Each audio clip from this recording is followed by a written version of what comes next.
stretch. Hi, Goblin. I hydrate, I stretch. Thank you for head pat, and thank you for jewelry. Thank you so much for all the care. Good evening, and of course, happy Saturday to you.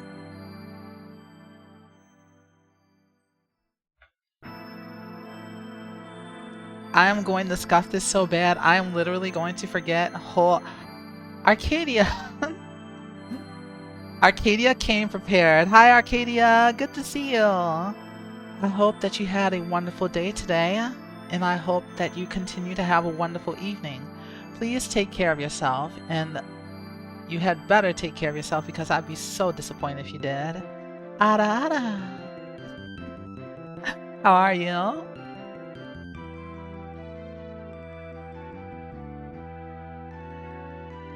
Are you guys ready for me to go all in? You guys are going to learn the deep lore of Lumina being obsessed with one genre of game. Doing alright? I'm glad to hear that. Just one more week to the big trip.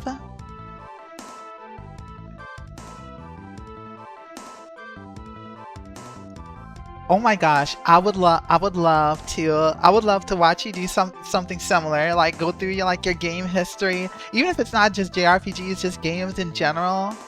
That would be so much fun. Nova! Hi Nova, it's good to see you. How are you?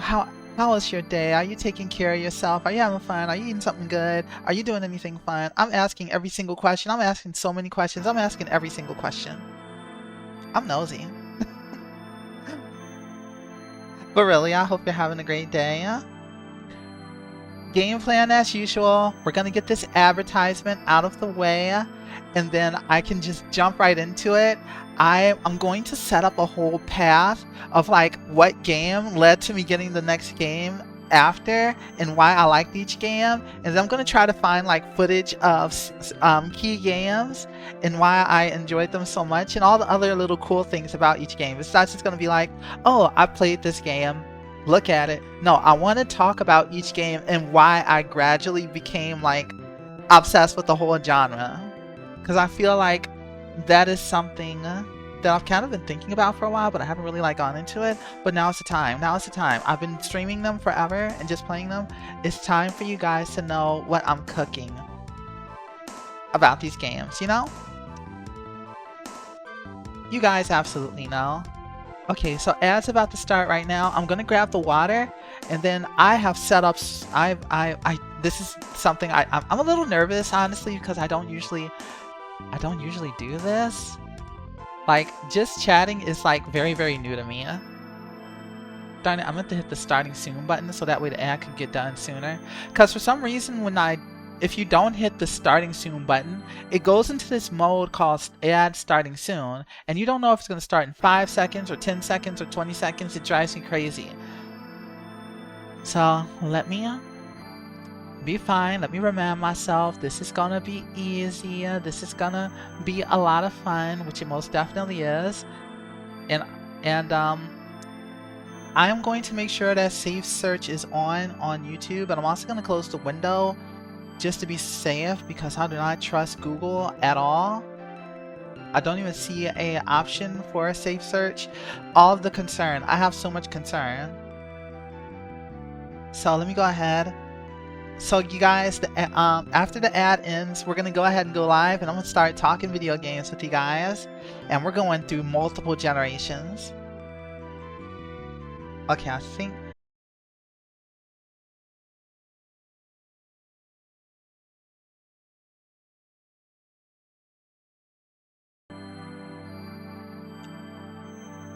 Hi, hi Tutu, hi Mizu, hi everyone. Sorry about that. Hopefully that'll just be a temporary hiccup. What I'm going to do is I'm going to pause this little preview here. Let me grab some water really quick, and then we're going to go live, and then I can actually share everything. Oh my god, Tutu appeared behind me. Tutu is in the room. I repeat, Tutu is in the room. Be very careful, because Tutu still has very powerful mechas. Okay, let me grab some water and I'll be right back.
Alright, I am so back, you guys. I'm so back.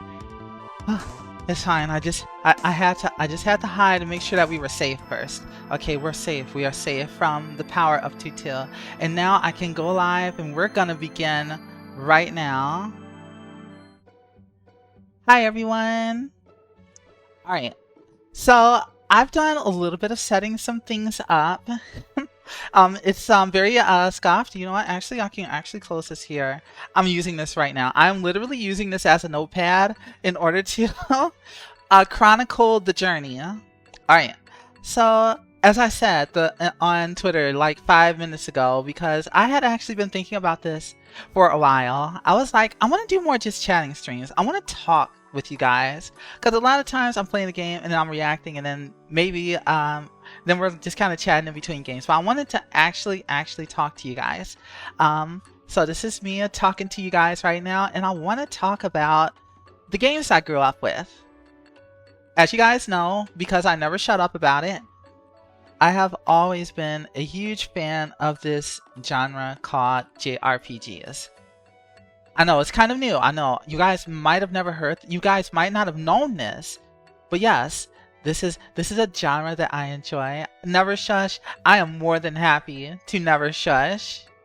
So I wanted to just chronicle a path of like, why do I like this genre? What game did I play next? My taste in games throughout the years that led me to where I am, and why I keep seeking these games out.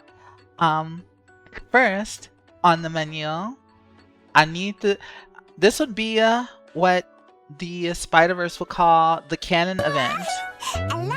And then, oh my god, Tutil, thank you so much for spreading love and giving a gift sub to Coleslaw. Thank you. Coleslaw, if you're here lurking, or if you're off stealing jewelry from an old lady to get my jewelry back, thank you. I hope you enjoy your gift sub. But yes, as I was saying, so there's a canon event here. There's a canon event that shaped my entire taste in games. It's actually a game that I streamed on my first year as a VTuber. That game is... Let me see if I can find an image of it. Crystalis for the NES. And I'm going to show you two different covers for it. And I'm going to put it on here for you guys. So we're starting here, Control. And then I am going to use the Object tool so I can adjust and kind of fix things as I go. I think it's the Object tool that I want to use. Move layer, selection area. Where is it? Object. Okay, so Object tool. So this is where it starts. This little game right here was a game that when I was like 4 or 5 years old, my actually I think this is one that my mom bought for me with the NES, and I'm not sure if she bought it new or if she had found it used. Hi Beefner. Yes, Beefner. This is the game. This is the game that got me started down RPGs, and especially action RPGs in general. This game was my canon event. That's the best way I can put it. And I was like 4 or 5 years old when I got this, and I had a little thing called an NES. It is on the Nintendo eShop. Not the eShop, but on the Nintendo Switch. Whatever they call it, the virtual console. And I actually recommend it because it's actually, yes, this was the first game with the sword, and it was so addictive to me, even as a kid. And for those of you who have Nintendo Switch Online, thank you, because they change it every year or something. It's like y'all just keep changing stuff all the time. So what I had here is, and I'm literally just showing you guys, this is Nintendo Entertainment System. This is what it looked like over in the West. You guys know it. Most of you guys already know it.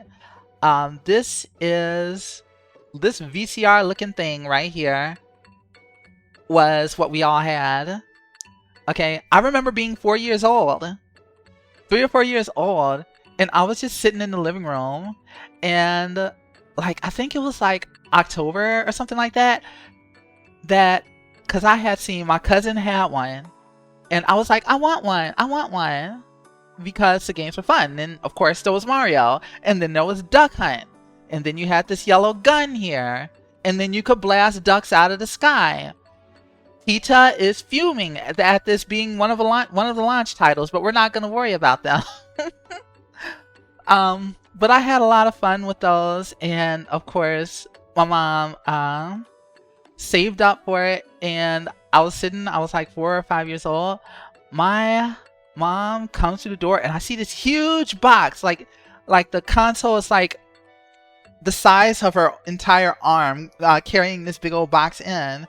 And she brings it in, and behold, I finally have my own Nintendo. And of course it launched with the Mario Brothers and Duck Hunt, and this is where it starts. This is where it starts. And of course I like Mario. Who doesn't like Mario? I enjoy Mario. It was a great time. I never beat it, but I enjoyed it. I mean, I beat it as I got older, like I was like a teenager or something. But enough about that. Of the Mario Brothers, I just wanted to show you guys the console first. And of course, we've got the Crystalis right here. This is the Western cartridge. It is. This is retro. This is retro. Also, hi Diablo. We are going down a whole memory lane.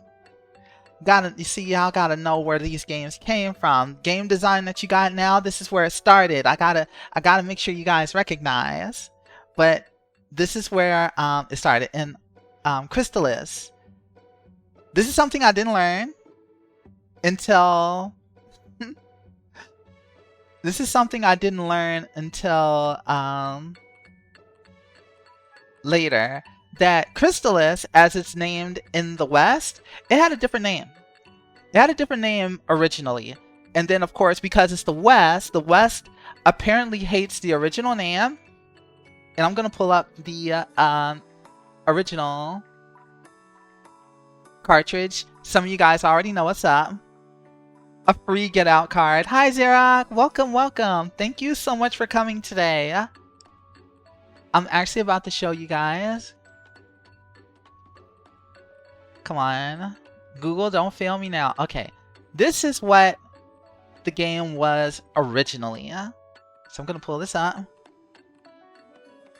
And this is something I didn't learn until much, much later. It was called...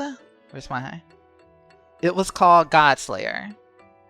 Yes, it's my TED Talk. Yeah, I hope you're doing well, Diablo. A free Get Out card. You get a free Get Out card. That's awesome for you. So we have this old school art. God Slayer.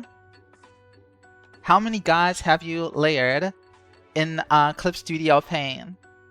So this is something that happened a lot with old school localization. No, Diablo, you are welcome here. You're always welcome here. Please make yourself comfortable. Huh? I'm not gonna yeet you. Sleepy today? Had a long day? Or no, you're just getting up. I forget how your schedule works. Not that I'm trying to dox you or nothing. Is it a JRPG if you don't slay God? See, you get it. You get it, Tutu. You already know. We eat God for breakfast in our games. Exactly. That's what we do here. And I have the nerve to say that as a goddess myself. I'm like, I am literally going against my own people. That's what I do here. That's what I play. I, a goddess, love slaying gods in video games. Because there can only be only one. Only me. I'm the only one. Everyone else can go home. It's 9 p.m., but you got 8 hours of sleep in 4-hour bursts. Oh, you had those naps. Mentioning localization reminds me of the original Fire Emblem fan translation. Daryl's, he became Sail. He just became Sail. Daryl's became Sail. So you're telling me that he just kind of... Yeah, this is Daryl's. He just became Sail. I'm so proud of him.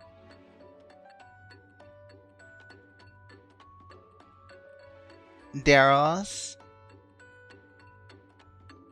That's what happened. That is the official lore.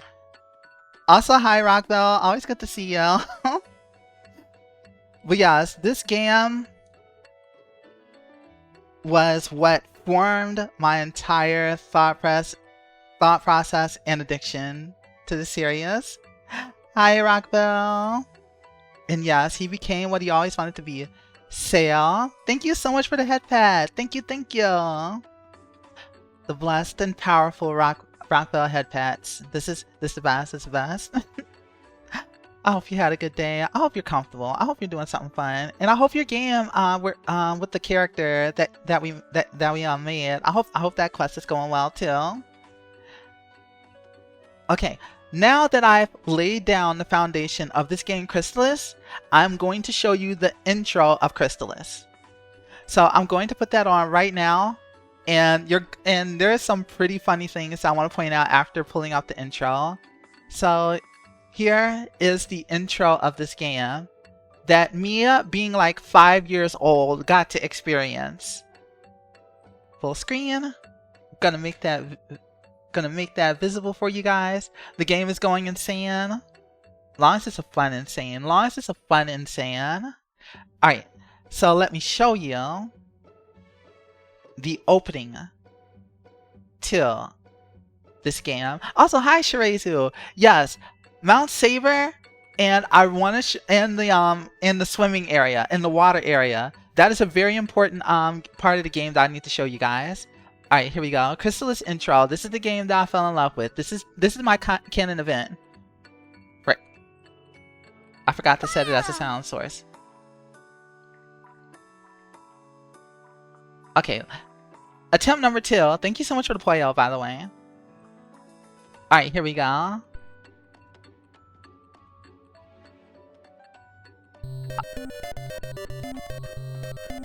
October 1st is the perfect day to play it. Savage war engulfs the world. Civilization is destroyed. An evolution had taken place. The Earth's axis shifted and all the creatures became mutated. Life would never be the same. Those surviving vowed not to repeat their mistakes of the past and erected a great tower in the sky to oppress evil forever. I should have put the music off. Okay, that's not the full intro though. That's not the full intro. There's a post game start, so let me put that one up too. Job done. But yes, that game in the tower, there's actually a pretty cool story around it that I will not spoil because, again, this is available on Nintendo Switch Online. So I won't spoil the ending, but the ending is actually pretty cool for the time that it came out. For the time that it came out, it had a really cool ending and story around that tower in particular. Let me see if I can find the actual game start. Game start. Oh, let me get this music back on just so you guys have something to listen to while I'm pulling this up.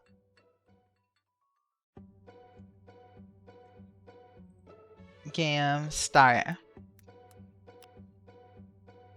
So this game in particular also had some really cool combat mechanics for its time.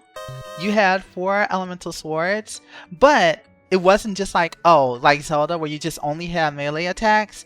Your sword had multiple elemental charges, and you primarily fought with like charged up projectiles based on the element of the sword that you're using. So it almost gives it like a shooter aspect to the combat system, and it was super fun for its time. I had so much fun with it. Okay, here we go. Now I'm gonna pull up the actual intro of this game. And I'm spending a lot of time on this game's intro, on this game in particular, because it is like, it's pretty much where it started. Because, you know, you have so many other games where the game is like Mario, like, oh, girl gets kidnapped, go save it. Or, you know, break into this thing, aliens are taking over, and that's all the plot that you get. This is what Crystalis treated me to as a 4 or 5 year old kid. Alright, so you hit start. Yahoo or whatever happens. You know, let's go. Like, where are we going, Mario? Where are we going? Give me a reason. Tell me why are we going. Okay, Mario's always like, let's go. I'm like, okay, whatever. Where are we going? Girl gets kidnapped. Save it. Oh my god. Did the game actually say save it, Red? Because if it did, I am speechless. Alright, so here's the actual intro to Crystalis itself after you finally make us get the game started.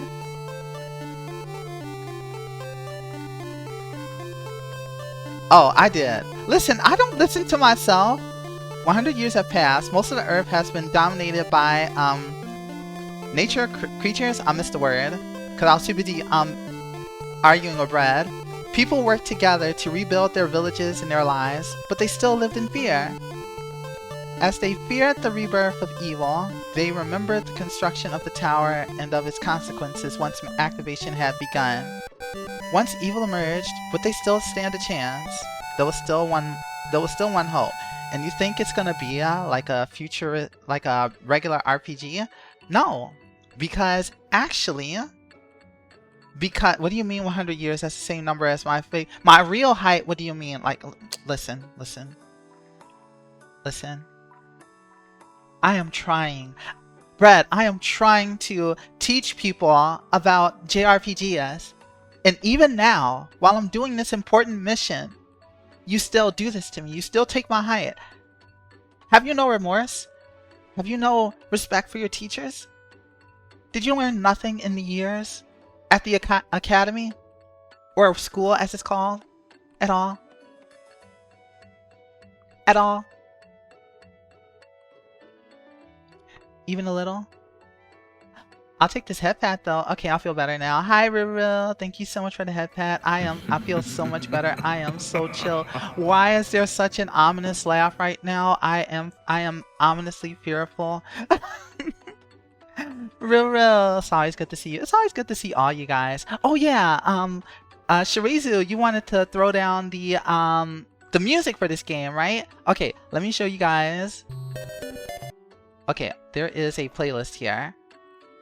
Because honestly, the game, for being an 8-bit title, there are some bangers on the NES. Like there are some really amazing music. So I'm gonna hit this timestamp here. I don't know why chapters don't work. Oh wait, Mount Saber. What was Mount Saber? I don't know which one of these would be Mount Saber. Would it be Inner Mountains? Okay. Yeah. So this is one of the soundtracks from this game. And I'm gonna mute this down. And like, this game was way longer than I thought it would be. This game was a lot, not as long as I remember it to be. As a kid, it took me so long to beat this game. Because when I was little,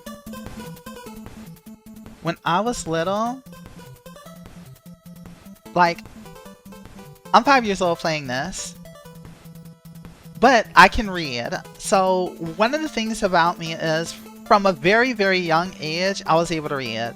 My mom says that I was able to read, like, even at the age of, like, 3 years old. Like, my mom used to read to me all the time, always have me in front of a book. So I actually picked up on reading from a very young age.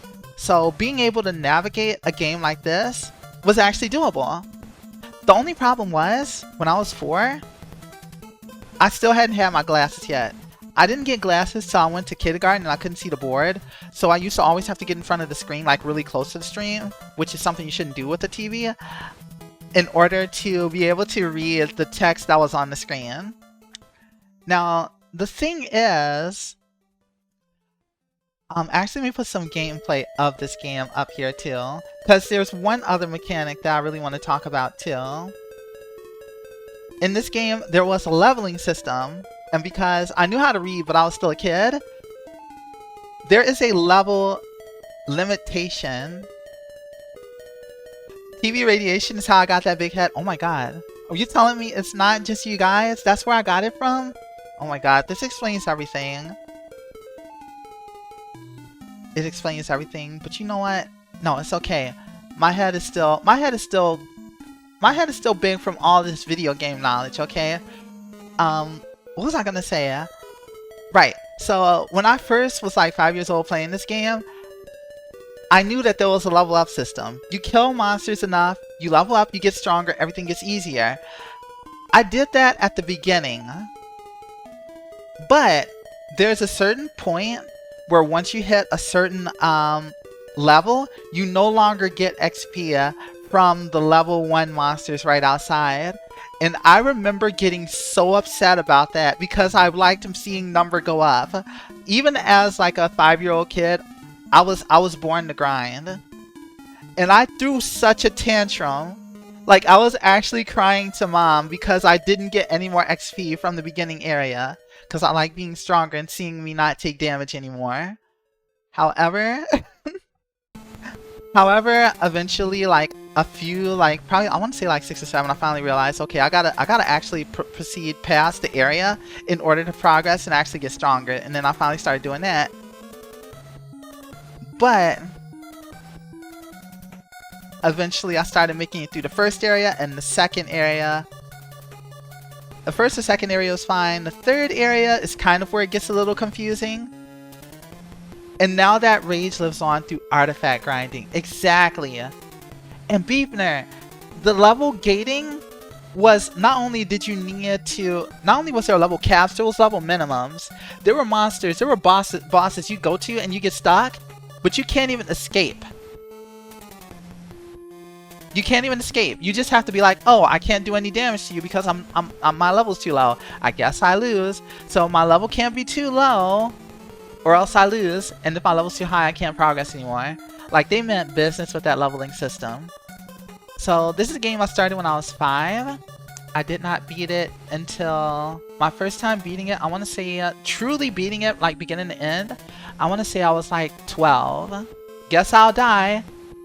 Not only that, but there's another section. There's another section where if you just don't have the item and you go to where this puzzle is supposed to be solved, you can't back out of that area. You can't warp, you can't teleport, you just die.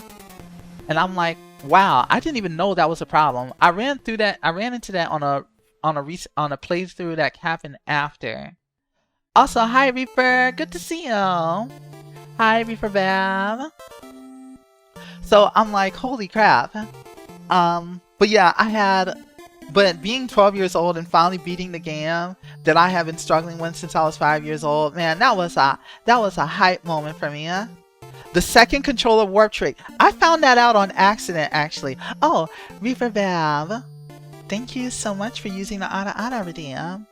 I hope you're having a wonderful night, and please make sure you get just enough sleep. I don't want you to work too hard and make yourself sick. Ada. Thank you so much for the redeem. For all its extra flaws, the Game Boy Color version doesn't have those level requirements. I heard that they changed a lot for that version of the game. Hi, Reaper Bab. Okay, and what is this? I don't want to get hurt, so I'll max out my defense plotline. Oh my gosh. I need to watch that actually, so I can know what that's all about. Alright, is this supposed to be YouTube on Paint rant screen? Yeah, because I have the Paint right above it, but right now we're listening to the OST of Crystalis. Thank you so much for mentioning it though, Mizo. But yeah, I'm not writing anything down right now. What was I going to say? There was something else I was going to mention. I'm making sure I didn't miss out anything. Okay, so there's one section of the game that I'm going to mention about this game's playthrough, and that is this music right here. This is my favorite part of the game, especially as a kid. The Game Boy Color version is overall a lot easier, but the screen is so small that you take damage while walking into things. I watched a full review of the Game Boy Color version of Crystalis, and I was like, no, I can't. I don't think my heart could take it. Because you want to know one element of the Game Boy Color version that drives me crazy? It's the pause menu. Because you know how you're supposed to change elements in Crystalis? In Crystalis, you can pause and unpause, change your weapon really fast. Because there's like no you don't have to wait for the menu to like pop up. You don't have to wait for it to slide in. You just hit start, pick the weapon, pop out, keep going. Like, it's actually so smooth and so easy. Meanwhile, the inventory in Crystalis for the Game Boy Color, it has that load time, and I'm like, oh, that's actually a downgrade. And I'm probably the only person that notices this, that probably like puts any stock into it, but it's something I really appreciate. A fast loading menu to let me change my gear on at a moment's notice. Like, if I ever replay this game again, you guys will see how fast I can flip through the menus in Crystalis. But let me show you guys my favorite part of the game. It also doesn't force you to change elements. Instead of doing no damage, it does have. Okay, that's fair. Like, I can see why people would appreciate that. For me, it wasn't a problem because I could change weapons so quickly in the menu that it never really bothered me whenever I play it. But with the menu that works like that, I'm glad that they did that. All right, you're going to sleep. You're going to sleep. Have a great rest of the stream and switch tomorrow. Thank you. Thank you so much for stopping by, Reaper Bab. I appreciate it. And you take care, okay? Have good dreams.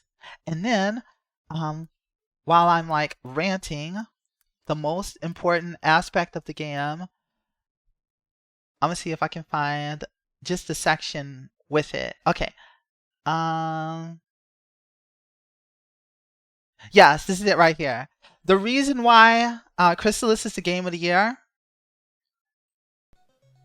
Hello, this is Takamasak, and welcome back to Let's. Oops, I wanted one that didn't have. I don't want to steal anyone else's voice. I just wanted to show the gameplay. Maybe this is it. What's going on? No, I don't wanna. I just wanted to show the gameplay itself. Maybe this one is. Hello, welcome back to Let's Play Crystalis. I'm Lofazar. I decided. Okay, you know what? I'm just gonna show it just so I can show you guys just for 1 second. Because those pink or orange things. Nope, this one doesn't have it. I'm pulling up Dolphin. I'm pulling up Mr. Dolphin just for you guys. Is it here? Yes. This is the important part right here. You can actually ride a dolphin in this game, and one entire section of the game is just you going through riding a dolphin. You just get a flute. You get a dolphin friend, and I think that's really important. I think that it's important that you see this, that in this game you ride a dolphin, and then whenever you get off the dolphin, it says take care. And that is like my favorite aspect right there. You get a whole friend, and it makes me so happy. I appreciate my dolphin friend. And as a kid, I was absolutely obsessed with this entire segment of the game where you can just cruise around, pick fights with monsters, and your dolphin's just there. Your dolphin's got your back. So, going back here, an important aspect that I need you guys to be aware of is, let me just pull this up. Dolphin. Dolphin's very important. That is what, this will come up later. This will come up in the test. There will be a dolphin that comes up again later.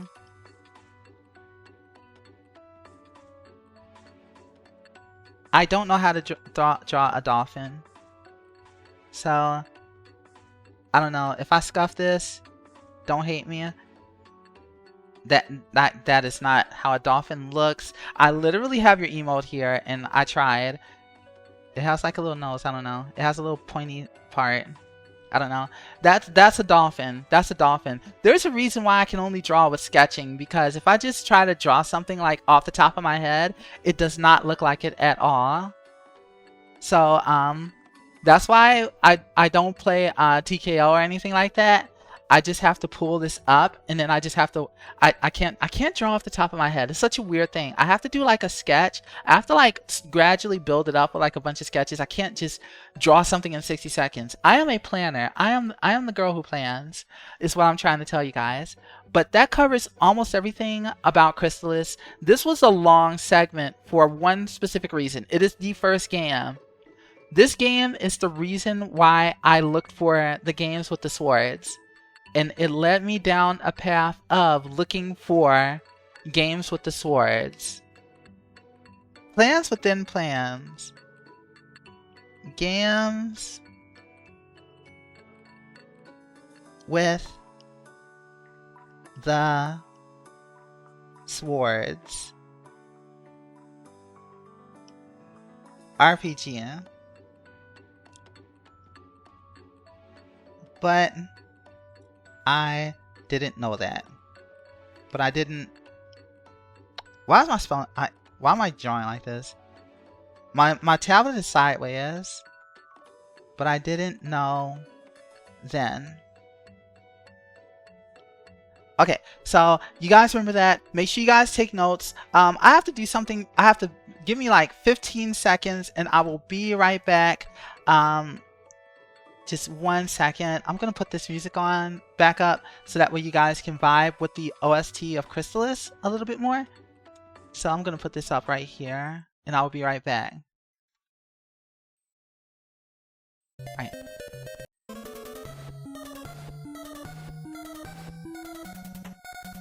And then let me put this BRB right above my head. Sorry about this. I'll be right back as fast as possible. I miss you guys already. 1 second.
Okay, I'm sorry about that.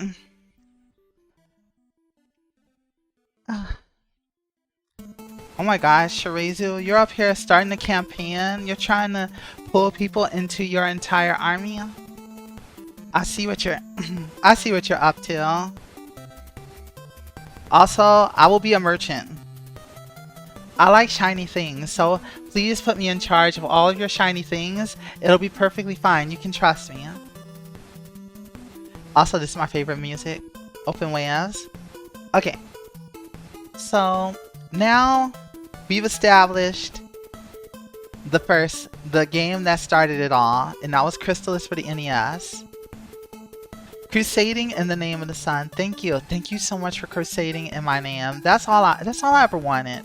For everything to be conquered in my honor. Wait, where's my tablet pen? What? I'm not even doing art. Why am I losing it already? Okay, I'm fine. I found it. I found it. Okay, so here is where things get difficult.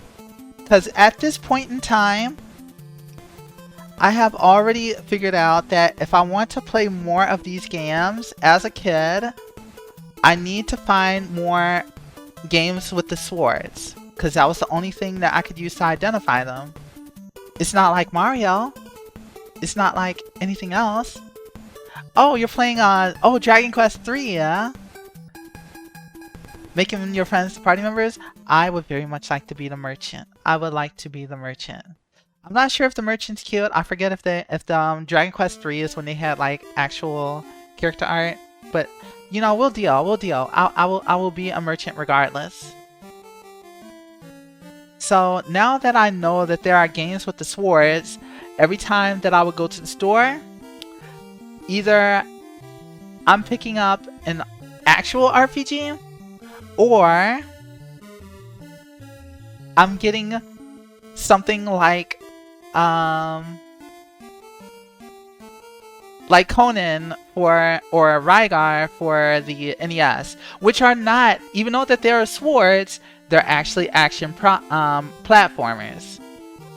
So my path went either one of these two directions, because these were all that the people at FuncoLand or all those old game retailers knew. Either I'm getting actual RPG,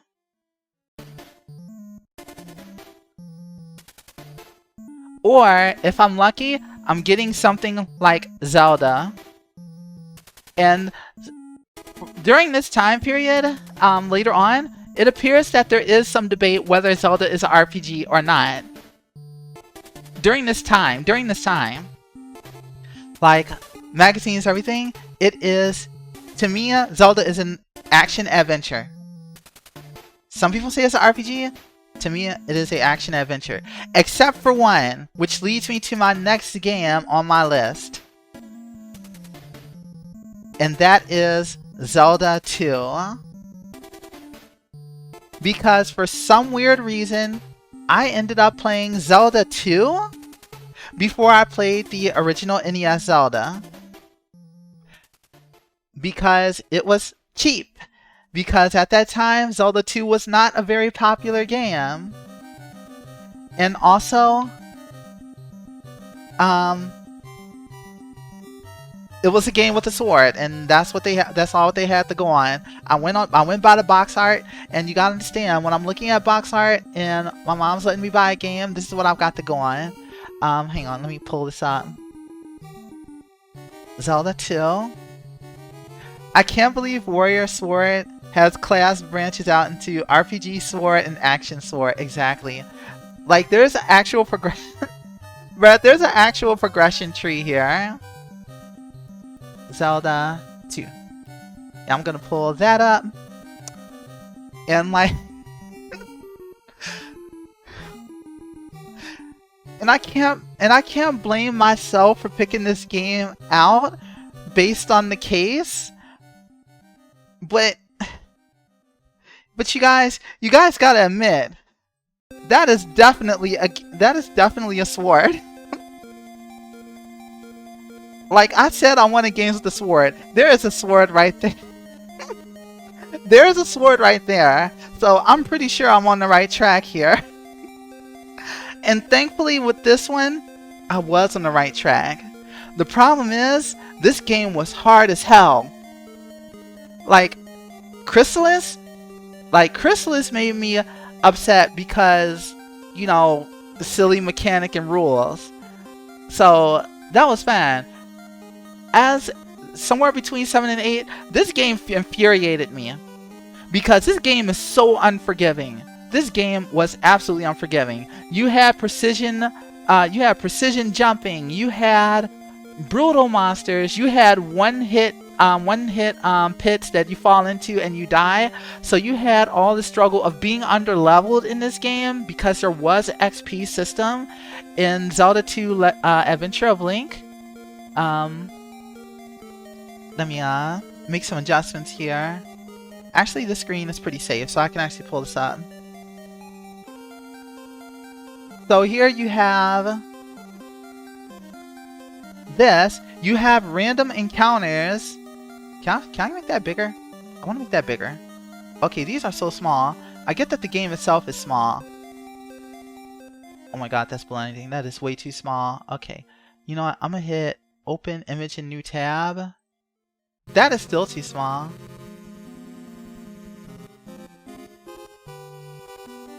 And then, okay, let's give this a break. Let's go to Zelda 2. Hi, Mythic. Good to see you. Thank you so much for stopping by, and I hope you had a wonderful day today. Oh my god, it's the hello BS. Zelda 2 OST. Let's see if I can get something good here. Okay, I like this person's videos because it's all just one video, so that way I don't have to worry about constant loading spam. So it says old mix, but I don't think I care that much. Pretty good. Thought a lot of today was chores or felt like it. You know what? We can only do so much about the chores. The chores are a struggle. How am I doing? I'm doing pretty good. I'm having so much fun just like ranting about games that made me furious as a little kid. But I also have fond memories of it, so I'm happy to share those memories with everyone here. But yeah, so I'm glad. I hope that your chores are all done and they went super easy for you. But let me tell you more about Zelda 2, because this game. Oh my gosh, this game. Alright, so let me see if I can find the best way to sum it up. I need some bigger screenshots. Okay, that's a bigger screenshot. Okay.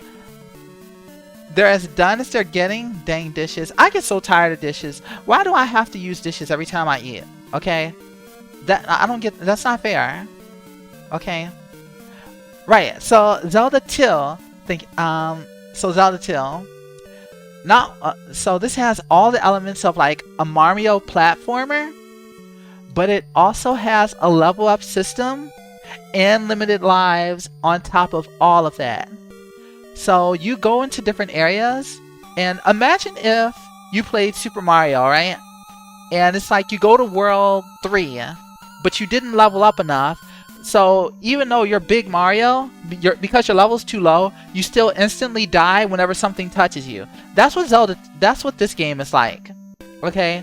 So you had to do Mario platforming while leveling up your character, while farming XP, and then you had a world map where you could get into random battles with random monsters.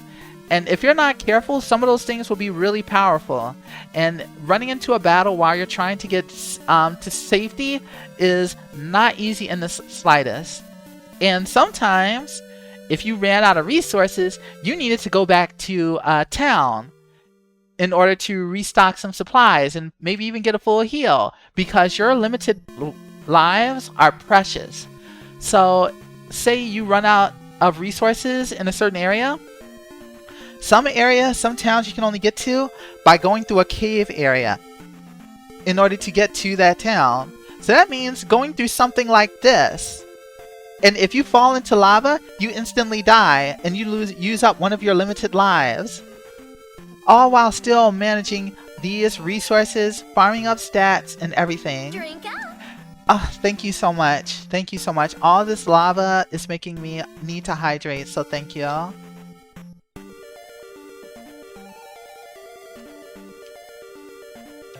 And like, Kid Me hated this because it was like, darn, I spent my limited allowance on getting an NES game and I don't even like it, which is the struggle. Nintendo, what was possessing you during this game production? Exactly, like this game is brutal, but you know what's funny? Now that I'm older and wiser, as goddesses are often wont to do, I appreciate some of the design to this game. Like you had your high attacks and low attacks, so you could do jump attacks. Like combat actually got a little fancy with it. And that was kind of cool. That was actually kind of cool. The only thing that really like made it frustrating was the one-hit kills. And honestly, a lot of the magic was actually kind of cool too. It was just, you know, the unforgiving travel, more or less. But technically, you could call this an action platformer RPG. So, I was a little satisfied. I was fairly satisfied, but it didn't quite hit the spot.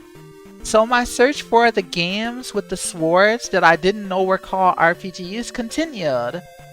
So now, I go back here, and we're going to continue our path through the games. And let me pop this down really quick. And okay, so let me move this around a little bit. I need to shrink some of these actually. Let's do object, and then I need to be able to shrink this down a little bit. Oh, I should probably do select layer. select layer. Let's shrink this down.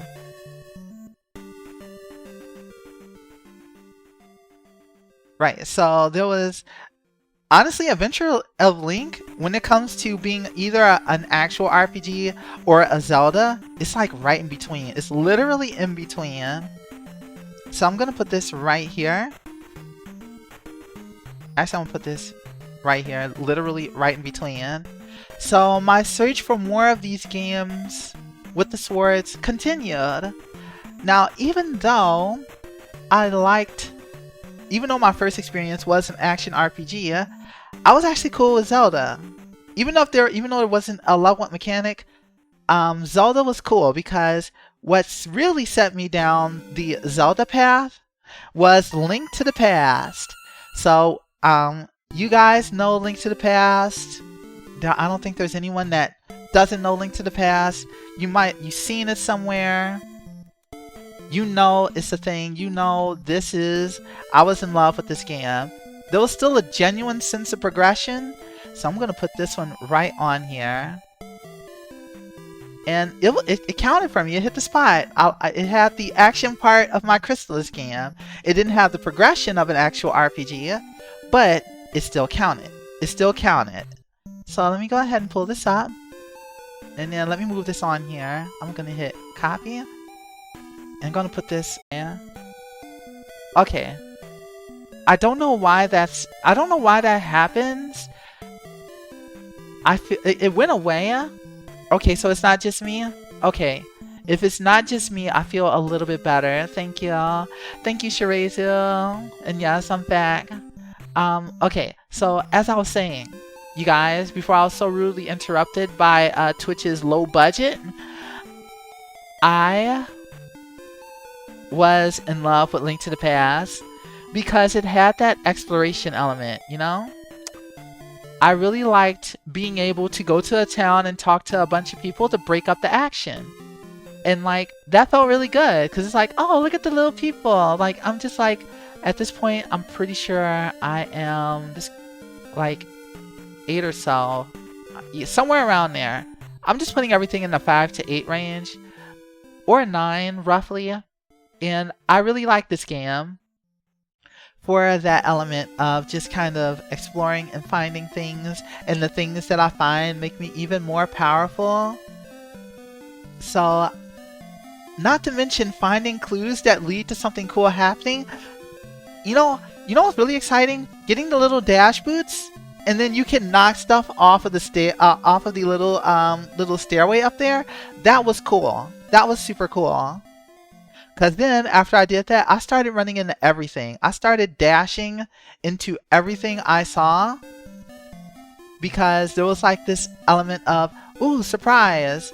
Which is something that you don't really get in other game genres. You look around and you find surprises. And I think that's one of the other reasons why I really like RPGs. They can hide surprises in this environment. Like, you might find a one-up in other games, but you don't just find like an entire person in a tree or anything like that. That's one of the things that I really like. Let me see if I can find a good little screenshot in order to break up what you guys are seeing here.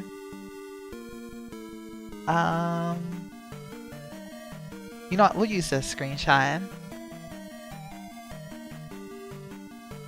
It's hard to find a good big screenshot, but there are several here.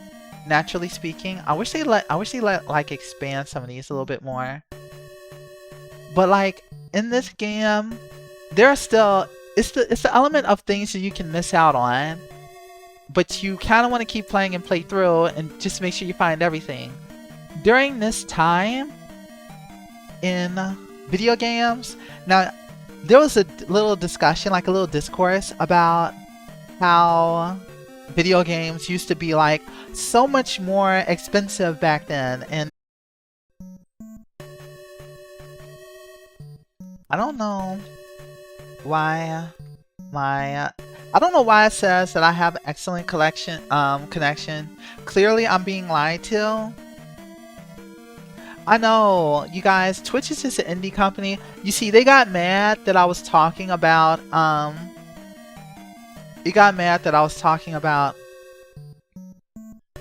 whoever that was that made that little remark about games being like cheaper now.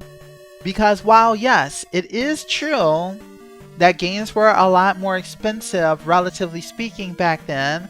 However, there was an entire secondhand games market around older games. And the fact that you could go to a store like FuncoLand and then get those games after other people have finished playing them, that's what made video games accessible back then. So it's like a half-truth about how expensive it is, because even though you got this one game console, you could find used games after people were done playing it and buy it. So overall, it was not as expensive. However, I'm going to go into that in greater detail in a little bit later. So yeah, Zelda was actually pretty beatable for kid me. Like, I want to say I probably beat this one when I was like, I want to say somewhere in the 9 to 11 range that I finally beat this one for the first time. Of course, I started when I was like 7 or 8. So this one was great for many reasons, because you could use resources to conquer it. It kind of balanced out the whole Nintendo hard element. So it was a worthwhile. It was a good game. It was a good adventure. So now we're at this little split. So now this takes us back to the split, because as you know, Crystalis was both an action RPG and a traditional RPG. However, as you may, thus far I've only talked about the Zelda half, the action part that Crystalis had. That was why I liked Zelda. But however, there was still a second part of Crystalis I did not get to experience. This is where things start to get stirred together a little bit. This is where we finally start going into actual turn-based RPGs. And for that, my first actual RPG that I ever got to play was one that I borrowed from my aunt. And that game is... Pull that up one second. Pull this down. So yeah, that's where we're at right now. But now it's time to talk about actual RPGs. So, let me go ahead and pull up the first actual RPG that I ever truly played. And that one is... Let me see if I can find... Copy. Breath of Fire.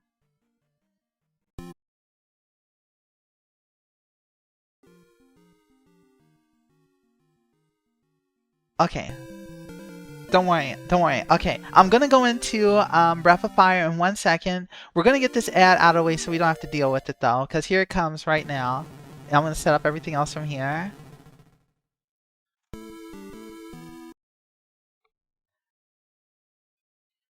Okay. You know what? Actually, let me turn off that. You know what? I'm gonna see if this helps.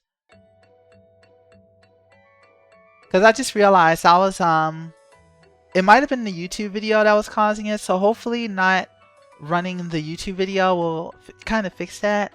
Let me set this up so that way you guys can have just a little bit of extra to work with.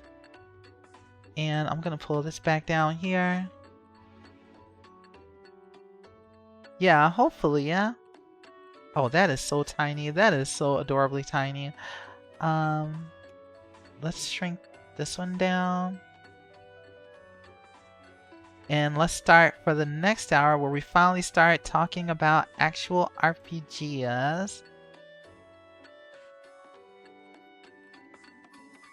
We're just gonna hit OK.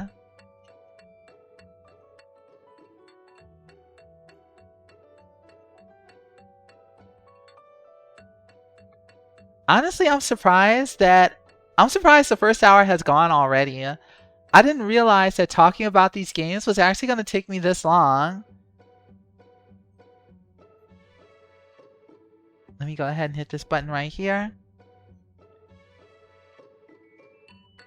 The Luminaries need you. The Arcfiend barrels must be stopped. Sign up now to join Hero Shirazu on our class. An ad during an ad, of course. You know what? I like your ad way more. I like your ad way more.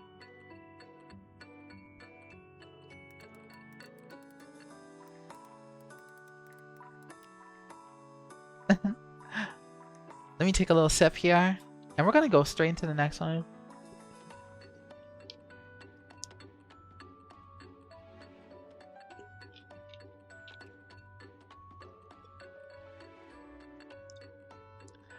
This is chill. I've got a lot to yap about.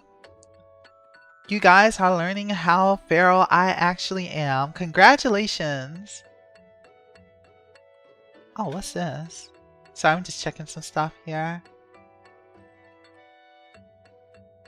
Okay, there we go.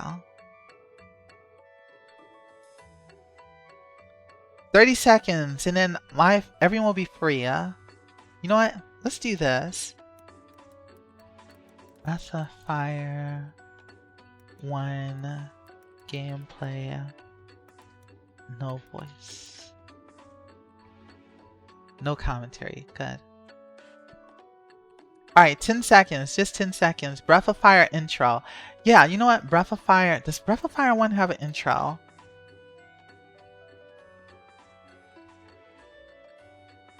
Okay, here we go. Welcome back, everyone. Thank you guys so much for being so patient as we dealt with that little advertisement. And so now we're starting the next game, and this is where we go into RPGs, actual full-fledged RPGs. Here we have my first RPG that I'm playing as somewhere in the range of 5 to 8. I'm leaning more towards probably around 6 to 8. Somewhere around there was the first time. No, definitely not 6. I want to say somewhere around 7, somewhere in the range of like 7 to 9 years old is when I finally played Breath of Fire. So this game, also very difficult because the bosses are very strict and have very high damage. And of course, the stat system was very vague. I was able to read everything and generally have an idea of where to go, but when it came to like leveling up and managing resources, it got very difficult. I did not beat this game. I did make it to the point where I got all of the party members. Let me go ahead and pull up the intro here. And then so that way we can enjoy that. And I'm going to full screen this. I'm going to stop my little music here. This game definitely started me down the path of enjoying turn-based RPGs because, for one, the main character can turn into a dragon, which is really cool. Like, you can just turn into a dragon, and that was kind of cool. And as you progress, you can turn into different and cooler dragons. That was my motivation. That was my motivation to navigate it. And what I knew and how to grasp the game came from watching my aunt play it, just to kind of get things started. There was a transformation system. The characters were interesting.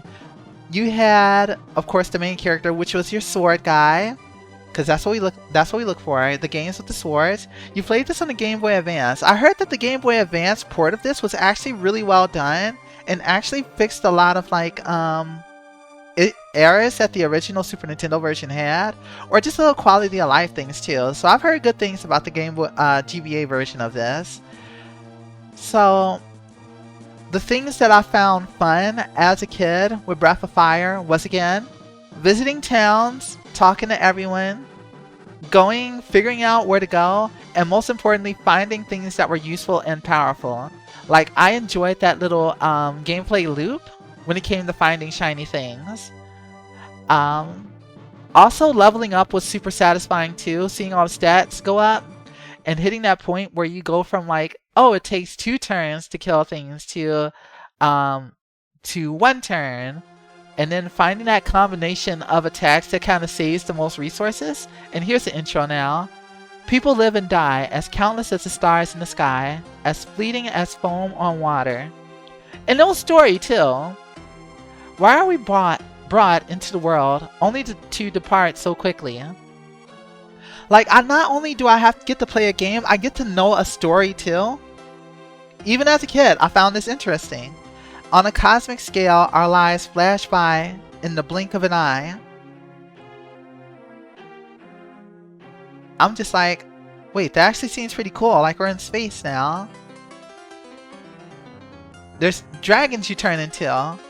The dragon clan built a mighty empire, then faded fast, like a falling star.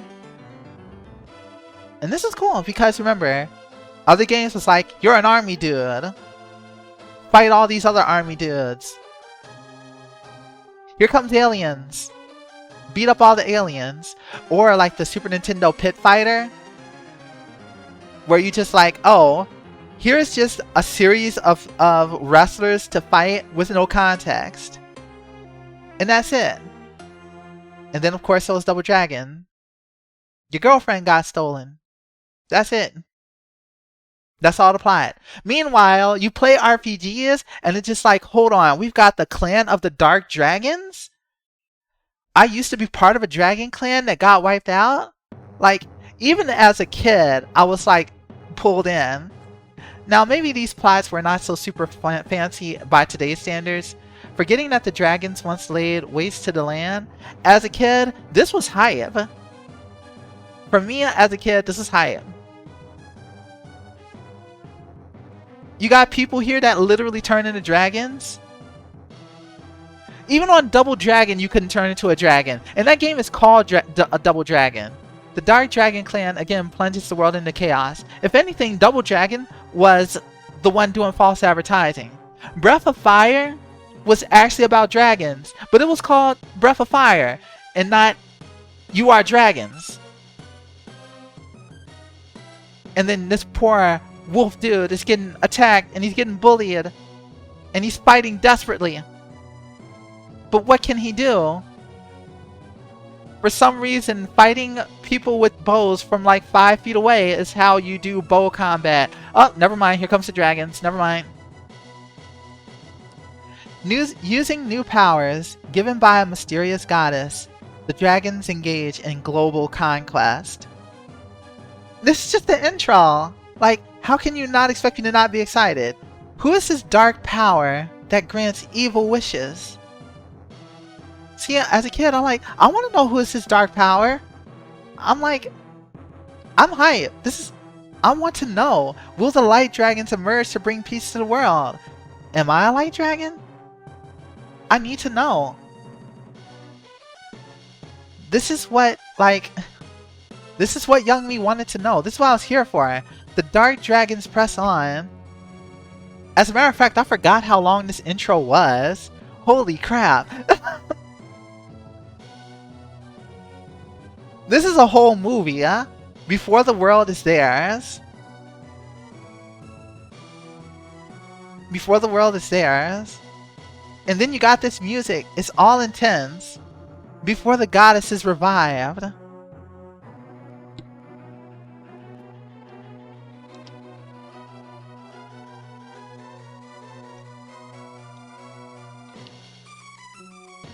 The light dragons must fight back. So this game, it literally opens up with that town that's being ascended upon being destroyed. Like, it sets the tone amazingly for its time. Other things that was fun about this is that there was a lot of other things you could do too outside of like doing battles. One of the characters could do hunting, so you could actually just go hunt wildlife and make some food, and that made me feel smart because that saved me on potions. And then MP was like hard to get a hold of, but if you hunted the right enemies, you could get some MP healing stuff really early, and then whenever you discover stuff like that, as a kid, you feel super proud of discovering stuff like that. And that was that little magic of constant discovery and discovering new options, that pretty much solidified my interest in the games with the swords, aka RPGs. So now at this point, games with the swords is no longer just games with the swords. It's the games with the towns, which Crystalis had. It's the games with the fishing, because it was a JRPG, so of course it had fishing. It was a game with the gear. It was a gear with the party. It was a game with the party members, and then just like Crystalis, it had a really cool storyline.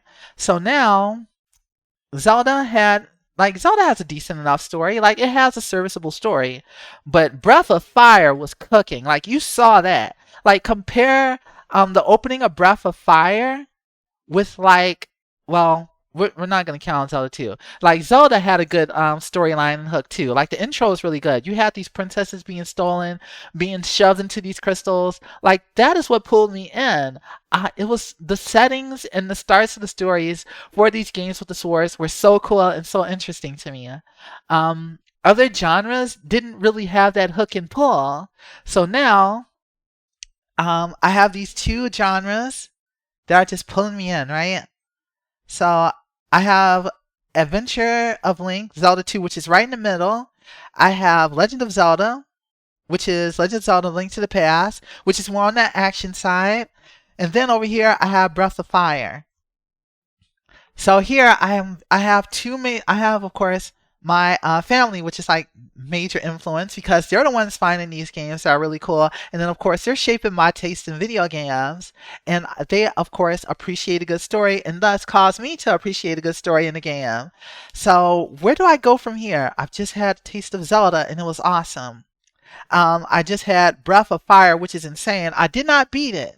I got really far, but I couldn't close it out because the difficulty starts to spike, and I hadn't really mastered like understanding what some of the later game items and gearing and strategies needed me to do in order to effectively clear these. More Zelda. So here I am. We're in the Super Nintendo era. And I think the Super Nintendo pretty much only has Zelda Link to the Past, and that was it.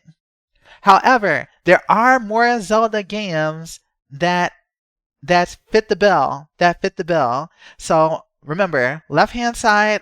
Hang on, let me organize this a little bit more. This is kind of driving me crazy. Okay, you know what? Actually, let me. Okay, so since this layer is all good, I am going to where did I put all the scribbles? Okay, let's get rid of this. Let's clean this up and let's establish the path. Oh no, I was not rich enough. Did you know how the CDI was actually at insanely expensive? Like, I could not. I was not strong enough for the CDI. Actually, I didn't even know it existed till way after the fact. I don't think I learned the CDI existed until well into the PlayStation era. So let me go ahead and reorganize these really quick. So that way we'll know the exact progression that we've got going on here. Alright, so as a kid, let's reestablish. Wait, actually? Okay, it's longer this way. So we have games with swords. So I'm going to do it this way. Games with swords. And then I'm going to move this. So this is the progenitor. This is ground zero. And from here we have two different plots. Two different skill trees that evolve from games with swords because I didn't know what RPGs were. So we're going to have up here. Ah, darn it. I changed my tool. I'm just going to put it like this. Yeah, we're going to do it like this. And then we're going to give it a little bit more room. And we're going to call these RPG.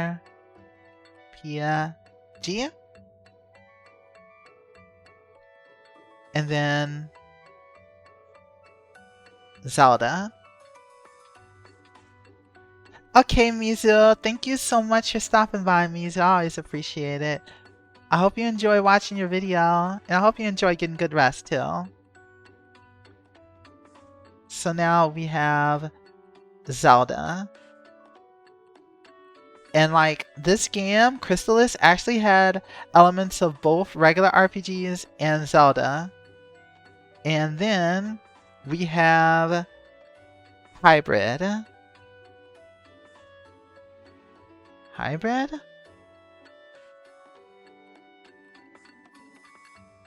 And so that led us down the Zelda 2 path. Oh wait, actually I should put action adventure.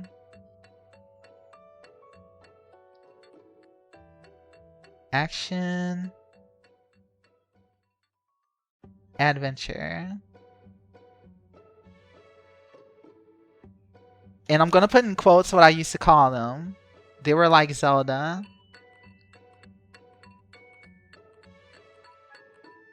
As a kid, I would call them one of these two.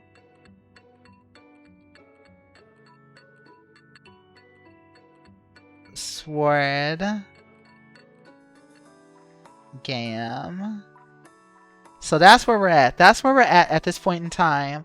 The Super Nintendo era had given me the new term Zelda, but I still didn't know what RPGs, turn-based RPGs were called. So they were sword games. And their actual genre of Zelda was action adventure. So that's where we're at. So that's where our current path lies regarding these. Sorry, I need water.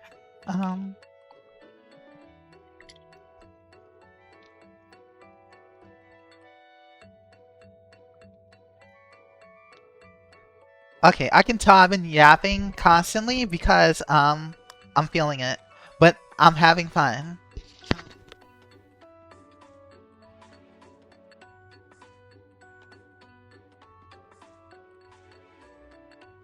Okay, so let's line these up, and then we're going to determine our my next game from there.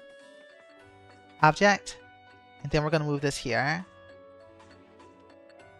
And then we're going to divide them through several routes.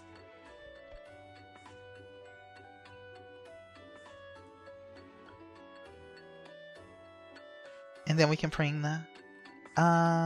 no. Wait, did I delete something? No, I accidentally deleted something. Games with swords. Where was Game with Swords? Oh, I must have accidentally erased it. Oh no. No, I'll just make a new layer. So here, the general term,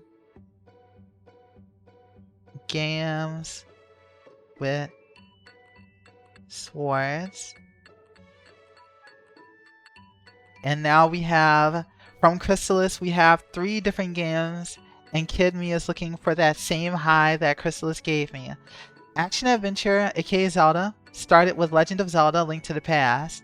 Then we had Zelda 2, which was like something else completely different, which was like, doggone, you're still platforming, you're still exploring, you're still doing action. And in Zelda 2, you still level up, but you still got this strong action element. And then you have the JRPGs here, like Breath of Fire. So now we have expanded a range of games. So after playing Breath of Fire, where did I go next? Where did I go next in order to get more of that experience? And I'm going to try to remember what I ended up playing immediately after this. I am pretty sure that the next game that I ended up getting into after Breath of Fire, that I ended up chasing after, never owned, I only got to borrow because my aunt protected this next game with all of her heart because it was serious business that game did not fall into any harm. So the next game that I ended up falling for and getting into, that's going to be and some of you guys are going to be really happy to see this next one. Drum roll, if you please. Thank you so much for the drum roll. I say to literally no one. That is going to be in the RPG path. My next game as a kid was Chrono Trigger for the Super Nintendo. The art was cool. The world around it was cool. The music was beautiful. And the world gets destroyed, which was really cool for me.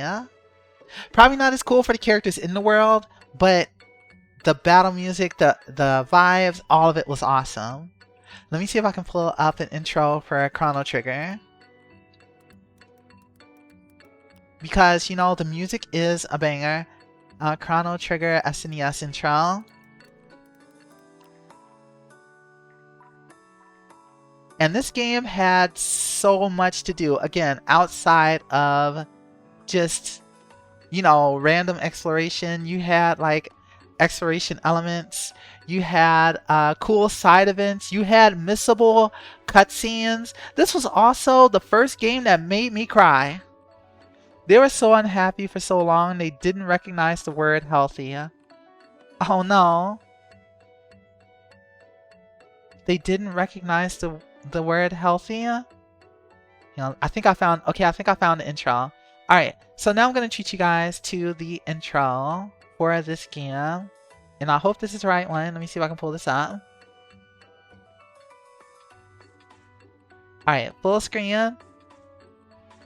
Now, we're at Chrono Trigger. And at this point, my status as a fangirl is solidified. Because I'm going to hit play right now. This was so ominous. You see this pendulum? You see this gorgeous, at least for its time, intro, this logo, the music. And it's just like, wait, what is this game about? You know that time is an element, so what are they going to do with time? Well, it actually turns out that in this game, you actually do travel through different time zones, and that was a really cool mechanic. You got these beautiful environments. You got to ride a ship. Like, that was awesome. And this music. You fight a whole steampunk robot with a sword. Most of the time you fight those with guns. Here, no, you're fighting it with a sword, and I think that's really cool. Even now, I still think that's cool. And this opening shows you all of the battles that's going to come. And apparently it's Flea, which made me laugh. I was like, hey, we're fighting a Flea. You know what? Father Time's got it coming. No mercy whatsoever. Rest in peace, Akira Toriyama.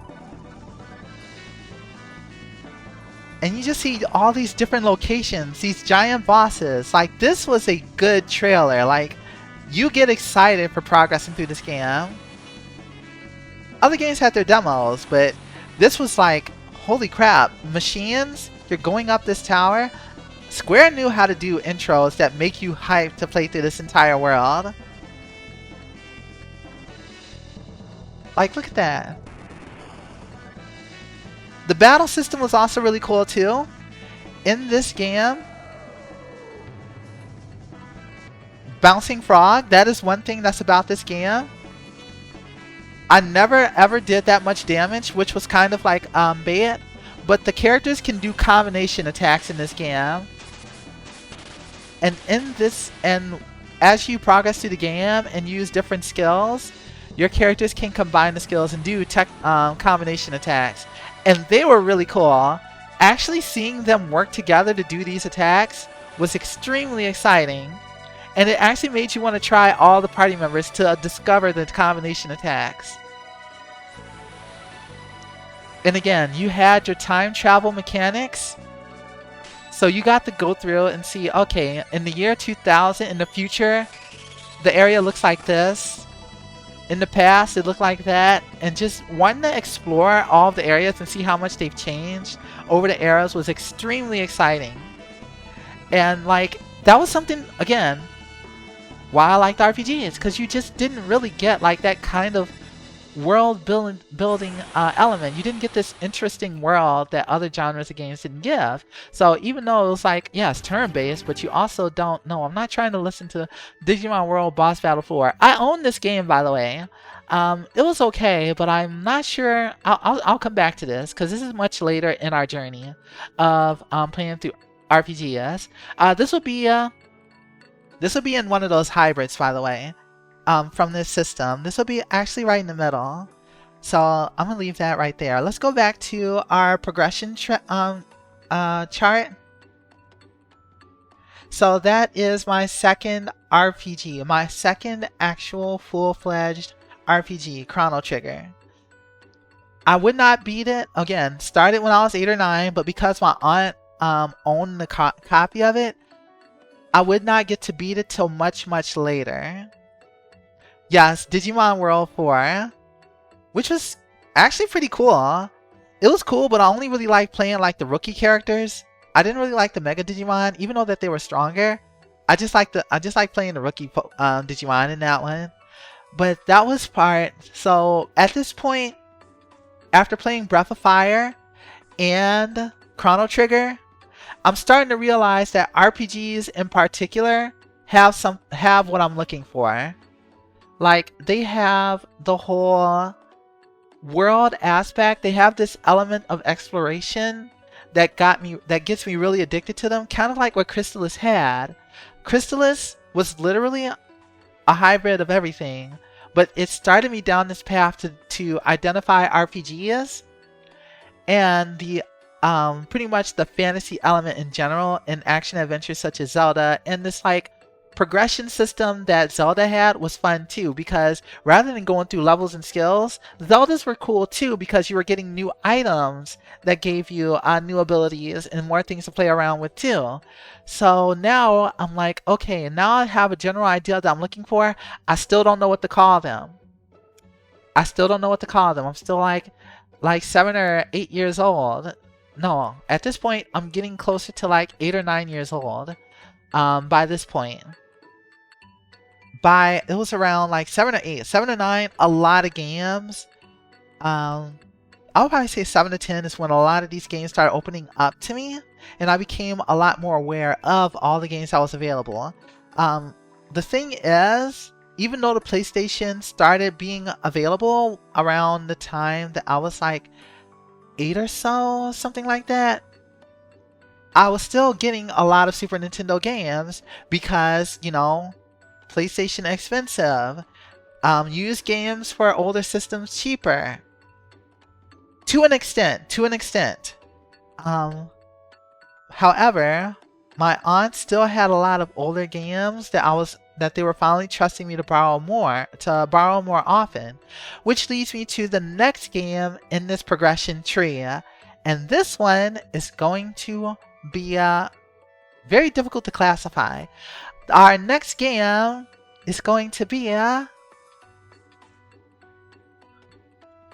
drumroll is optional this time because it's not as well known unless you're a hardcore action adventure or RPG player of this time. Illusion of Gaia. So that's going to be Illusion of Gaia. I'm going to put this on the list right now. And this game had one heck of a story. Like, there are anime that I would compare the plot of Illusion of Gaia to, because it had just this like mystical element to it that was just like really interesting to me. I'm going to classify this one as more of a Zelda. You know of it, but never played it. Okay, fair. Okay, good. Because Illusion of Gaia is an excellent game and the world is fantastic, but it's very linear. It was very linear, so that way it could focus on telling a story. It wasn't as open-ended as Zelda, where you can like go back to earlier areas and check out for secrets. You do a scenario and you just have to like make the most of it and get everything that you can at that point in time. Let me see if I can pull up some screenshots. Actually, no, for this one I'll pull up the intro because this one had a really cool storyline. Pardon me, I'm sorry. And let's see, Illusion of Gaia intro.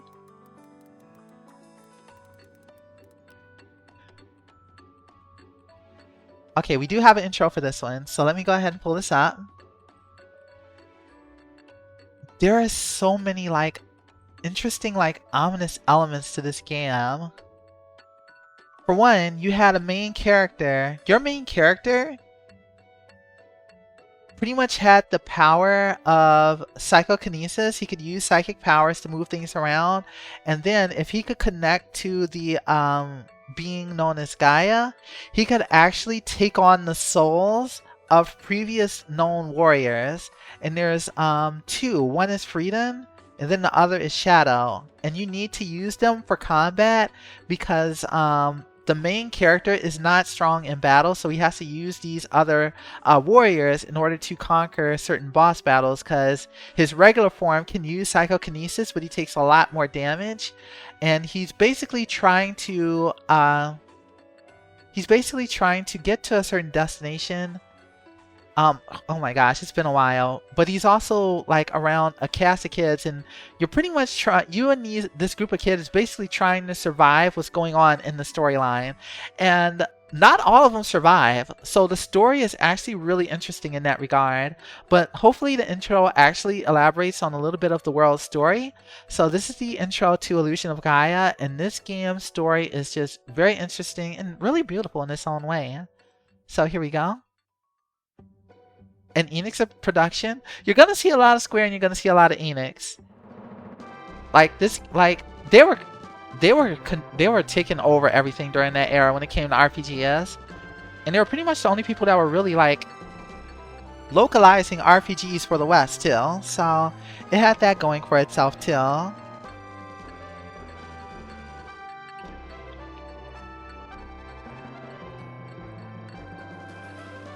This game has some really tricky puzzles. This one has some really tricky puzzles. Not the trickiest, because there's a game that was even worse that infuriated me, but this one had fun puzzles. So there was always an element of learning and figuring out your way through this game. That was pretty cool in its own right. Especially using psychokinesis, along with the combat. You had jump attacks, you had power attacks, you had mode 7 scrolling. And for this one, the world was in an age of exploration. Looking for new lands, man uncovered the relics of ancient cultures.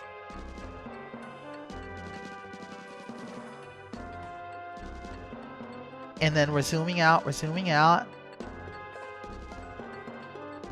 And you might be wondering, why haven't you mentioned mana? Well, I'm getting to that one. As time passed, many legends began to surface.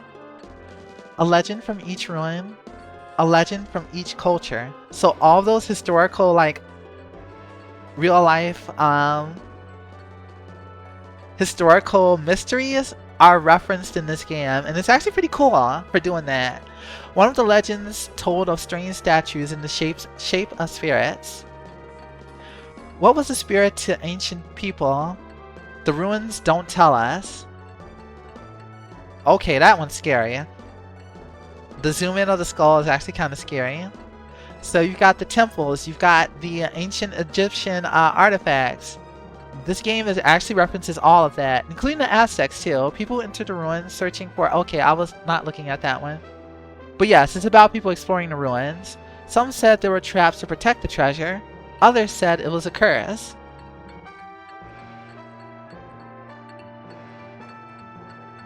No one thought these ruins would bring about disaster. This is what happens when you research the ancient mysteries of the world. You bring about disaster.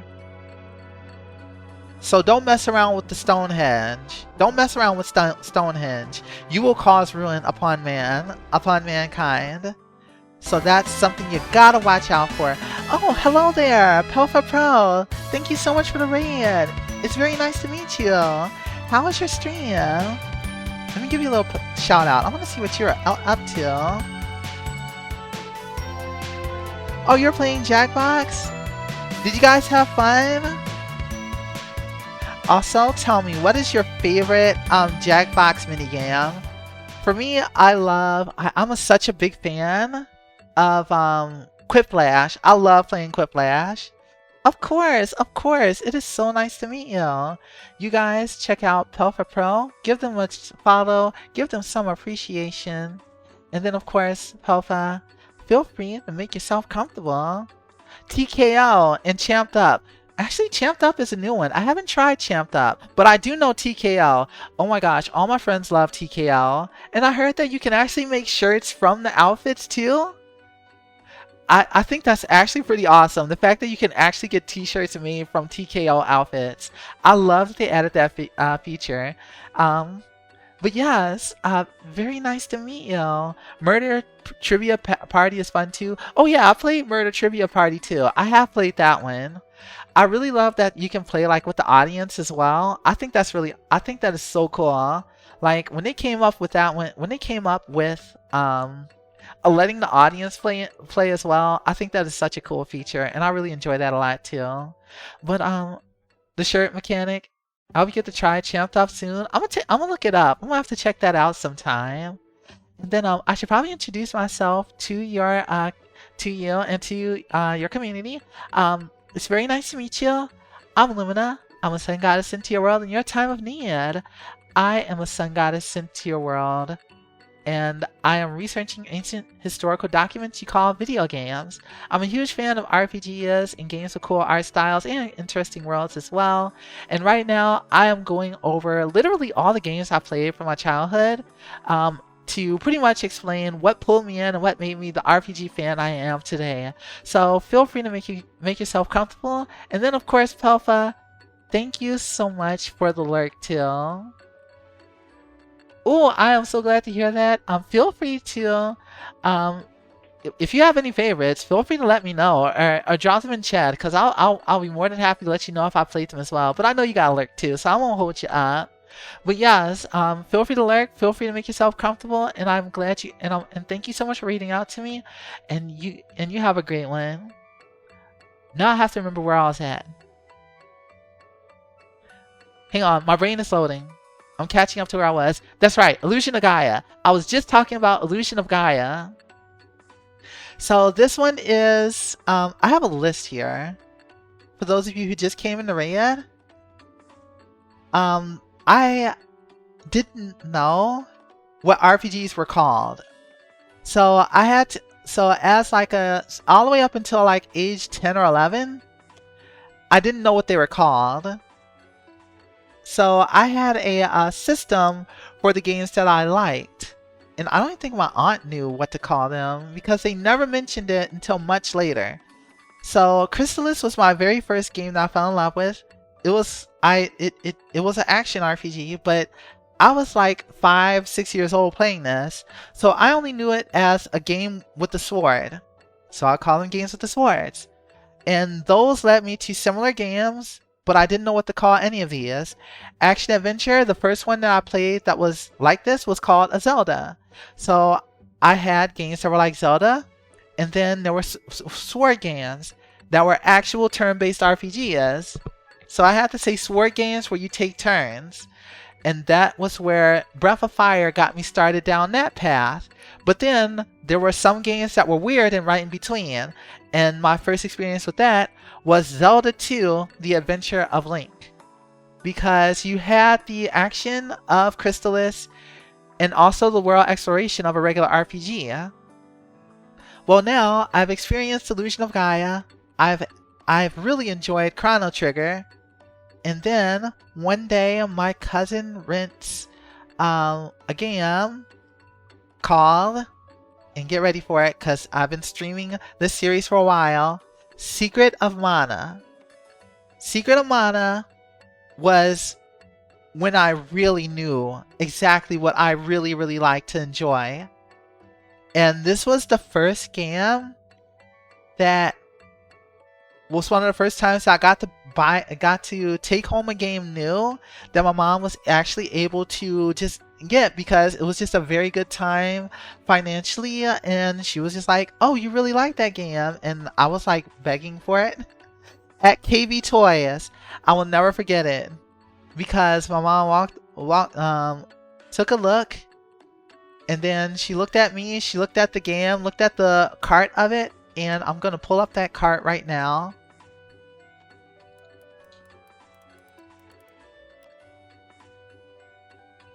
And that was this wonderful game right here. Secret of Mana was actually very much a hybrid. It was like literally right in between. It was a game with a sword. And it was an action adventure, except this was the one that you could actually level up like Crystalis. So this was the closest experience that I had to the Crystalis that made me hooked on these kind of games. I didn't have to take turns. And I had the open exploration of Zelda. I had it all in Secret of Mana. And that's it right there. This was my canon event. This was the combination of everything. However, I did kind of mess up the order a little bit. I actually experienced Secret of Mana before Chrono Trigger. It was like probably within the same year, but technically they were so close together that I guess it still kind of counts. But Secret of Mana was very, very formulative for me. Secret of Mana had a story where it had characters I got attached to. It had action combat. It had a level up system. It had a system where if you fought enemies, you would gain levels. Your weapons would gain levels. You use magic. Your magic got stronger. So just playing beyond levels actually got you stronger, and your favorite abilities got stronger too. So there was a lot of reason to explore, pick fights, do all kinds of things. And then you also had treasure finding too, and then you had the orb system. So as you explored the world, you were rewarded for exploring by finding special orbs to upgrade your weapons to get even stronger. Let me see if Secret of Mana had an intro. I can't remember. I know it had like a Secret of Mana opening. Okay, here we go. We do have something here. Alright, so now it's time to share with you guys Secret of Mana's opening. And we're going to hear this one. And once again, Squaresoft. Okay, listen. Squaresoft. That's all I can say. Squaresoft was just given the RPGs when a lot of other JRPG companies were not taking that risk. However, don't worry. There is going to be some non-JRPG, non-Squaresoft JRPGs coming from the Super Nintendo era. So count on it, count on it. Just bear with me. Actually, you know what? No, Squaresoft games are good. So we're going to go ahead and start the intro for this one, and then we're just going to take a look at this. That ominous wind blowing is like baked into my brain, and I was prepared to be pulled into this world. 1993, huh?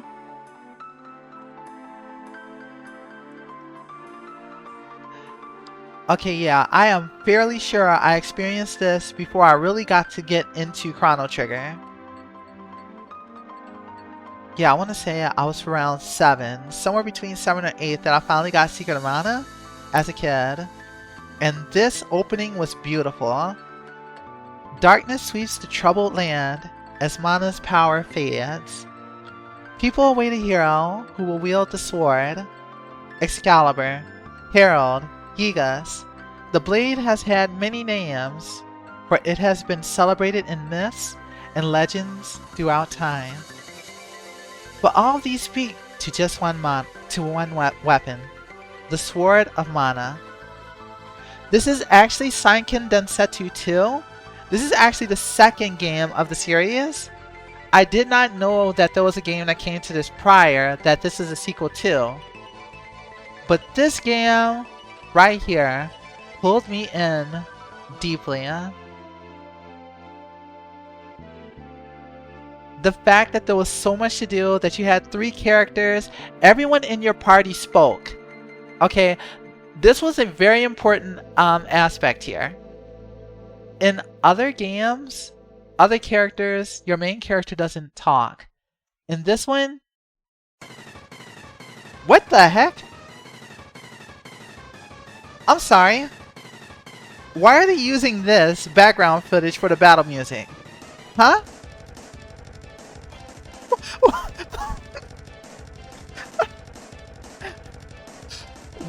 This is not an ad. This is the actual footage that they're. This is the actual footage that they're using for the boss battle music for the game.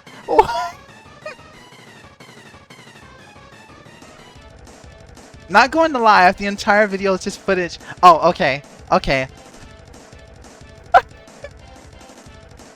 I was not prepared for that. Anyways, this game's music is a banger. I just want you guys to know that because it is. Like this is a fight. Hang on. I'm gonna let this loop once just so you guys can hear the full battle theme. Also, for those of you guys who are watching me play Visions of Mana, you can see where they reference the Tree of Mana. They got it from this game and the way it's portrayed in this game. I love this battle theme so much.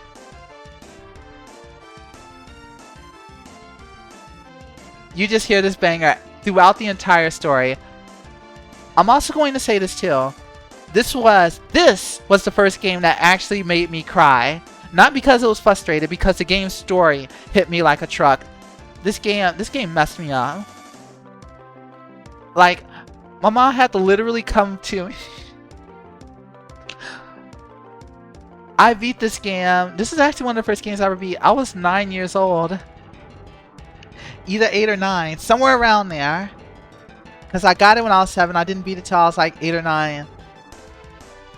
My mom had to come into my room and check on me because this game's ending made me cry really hard. Like I was little. My heart couldn't take it. My heart couldn't take it. Alright, I need to see that one more time. Somebody actually made this decision. Shutterstock. Imagine going to your grocery store and this is what's banging on the radio. I would feel so threatened walking into that store. And then you have to transition to the shopping cart right as the beat drops. Who did this? George, why did you do this? They timed it to the transitions. No, they timed it to the transitions. I wish they did that for the entire song. Okay, I'm over it now. I'm sorry, I just needed to appreciate that for 1 second. Okay, there we go. What the heck? Okay, let me just leave this here for now. So, yes, this game was really fun. There was like 8 different weapons to use. All of them had like 8 levels of charge. Different attacks that you could use from charging. So it was pretty much each weapon basically had like 8 different special attacks. So it was kind of cool. Even though some of them took forever to charge, it was kind of worth it for me. I don't know. There are some speedrun strats like where people could like stack magic in order to kill things really fast. It was really cheesable. So like there were better strategies, but I like being able to play around with the weapons. At the maximum level, there's actually like super versions of the spells. Most speedrunners, hardcore players do not bother with it, but I enjoyed them. I enjoyed the broken versions of the spells. So yeah, there was a lot to love with Secret of Mana. Oh, and sorry, let me take. I used to own the original Final Fantasy adventure, but it got lost. Oh no, I'm gonna have to go back to Sword of Mana. I want to check it out for myself and experience it. I really do. I really want to give it a try myself. Let me go ahead back here, and I'm gonna close this. Okay, so now we're back here. So now we're at that first hybrid, that first game that really hit the Crystalis itch. I became a hardcore fan after this, and I started seeking out more games that were specifically like Secret of Mana. Action RPGs was my thing. These were great too. Like I still like turn-based RPGs. That did not change at all. However, I still had a craving. I needed that adventure, that action element combined with the turn-based adventuring of Chrono Trigger, but it had to be JRPGs. Okay, so the thing is, RPGs like traditional CRPGs had like this thing where of course you create your own characters and then you have like control over the builds and everything, and that is cool in its own right. And while I did play games that had that element to it too. I think my first one was like Ultima, like there was like a Super Nintendo Ultima game, which is actually something I should put. Oh my god, I created the Hyrule Warriors timelines, and the fact that Zelda is a part of it is kind of crazy, huh? I cannot believe this. I cannot believe this. I cannot believe I'm being subliminally influenced by Zelda even now. It just doesn't, it never ends. It never ends. So we're still in the Super Nintendo era, right? Let me think back. Right, so I'm looking for more games specifically like Secret of Mana. However, I would still find more turn-based RPGs. My next major RPG that I once again could not beat, but it drove me crazy, was no, that's gonna come after.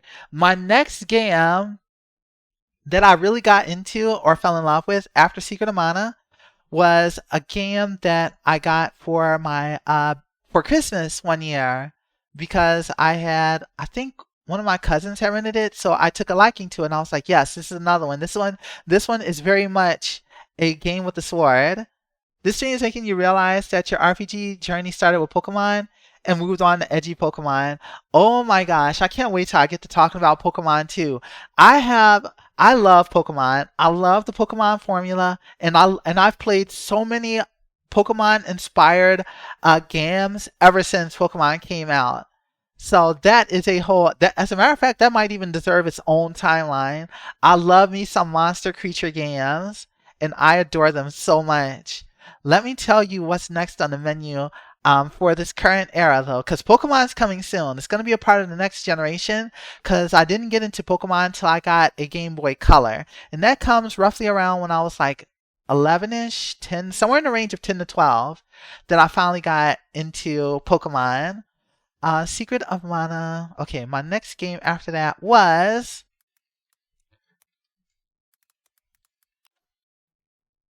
And here it comes. It's coming soon. It's a very small icon, but it's okay. No, I actually want to use a bigger icon. Okay, I found it. Our next game to cover, between on the path to being a hardcore JRPG fangirl, Brain Lord. And that's this right here. Okay, why is it cut off? Okay, you know what? I'm not even gonna sweat it. So we're gonna hit select, and I'm gonna shrink this down just to be a little more convenient. And this one is a hybrid. This one is an action RPG. It's not where it's like super rigid, focused more on items. It has that combination of you're getting gear, you're getting upgrades, and getting all this other cool stuff, but you also do have progression. And actually, the fact that you mentioned Pokemon, I just realized this game, I played Pokemon before Pokemon, because I have got something to show you. Let me hit OK. First, let me pull out the Brain Lord intro.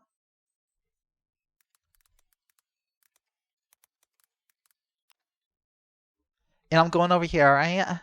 Opening, I think, no. SNES introduction. Oh, it's just a demo. Okay, actually, you know what? The fact that it's just that actually works well. So that way you guys can get an idea for this game. So this one's actually pretty interesting. And once again, it's Enix. Again, I'm too young. I want to say I'm like, I can't remember when I first opened it. I'm trying to remember how old I was. Anyways, I'm gonna let the intro play, and maybe that'll help refresh my memory. Alright. So this is Brain Lord. Chrono and Suikoden are also Pokemon, collecting absurd amounts of party members instead of creatures. You know what? Fair. You know what? Actually, that does count. That actually does count. So so this one was actually very much focused on puzzles, and it was a lot of fun. So you might see there's like two little creatures following around. You actually do have monster partners that you get, and they have different stats and abilities too, and they help you out in battle as well. They also do different utilities as well. Some can heal, some can do other effects too, like if they're equipped, they boost your base stats as well. It was actually really cool. So you have some that you use for stats, some had elemental advantages, all while you could use your own magic and there was also multiple different weapon types that you could access as well. So it was actually pretty cool in its own right, because you had this upgrade system. As a matter of fact, that little fairy, I think, is the one that you could use to use different elements. No, that was the healer. So this one had a lot of puzzles, and some of the puzzles did drive me crazy. Some of them you literally had to know math. Like, they literally had like little signs where you had to like know the correct math formula in order to get through the puzzle. Like, it was crazy, but it gave you so much to do. Like, you explored, you could level up your character, you leveled up your weapons, you leveled up your elementals, and your elementals got stronger. It had so many features going on for it. This is looking a lot like an early Curse of Darkness. Curse of Darkness. Let me take a look at that one. Curse of Darkness. No, there's an ad coming up. Oh, is this Castlevania Curse of Darkness? Okay, let me take a look at this. I'm curious. I just want to see the intro. Is this the right one? Oh, yo. Looking so badass.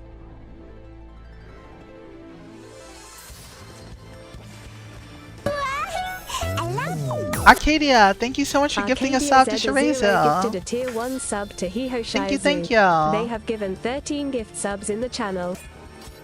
Enjoy your sub, Shirazo. Honestly, I've wanted to play a Castlevania. I haven't played one yet, but I do want to start with Symphony of the Night. Oh my god, why is he so dramatic? Wait, why is he so upset? Like, you did all that. Phantasy Star 2. Phantasy Star, no. I don't want to go into Phantasy Star just yet. Phantasy Star is a huge thing for me too. I might not. That's going to be a whole chapter in and of itself. Hang on, I need to see this one more time. Video? What was that? Okay, so this dude is fighting, doing anime things. Woman looks away. And he's like, no, why did you leave me? I brought your DoorDash and you're not going to tip me. How dare you? I don't know. That's my headcanon for the game's plot. But yeah, I actually do want to play a Castlevania. I want to start with Symphony of the Night. Honestly, something that caught my interest regarding Castlevania was learning that it was influenced by that Dark Souls was influenced by Castlevania. And when I started looking at how combat works, it actually really caught my interest regarding that. Curse of Darkness has monster collecting and raising while you explore the castle and its surrounding areas. Wait, that's actually pretty cool though. I approve greatly. I love me some creature collecting in my games. And oh my gosh, you know what? I may have to do a separate stream just for monster collecting games. Like, there are that many. I can actually name a few off the top of my head with monster collecting, or at least RPGs with monster collecting. J-Cocoon, Monster Rancher, Pokemon, Robopon. That's 4. And then of course Dragon Quest Monsters. What else do I got? What else can I think of? Also, ads about to start in 1 second. I'm going to hit the add button right now so that way I don't have to wait for it to start, because hitting it just actually starts getting rid of it. There we go. Because I hate that long minute wait for it. Okay, so if you guys are still here, your summon creature evolves differently depending on what weapon you're using.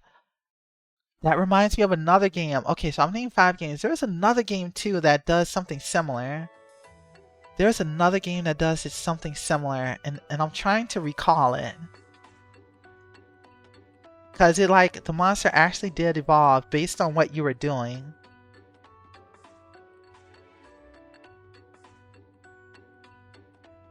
What was that game? What was that game? Okay, it'll come back to me. But let me go back here. Actually, while we're in ad,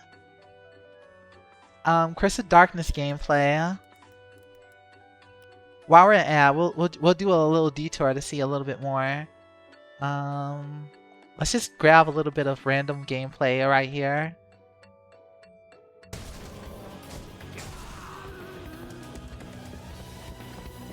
So when I said brain lure and it has creatures and weapons that level, I immediately thought of that. Thank you for mentioning it, because I really do like hearing about different cool games, especially older games.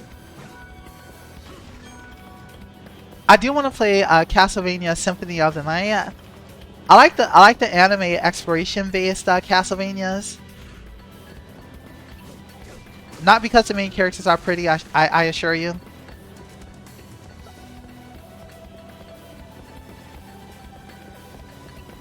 But there's definitely something interesting and rewarding about the exploration in those games. Over abandoned castle map. Cruise on. Fenrir level 5. Ooh, combo that wolf. Let's see if we can get to a boss before ad ends. Also, the music's a banger. Okay, is this a boss?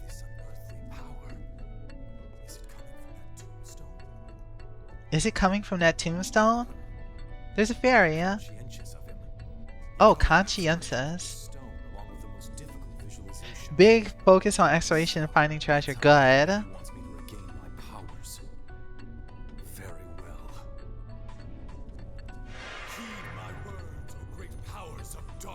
Ooh, look at him doing the edgy pose. Heed my words, O power of darkness.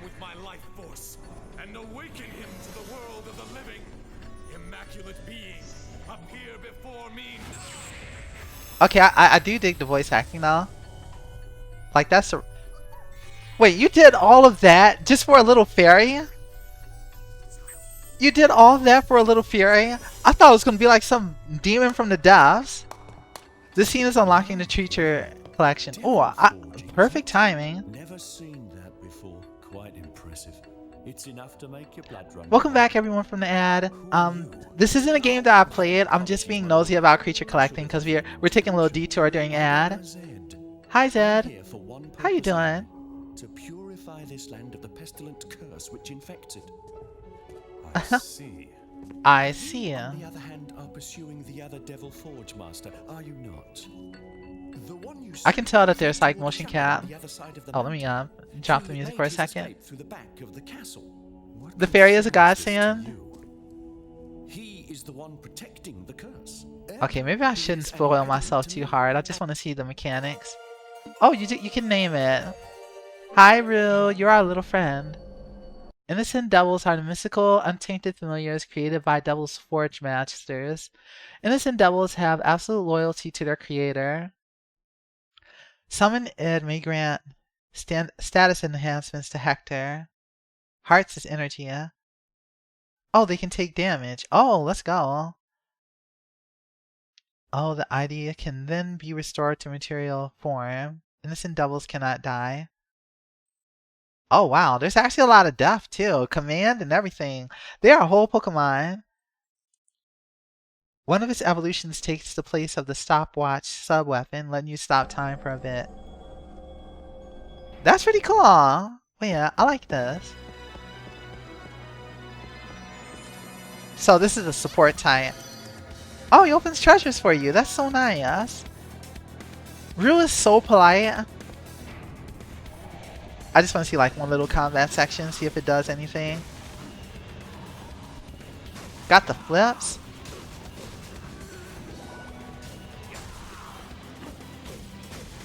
Okay, that one probably doesn't battle. It's just your party member. That's pretty cool though. Going through the door. Alright, I'll let them fight this one last one. Okay, cool, huh? Thank you for showing me that. Okay, so that's Castlevania Curse of Darkness. It's like, I love looking back at these because there's so many cool like mechanics in games that I didn't get a chance to play that I missed out on, and you don't really see much in modern games. Oh, it learns how to attack depending on how you evolve it. Otherwise, it's just for support. Okay, that makes sense. If the other game that had a similar mechanic comes back to me, I will definitely think back to it. I know that Bomberman's second attack, which is like the most random thing, and Bomberman's second attack for Nintendo 64, Bomberman gets a evolving partner that actually evolves based on how you play through it as well and what you feed it. And you just reminded me that that was a thing. Let me go ahead and check. Let me step back over here. Alright, so where was I? Right, so that was Brain Lord, and with that same whole monster collection, and some of the monsters, like you were saying, like in this one, they get really powerful in their own right as well. And I think that's pretty cool. Okay, so that was Brain Lord. The puzzles were cool. The monster collection, the variety of magic in Brain Lord was really cool in its own right as well, and the weapon types and the way that they controlled was awesome too. And of course, you had the town exploration, things like that. That was awesome as well. Oh yeah, number 6, Magic Pencil. Like, I may actually have to create an entire separate path for monster collecting games, because oh my gosh, was I in love with monster collecting. So that is Brain Lord right there. Now, continuing my journey, I'm still in that like 7 to 10-year-old range as a kid. And then it's going to be like a lot of back and forth. Like, you're going to see me mention PlayStation games while mentioning new Super Nintendo games. Because like I said, used game market, I'm looking for these games. Also, side thing that I want to mention. If you were a JRPG fan, you are in financial hard mode. Because even though JRPGs were not very popular, those games were so expensive to find used. JRPGs had this weird dynamic. Let me see if I can find. JRPGs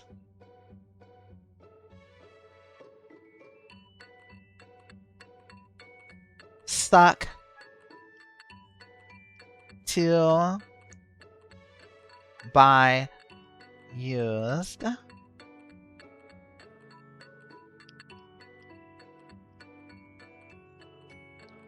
And they did. And they did. And it wasn't because the games were popular. It was because most of the time they were very limited runs compared to like other games.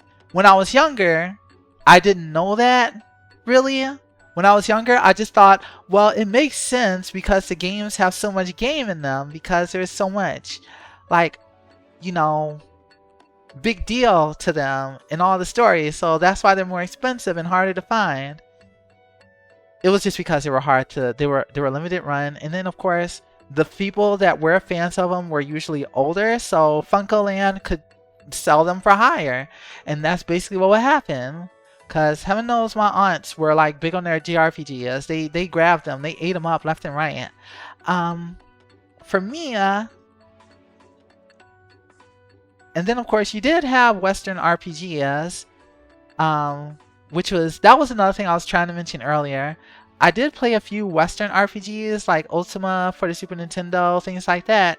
But because JRPGs didn't have, you know, JRPGs established characters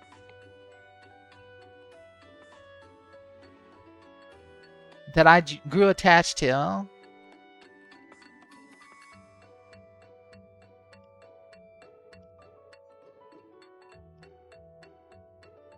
I spelled that poorly. Not like that. I'm gonna do. I'm just gonna be a goofy and just draw hearts right there. Okay, so you gotta understand. Like, I can't get attached to characters I make myself. I get attached to like characters with their own story, and that was like a huge hook for JRPGs for me. Like, you give me this world where all these interesting things are happening. Like, once again, going back to the intro of Chrono Trigger. Like, you see all these cool looking locations, and you're traveling through time, and you're seeing like the past and the future, and like how the world is changing, and these established characters are like going through these different situations. Chrono Trigger messed me up, made me cry. Secret of Mana also messed me up emotionally. There is one part of Chrono Trigger that is like, so Chrono Trigger has branching endings and paths based on the decisions you make and what you're able to do. There is one part that was like, that messed me up because there's a certain way that you can prevent something from happening. I'm not going to go into too much detail, and I didn't know how to stop it from happening when I went to that point in time, and it broke my heart so bad. I was crying because I couldn't do anything about it. I was like, holy crap, that actually just happened. And I think about that so much. That's like one of the most memorable parts of Chrono Trigger for me. This one messed me up.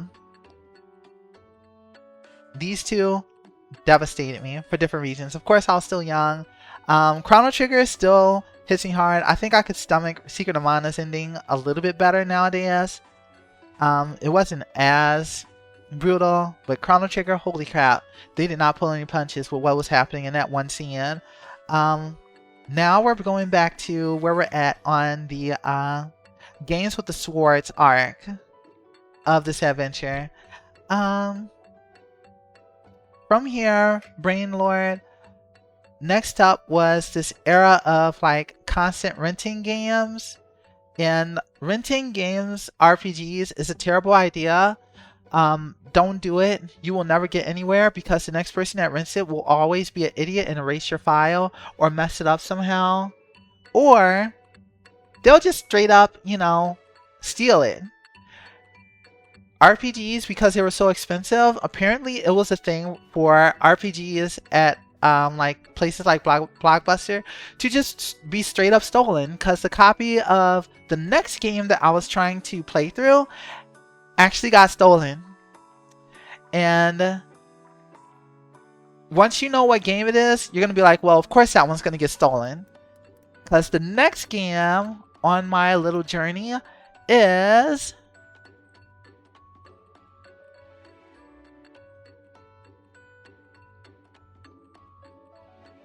the legendary Earthbound. Earthbound needs no introduction. This is a game where you're just a psychic kid going through and killing the most random, I don't know what the heck they are, kind of monsters. You get lost. Your main character gets homesickness as a status effect. You talk to your dad on the phone to save the data. It's a classic for a reason. It has so much charm. It has so much charm. Don't let online NES players fool you.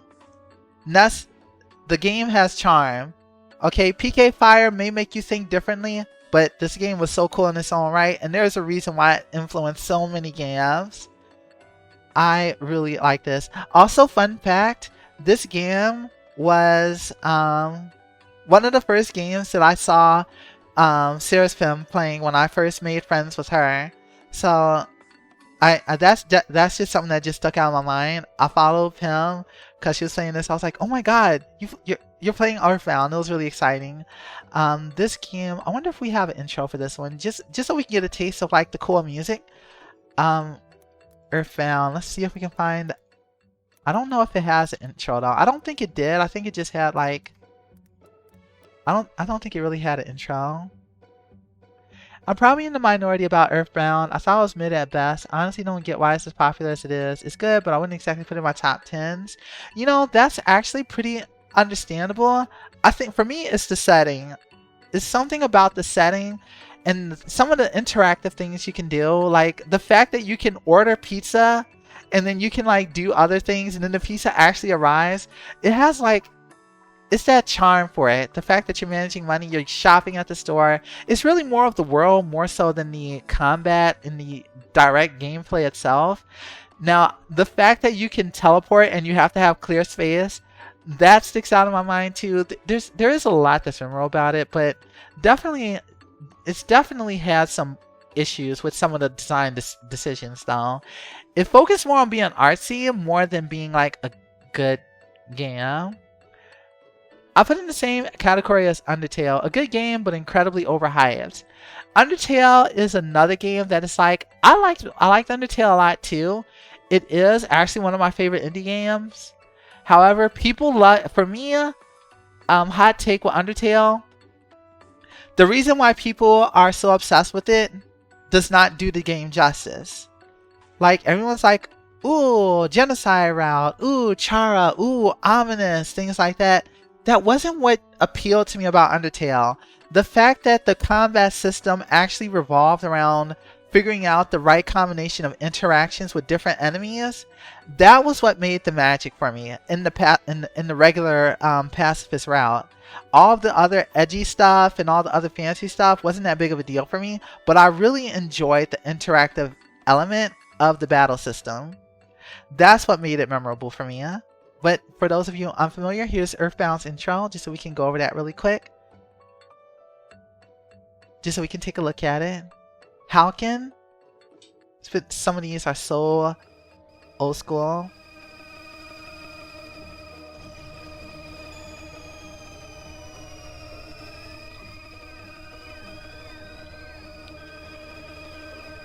And I'm like, what is going on here?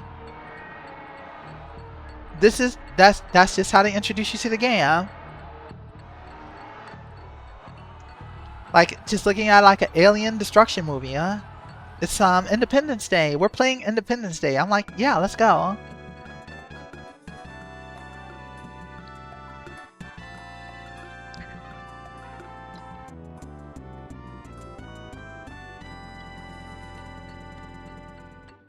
And then of course you have that memorable music. The music is just, it needs no introduction. Hi Kosla! I am so glad you're here, so that way you can feel that way. How are you? Oops, I hit the wrong button here. We're taking the bus. We're just taking a ride on the bus.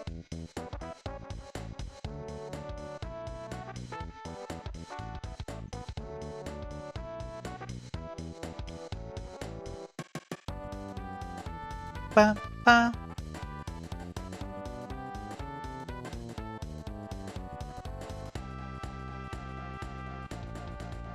And I just think, though, honestly, this the whole mechanic of being able to finish battles before your HP actually rolls to 0. That was another fun mechanic about it. But again, I never got to finish playing through this game because of doggone the game being stolen from the Blockbuster that I was renting the game from, trying to play through it. Like, people knew how rare this game was. Even back then, it was kind of crazy, huh? So that's Earthbound. Honestly, I don't really have much for this game because I didn't get to fully experience it. But I just wanted to mention that it was a game that I got into and I found it interesting in its own right. Let me go ahead, head over here. And we're going to go back to our route. And so far, so good. Where did I go from here? Okay, so after Earthbound, again, I'm currently in my renting Super Nintendo games era. The next game after Earthbound was similar. Luckily, this one didn't get stolen, so I got to play it a little bit more often. But this game, if you tried to buy it used, it was well over like in the range of $50 to $60. And I'm talking like 4 years after its release. This next game is hella expensive. And I'm gonna pull this one up right now. Close this. Let me get organized a little. Lufia 2 is the next game. And this game was infuriating as a kid because this game had, like, Brainlord had fair puzzles. This next game did not have fair puzzles. It had absolute hell logic puzzles. Like, you will hate colored blocks after playing this game. and needing to go through. Oh wow, that's actually too huge. That is too huge. But you know what? It's high resolution, so I'm not gonna complain. So this is Lufia 2. And let me see if I can shrink this down. Resize, resize. Where is resize? Oh, it's over here.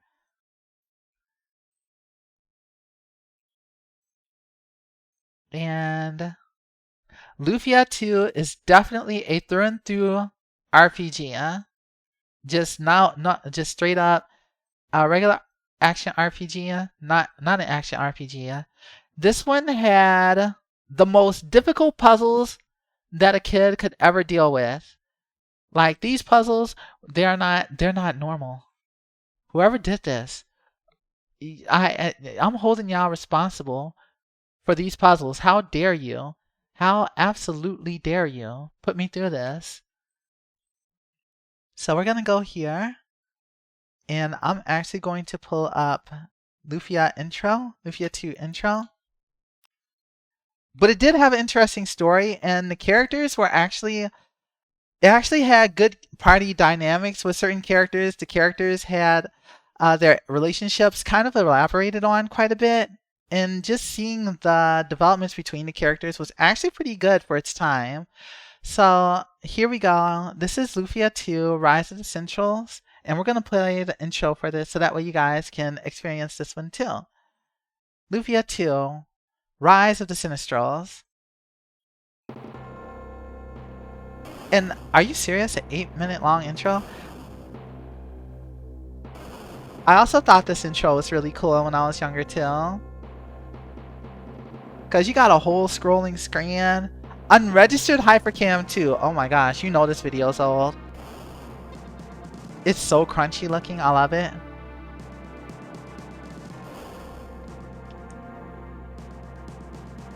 And then you just see all these lights and you're like, I have so many questions. I almost kind of want to find a better video because the frame rate on this one is kind of rough. Actually, let me find a better one. That might be the only one. Okay, better quality. I love that they had to name it very specifically better quality. So you know what? I'm gonna take it. Let's watch that in better quality. Cause you guys like things in better quality, right?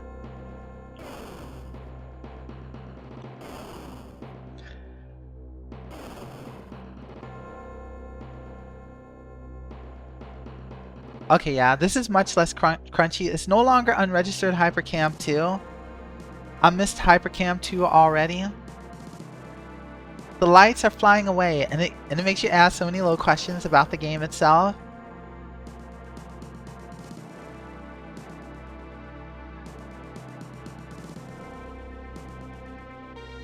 And here we go. Master. Scenario composer. Aram? I would like to ask you something. Yes, sir. Who should rule? We Sinistrals or humans? You're gonna recall something from Breath of Fire. But why do you ask that, sir? Judgment time with the dual blade has come. Let Coleslaw rule. Are you saying the dual blade is resonating? See, like, we got these intros that make me ask these questions, Coleslaw. Would you go? Yes, sir. So, clearly these are Sinistrals. I trust you. I trust you more than the Sinistrals, Coleslaw. I trust you so much. And now, Mode 7. We love our Mode 7 in this house. And now we're going places. We are going places. We are absolutely going there. And then to that place we went. And then that place we went to a whole triangle. No one say Triforce. But yeah, this one had a really cool battle theme. It was really cool in its own right. Battles you have 4 party members, and once again, tameable monsters was a mechanic in this game. you could get certain monster party members, and they all had different abilities, and you could swap them out whenever. And some were actually really cool. Some were actually pretty strong in their own right too. Again, you can see the seeds where we, where we gain an appreciation for taking care of monsters. Let me see if I can find Lufia 2 Battle. What was that? I just heard a warning sound, and I'm like, wait, what just happened? Lufia 2 Battle. Damn, battle. I need one battle. No, we're not spoiling the final boss. No, stop. Stop spoiling the final boss. Apparently, people only want to fight the battle. People only want to fight the boss. I don't understand. But yeah, the combats. That's Lufia. Isn't this Lufia? Yeah, this is Lufia too.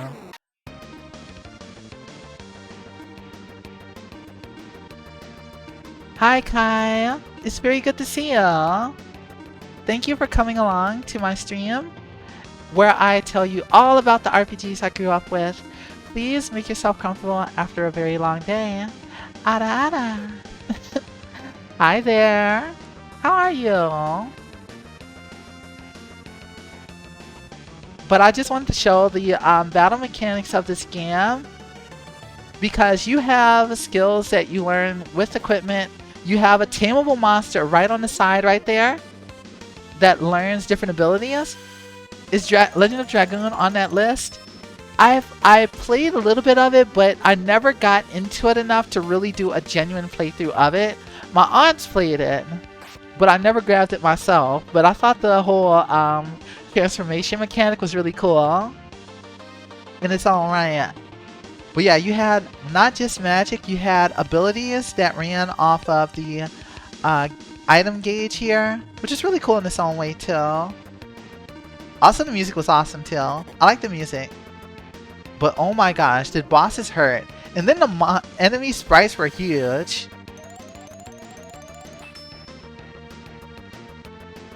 But yeah, I really enjoyed this one.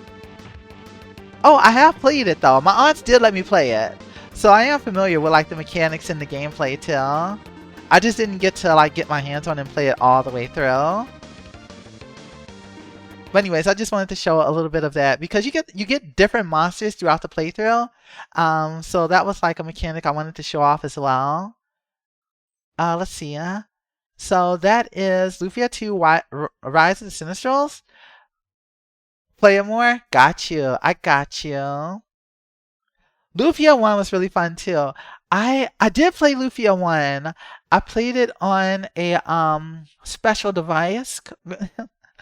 But yeah, Lufia 1 was fun in its own right as well. It was hard. It was a little bit harder to go back to, but it was cool. It was fun in its own right. And I like the intro too. I like the way how it starts off with all like the high level characters. I always found that pretty fun, like a good way to kick off the game.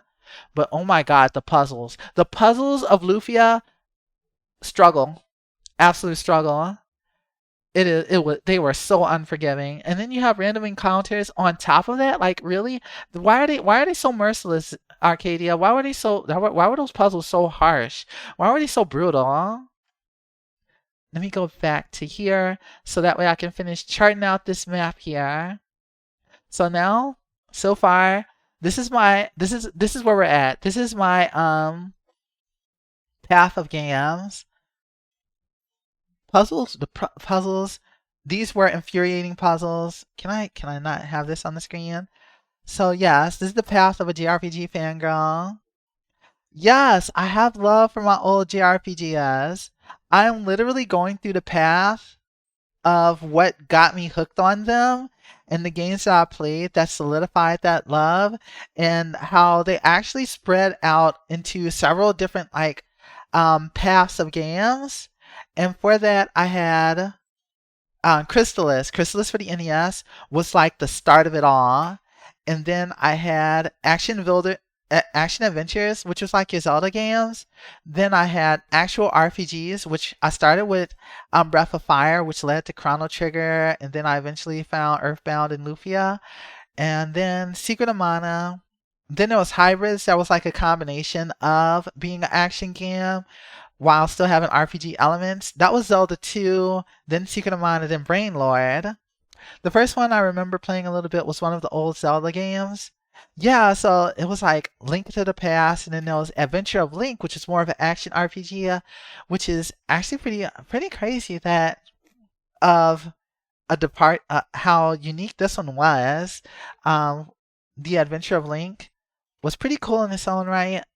But yeah, so I ended up getting to Lufia too. As you can see, I ended up seeking out more of the RPGs more than the action ones because of the story. The worlds and everything, there was more to explore, more to see. So I ended up leaning more towards RPGs and actual action RPG hybrids because these were cool when they had a good story, when they had a lot of story. Illusion of Gaia was like the exception, because it actually had a really good story, but it wasn't really super big on the RPG element. It was more of an action adventure more than anything. It was either Adventure of Link or Zelda 2. I can't remember which one I played first. The one I played first was Zelda 2, The Adventure of Link.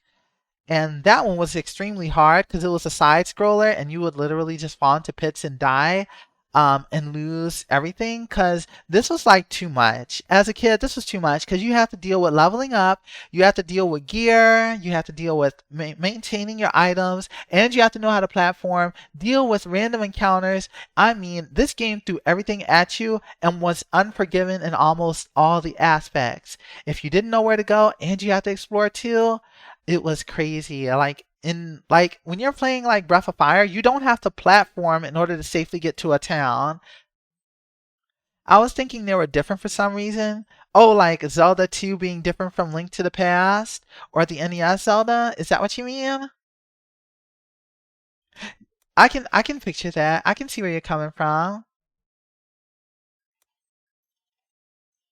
But yeah, it has been this whole path of just kind of figuring out the games that you love the most and then figuring out why you love them while growing up. Wait, can you guys hear me? I'm here, right? I mean, I'm definitely talking to you. So, this is weird. Hi, Buckles. I have a pop-up here that says OBS has crashed. But clearly I'm still here. And I'm afraid to hit anything on it because I don't want it to crash. Like, it is literally just right on the screen right now saying, whoops, OBS has crashed. I was wondering where that sound came from. I'm just gonna paste it right here. Like, this is what I see on my screen right now. Whoops, OBS has crashed. I'm not hitting that. I'm not hitting that button whatsoever. We're just going to say, oh, you crashed? Yeah, you definitely crashed just now. Yep, you most certainly did. We're just gonna let you do that. We're just gonna let you have that right there. So yeah, that's what it says right now. We're just gonna ignore that. We're just gonna ignore that OBS crash and we're just gonna keep on talking. That's what we're gonna do. But yes. So the reasons why I love JRPGs is established world.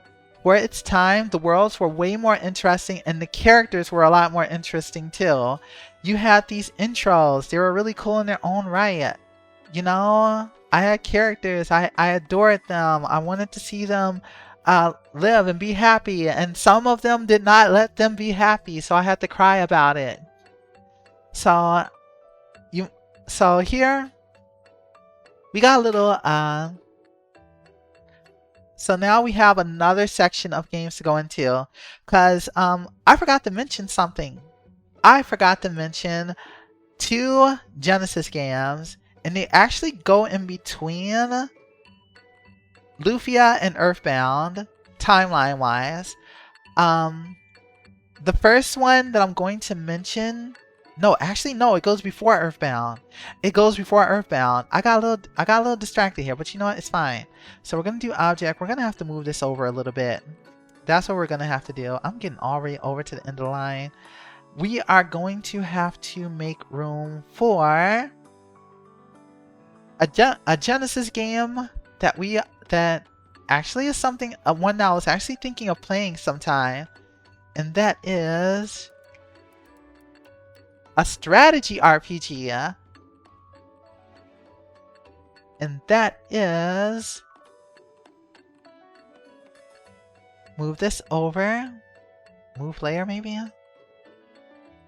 and that is Shining Force.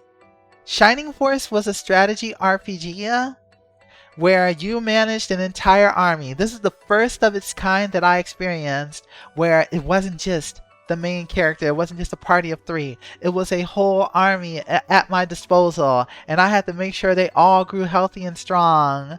And it was hard because if the main character died, it was all over, and I was not prepared for it.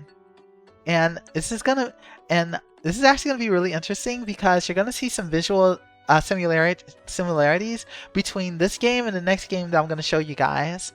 So this is Shining Force. Your characters could level up, they could get promoted. Basically just like, it's basically a simpler Fire Emblem. It's a lot more simplified. I consider Fire Emblem a bit too daunting for me with the permadeath and everything, but I like Shining Force because you just spent money to bring people back from the dead. So let me go ahead and see if I can pull up a intro from this game too, because I really liked how battles worked in that game, and it was really satisfying in order to really succeed at this game. And it had a really cute intro screen too. So let me see if I can find intro Shining Force. You guys, I thought I could actually get to like the PlayStation era. I did not realize I was going through so much history already. Like just this one childhood arc before I even knew what RPGs were. All these games I played before even knowing the term RPG. So I'm finding these games, my aunt knew them, they didn't know what to call them, they just found them and played them. So let me pull this up right here. This looks like a good quality one. You know what, this says HQ, we're gonna put HQ. I'm gonna click this one right here. Let's see how good this one looks. So this is a strategy RPG. I really like being able to manage an army and being able to promote characters. It was really rewarding in its own way for being able to do so, and it was for the Genesis. Fun fact, I actually got a Genesis first before I got a Super Nintendo. In a land long forgotten, light fought darkness for control of the world. Listen, this is all my plots. You know, give me some dragons, give me some evil forces. Dark Dragon led the evil hordes of darkness. I was all about it. The ancients fought back with the powers of light. Once again, we're going back to Breath of Fire, Dragons and Light. Dark Dragon was defeated and cast into another dimension. And then the Dark Dragon was gone and we didn't have to worry about it. But the Lord of Darkness vowed to return in 1,000 years. Exactly 1,000. He's literally keeping count. Like, he's got a little abacus. It's like, okay, I think this is day 365. I'm going to slide this over. Yes, 999 more years. I am waiting specifically. But yes, 10 centuries of peace ruled the land of Rune. And that's the plot. Until the kingdom of Runefoss brought war and fear to Rune. So Rune versus Runefoss, fight of the century. Hordes of evil creatures ravaged every land. Here and there, strongholds of good still held out, awaiting a hero who could wield the powers of light. Could that be me? Could I be the one who could wield the powers of light? I hope it's me. Shining Force, the legacy of great intention. Okay, it does have the intro. Here's what's really cute about this game. The way that the game works, the way that the intro works, this character is actually reading the story to you. So the saves and lows are actually just her reading the book. What else does this old book say? 1,000 years have passed since they vanquished Dark Dragon, and this book says Dark Dragon threatened to return right about now. I bet anything that Dark Dragon is behind the evil hordes of Runefaust. I need to tell someone about this, but who would listen to a kid like me? I think Dark Dragon's coming back. Will you help us? Come on, it'll be a adventure. And I just think this is adorable. The fact that the story ties around this. Anyways, I just wanted to show that. You are playing your role in the story, huh? But yes, that's Shining Force, and it was a really fun game. The battles were really cool. There's this Shining Force 2, which I also played, but I'll just put that in the same category as this, so that way we don't stay forever on the Shining Force series as a franchise. Those are games I actually do want to play through on stream at some point in the future, after I finish a couple of other projects that I want to play through myself. So that's Shining Force. So that is Shining Force. Awesome game, awesome RPG. So going back here, I have like one monitor up. I have a second monitor up with the streams details on one screen. And then I have my tablet on the screen here. I am like running a full setup just for the stream. And it gets very confusing. So if it ever seems scattered, it's because I'm running 3 screens just to tell you guys about my game history. However, I'm realizing I may not be able to get through my entire history of games at my current pace. So I don't know. Depending on how you guys feel about it, maybe there will be another stream like this where I go into like an additional generation. But I definitely want to at least tackle the Nintendo, Super Nintendo, Genesis era, which I definitely can do today for sure. So Shining Force, great game. Very fun, perfect for people who find like Fire Emblem a little bit too intense and too literal. We don't have to deal with like durability like Fire Emblem does, and you don't have to deal with permadeath. You just get cool weapons and then you fight with them. Some weapons actually have magic attached to them, so characters that can't use magic can actually use magic. You guys need another part? You know what? I'm glad. I am so glad you're enjoying this, Arcadia. I was a little nervous. I was like, I hope you guys actually do enjoy this. Because I really, like, I was actually thinking, I was like, you know, I do a lot of streams, but I feel like a lot of times I get so wrapped up in the game that I don't really get to talk to you guys. And that's something I want to do more. I want to chat with everyone and just kind of like hang and communicate with you guys. So I hope that you guys are enjoying this. Let me see where I'm at now. Okay, so the reason that I brought this up is because there's another game by the same developers. While I fondly adore this game, the next game I have a hatred for because I got to the final boss of this next game and I never beat it. I'm glad. I am so glad, Kosa. Thank you. Thank you for letting me know. And this next game was hell for many reasons. As you guys know, with Lufia, I was furious. I struggled with both Lufia 1 and Lufia 2. I don't know why the cover of Lufia is in Spanish. I just noticed that. I don't know why I didn't notice that sooner. Let me pull up this other one.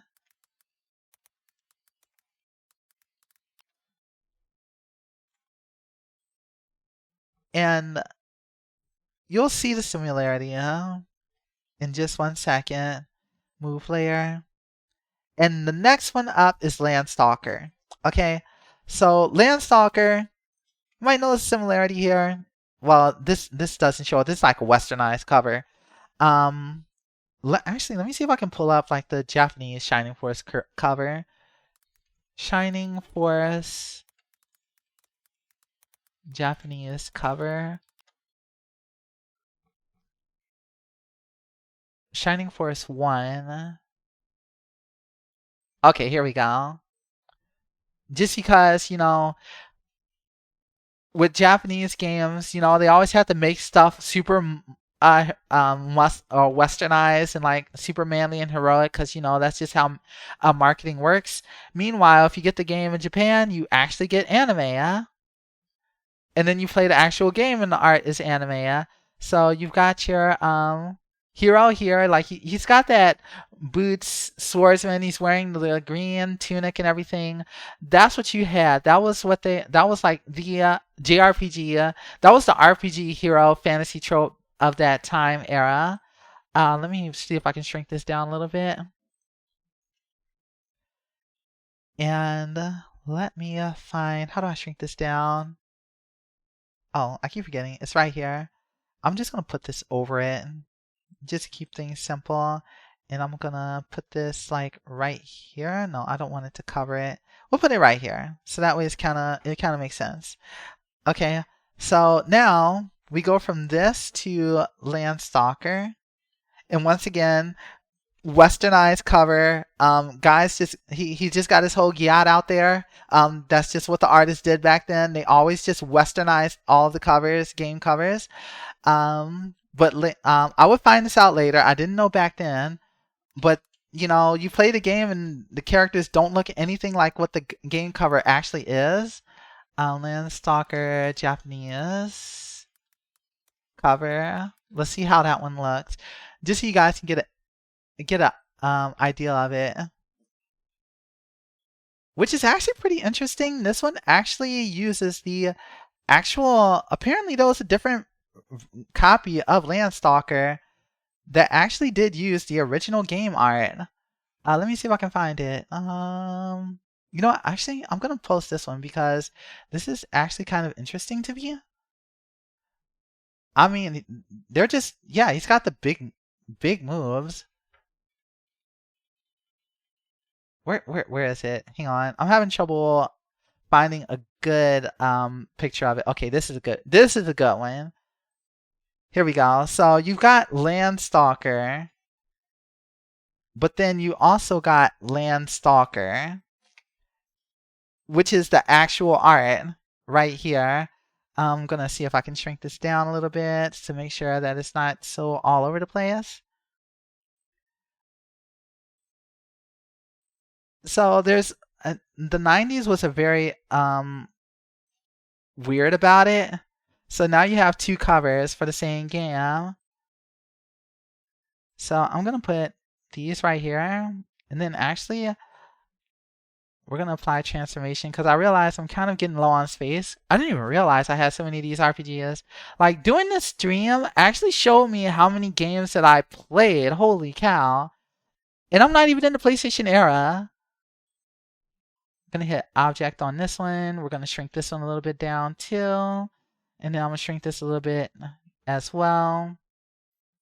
Anyways, I do want to talk about this one because it is one that I played a lot. And I got really close to the end of it, but the ending was just literally too hard. And I was furious. I was so upset. I was a girl with too much free time. I literally, listen, this is all like literally like before the age of like 10 or 11, before the age of 10 or 11, roughly, all of this, y'all can tell I ain't go outside.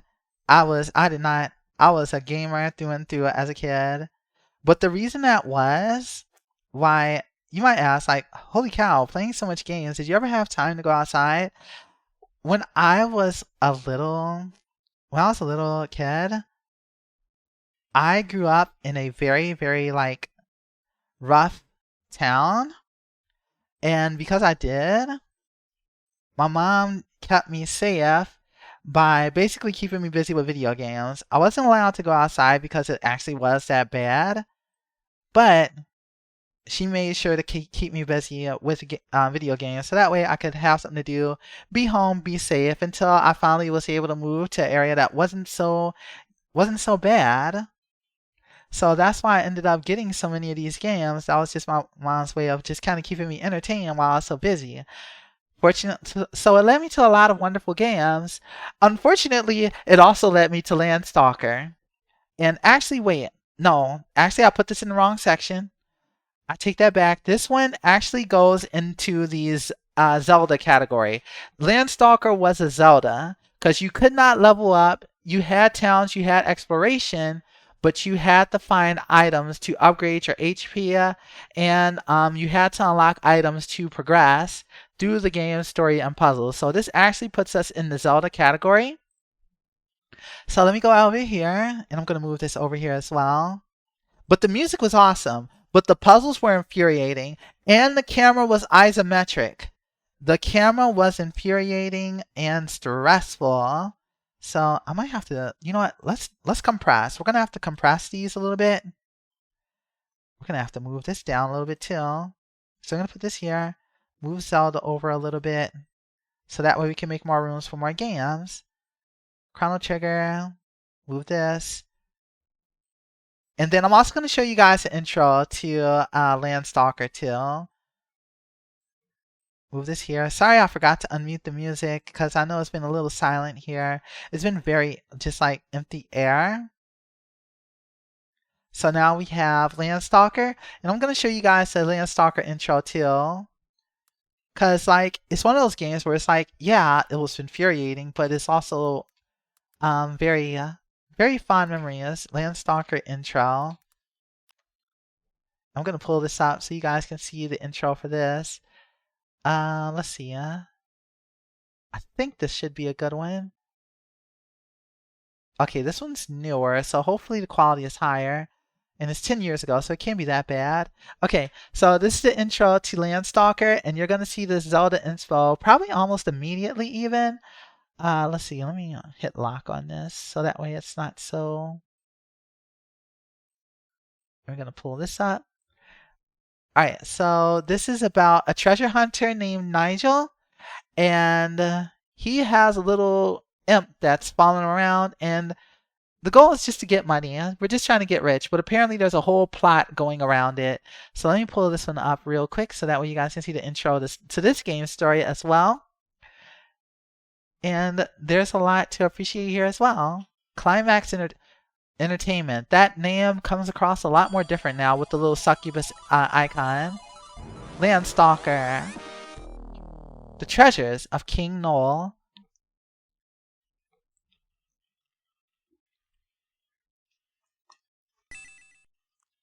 And there's our main character. There's Nigel. And now we're going to see the opening to the game story. Gamo date 312. Jive the Ruins. Yeah, imagine exploring through this. Oh my god. And you get a whole intro too, which is actually pretty cool.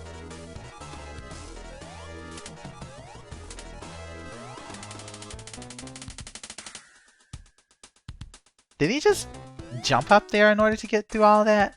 Can Naito program. Landstalker. Yes, you have to do isometric platforming too. It's hell. And there's no shadows. That's another thing too. There's no shadows. And you still have to figure out how to platform. It's great. It's great. You love it. We love it here. Oh, I forgot about that. When you kill monsters, they make this little like clucking sound. It is the funniest thing. It's not just the intro thing. Every monster clucks like a chicken when you kill it. Found Statue of Jepta. And now we're at Calva Harbor. And yes, it is pain. Platforming is these repetitive patterns. Now, to be fair, this game was meant to be played on a CRT, so it actually shouldn't look like this. It actually looked a lot better on CRT televisions. So a lot of the graphics look a little bit more crunchy than it actually should. And of course, the owner just paid us out. Like, the eyes do not look that silly on the CRT. It was designed to be to look much better on an actual TV from that era. With that money, you won't have to work for quite some time. I envy you. What? And now, yes, the succubus is named Friday. Hey you, hand me that little girl. Girl. They know I've seen King Noel's treasures. They'll do anything to make me talk. They'll probably even kill me. Who knows? So please help me. Why me though? Wait a minute. Did you say King Noel's treasures? Right. The main character actually talks. Nigel's the main character. What's with all the jibber jabber? I told you to give me that girl. Run, hurry. Could be interesting. Okay, come on. And there he goes. Literally just helping this girl because it's like, we can get money. Ha ha ha, you won't get away. The music is cool too. I do like the music. We did it. She's gone. Hey girl, did you really see the legendary treasures? We're finding One Piece. The name's Friday. Don't call me girl. Okay, and you can call me Nigel. Now talk. I saved your life, you know. To tell the truth, I didn't really. Quit fooling. Why were they running after you if you hadn't seen the treasures? Well, I didn't actually see them, but I know they're around here somewhere.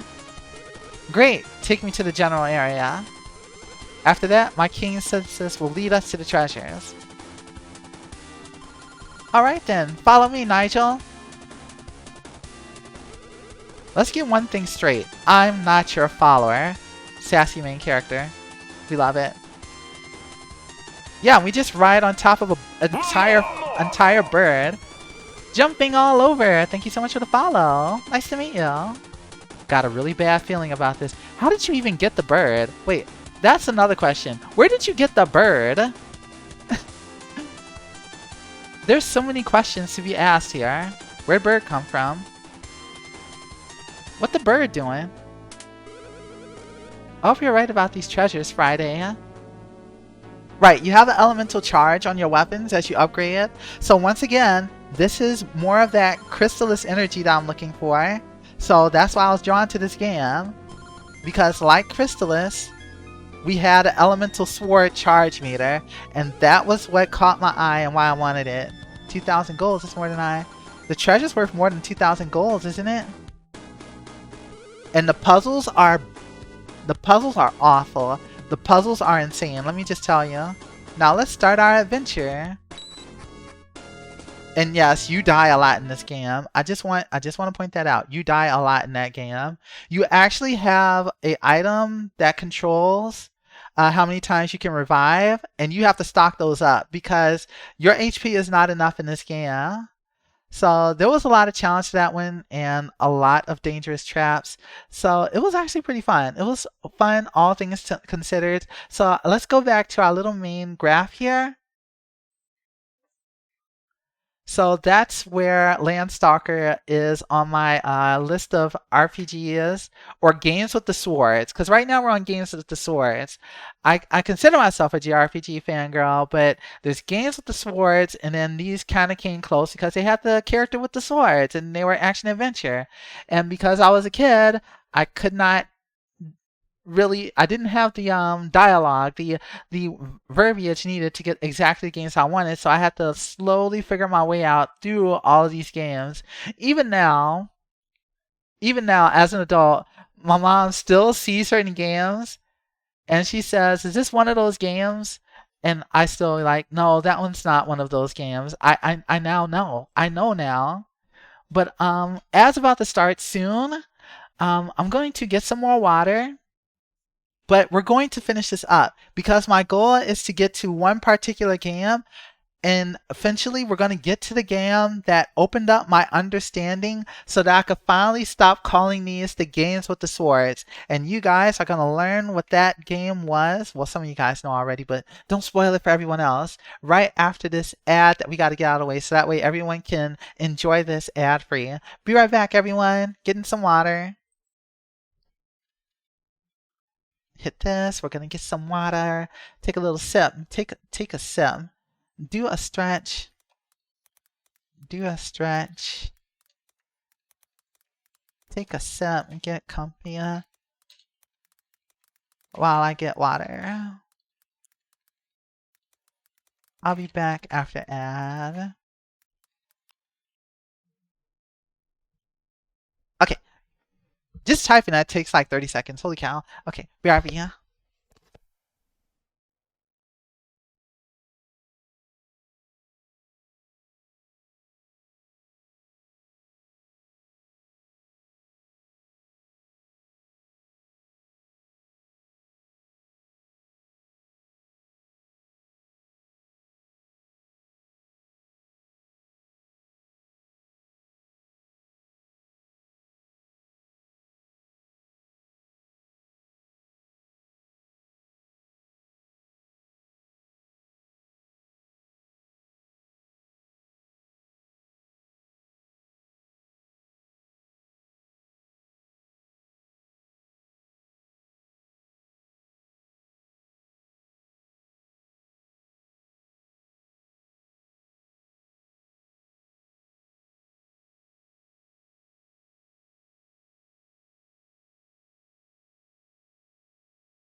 Okay, I'm back. I forgot to turn on music for you guys. I'm so sorry. I meant to have some music on while I was doing the BRB. Um, there. Okay, so I'm back. Let me go ahead and get rid of this BRB. So far so good. What time is it? I've just been chatting nonstop. I've been enjoying it. I've really been enjoying just being able to actually focus on talking instead of trying to talk and like be a pro at the game. And I'm just here just sharing some thoughts on games with you guys. I'm enjoying that so much actually. And I'm so glad to hear you guys too. And then talk with you guys as well. Let me see here. So let me also continue where we're at on the list of games. So that was Landstalker. Landstalker, again, was a love-hate game. A lot of hate because it was so brutally unforgiving, and isometric platforming was very difficult, and the puzzles were tricky too because you had timed puzzles too. Like imagine hitting a switch and then you have to get to another area and make it to another platform while dealing with traps that would damage you if you couldn't do it correctly or fell off. There was a lot of that, and a lot of like blind exploration too, and of course things hidden behind objects. This game had it all, and all of it was brutal. But the reason these two games are together, I wanted to do together, is because they're pretty much developed by the same game. This is something I will learn later, by the same development team. And you can see that they use very similar like main character aesthetics. They really like their blonde brunette characters that wear green and have boots and things like that. This is one of those design tropes of the era at the time. So that was Landstalker. Let's see. So from here, Lufia, Landstalker. Try to remember what else. What other games were there from this era of being a child and being obsessed with JRPGs, which are really hard to get get hands on because they were so expensive. So yeah, as I was saying before, this is the most expensive type of game to have a taste in because used game market was pretty much how you pretty much got almost all of your games. Buying games new in this era was like very rare, if ever. Like a fresh new game was more of a Christmas thing because they were so expensive. So if you were getting a new game, you most likely were getting them like used from FuncoLand, maybe something like $17, things like that. For a lot of them, JRPGs stayed expensive because they were one of the few game types that one was limited run, two, a lot of collectors really liked them for that time. All stuff that I will learn later. But I used to always be frustrated because the ones I wanted the most were always the most expensive. So, but I continued to search. Some were winners, some weren't winners. Since thankfully, thanks to renting, there was quite a few games that was like, I don't feel like I need to rent them or anything. There are some honorable mentions that I wanted to get my hands on but couldn't. Breath of Fire 2 was a game that I rented, but I could not find it anywhere. That was something I wanted to play through, of course, having loved Breath of Fire 1, thanks to my aunt. Final Fantasy 3 was one that was easier to find. But I surprisingly did not get into Final Fantasy 3, also known as Final Fantasy 6. I've only seen one of my aunts play Final Fantasy 6, aka Final Fantasy 3. Yes, it was called Final Fantasy 3 in the West. It was just like that. It was just like that. I didn't actually get into Final Fantasy until much later with Final Fantasy 7, which is of a surprise to almost absolutely no one. I played Chrono Trigger before I played a Final Fantasy. I played Secret of Mana before I played a Final Fantasy. So I am actually very, very much attached to those games due to just my personal course through those games. So Lufia, I think that covers pretty much this entire era of games. Genesis, what else did I have? You know, I'm going to put it up here, even though it actually technically comes much later. but the very first Landgrisser was known as Warsong. And I actually got my hands on that game. Okay. Oh, okay, Sarabot is here. Thank you. So I had this game, and I had heard so many good things about the Landgrisser series. And I'm going to give this a special mention.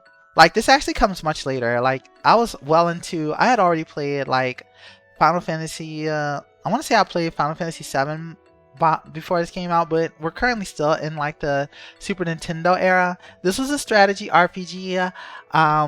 It was a little bit less open-ended. It wasn't as open-ended as Shining Force, as this was very much a war simulator. Shining Force was cool because it was like, it combined elements of our typical RPG with strategy RPG.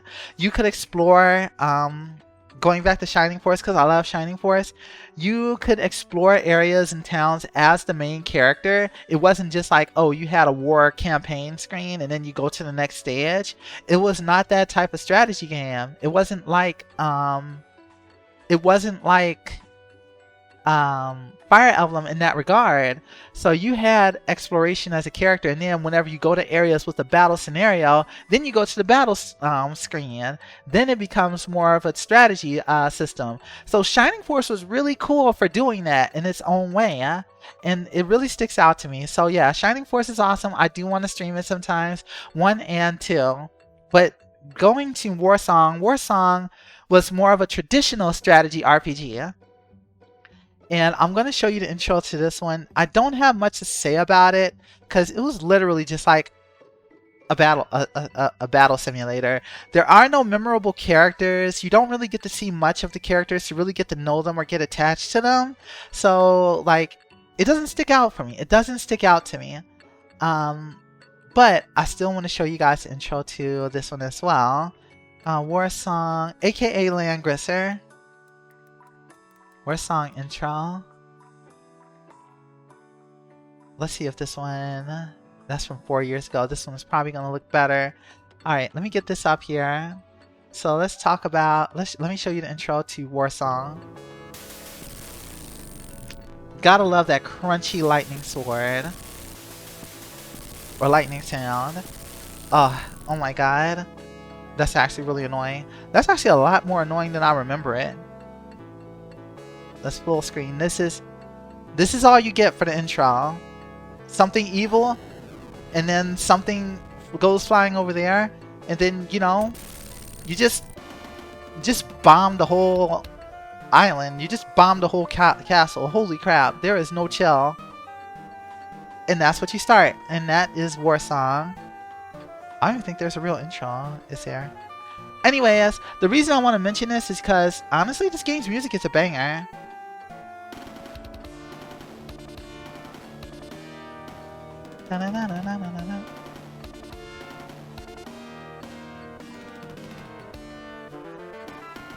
Okay, Warsong Stage 1.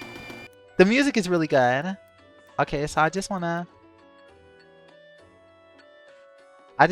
drop this banger on you because it was actually really cool, huh? This was hype though. This was a hype theme.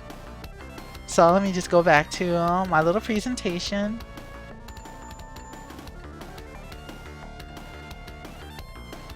But yeah, Warsong was alright. Like, I think some of the battle mechanics were really cool, but no memorable characters, so it was so-so. Nothing really stood out in it for me. I'll have to look at some of the later Landgrisser games and see if any of them catch my eye, but I don't, without the RPG exploration element, I'm not sure if it'll be for me.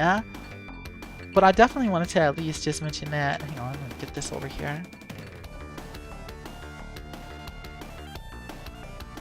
So that's Warsong. Now, this leaves one very important and major game for me that I need to cover next. Up until this point, I have been calling all of these games that I have been through. They were the games with the swords. They really were. Breath of Fire, it was a sword game. Zelda, sword game. Even Illusion of Gaia, even though you were playing a character with a flute, is still qualified as a sword game because you're still exploring and fighting things. Secret of Mana, Brain Lord, Chrono Trigger. They were all sword games. Oh, howdy! There's a Lufia and an Omu. Thank you. How are you guys? How was your stream? Thank you guys so much for the double raid. Gas. Let's give a little shout out.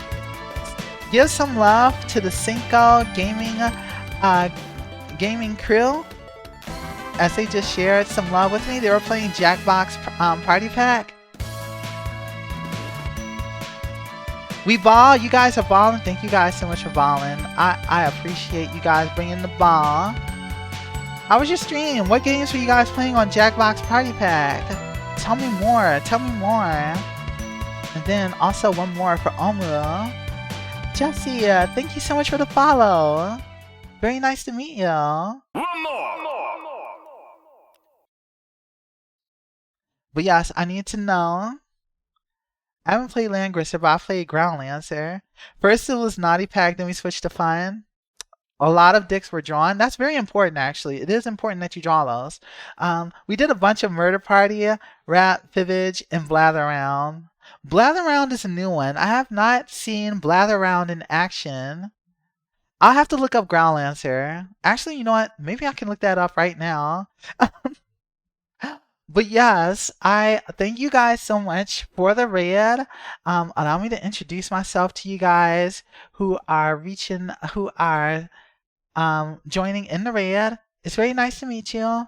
My name is Lumina. I'm a sun goddess sent to your world in your time of need to find a chosen hero. And right now, I'm just doing a little look back. I'm doing a little bit of history here with all the games that I grew up with and why I like JRPGs and the entire path that led me down my current taste in games. Yes, actually specifically the games that I grew up with and the games that I went through leading to my taste in games. Yeah, Breath of Fire is literally right here. I was actually just saying that Breath of Fire was like the first actual turn-based RPG that I actually played as a kid. And that kind of helped me get a feel for what JRPGs offered for me.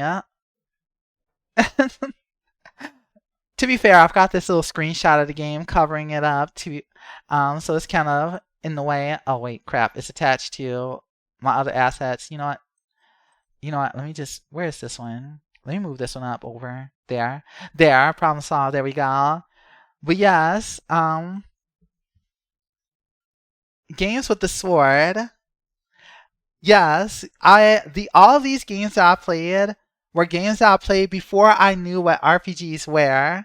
So I was a kid, like, that got my hands on Crystalis for the NES, which completely, like, as a 5-year-old, completely just took over. And I was like, I want more games like these because it gave me so much more to do than like Mario, which Mario's still cool, but this gave me a lot to do. Leveling up, fighting things, shooting projectiles, whatnot. So I ended up with looking for games with swords. And then I would just be like, going to the store like, can I have more games with the swords? And because I didn't know the term RPG, I would just find games like this, and I saw the game with the sword. I ended up getting Adventure with Link, and this game actually made me cry because it was so hard as a child. And then going down here, I ended up coming across Zelda. Zelda was awesome though. It still scratched the itch. It didn't have everything that I found in Crystalis, but it had enough of, it had a good 80 or 75% of what I wanted. And then I found Breath of Fire, and it had like something that I could not find in any other game. I had like this interesting world. I had these cool pre-established characters and all this other cool stuff. There was a time where I didn't know RPGs and JRPGs were different. I didn't know that till much, much later either. Oh my god, Jesse! Jesse, thank you so much for gifting 5 tier subs to 5 subs to the community. I appreciate that so much. Zelda 2 is my first own game, and you got in the pack with your Game Boy Advance SP. I appreciate it so much. Thank you, Jessia. Yeah, Zelda 2 I found at GameStop because I was looking for games with the swords. Well, and I found this game because it literally had a sword on the cover. I was not ready for this game. This game was merciless. This game was out for blood. This game kicked my butt.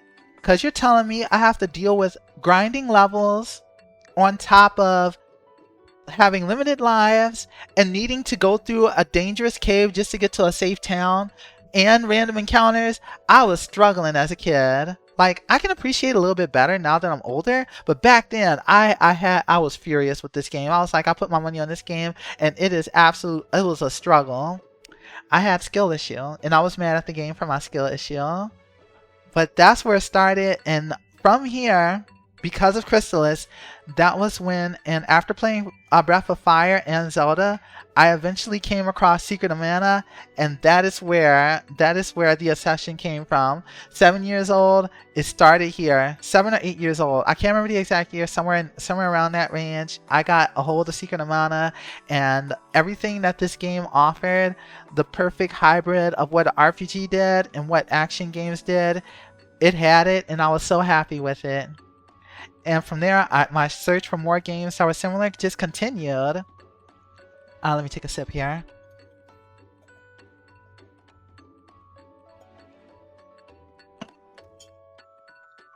I'm totally not destroying my room right now. Don't worry, I'm not destroying my room. So from there, I ended up finding Chrono Trigger. And that was another amazing game. Like, I played Chrono Trigger before I even touched Final Fantasy. Chrono Trigger is a great game. You have combination attacks. The characters are cool. The magic effects are awesome. Also, you can see enemies on the screen. There's none of that random battle crap. So, big love to Chrono Trigger for giving us that quality of life. Then Illusion of Gaia had an amazing, like, atmosphere and story for what it was. Illusion of Gaia was awesome. Holy crap, I just remembered something. Okay, so there is something I did forget, and I went into this wanting to make sure that I did not forget. There is another game here in this in this path of learning about games with swords, aka RPGs, that I missed, and it took me, I don't know how I went past Secret of Mana without mentioning this one. And you're gonna see why I was like, how did you forget this one, Lumina? And once you see the name of this. Alright, so there was a sister game. Secret of Mana was so influential that there was a Western branch of Square that actually released their own game with similar vibes. And this one is... Some of you guys already know, but I'm going to share it with you right now. Let me tell you about an awesome game called Secret of Evermore. Secret of Evermore would not exist if Secret of Mana did not exist. So we're going to pull this up right now. Secret of Evermore was a more westernized take of Secret of Mana, but it was cool. It was very atmospheric. The music was less of, you know, like this fancy compositions. You had more atmospheric music. Like you could hear the wilds, atmosphere, like animals, birds, things like that. It had a different vibe. It had more of like a you're lost in the wilderness type of deal. But you still had like progression and stuff like that. Magic did not, you didn't use like traditional elementals for magic. You had to mix ingredients in order to create your magic. You had to collect ingredients for each magic spell that you used, and you had to stock up on those if you wanted to use them. So it was a really cool mechanic. It had some really cool ideas going on that separated it from Secret of Mana while still having that atmosphere. And I want to show you guys the intro to this one. And you guys can compare it to Secret of Mana's intro that we just did a little bit earlier. So let me pull that one up right now. Let's go here. And I'm going to pull this one up. Secret of Evermore.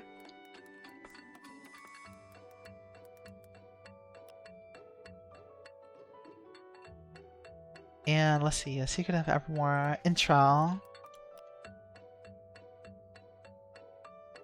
Okay, this looks good. Alright, let's pull this up so that way you guys can listen along this one. I'm going to remember to mute the music, and we're going to do the Secret of Mana intro. I'll pull this up.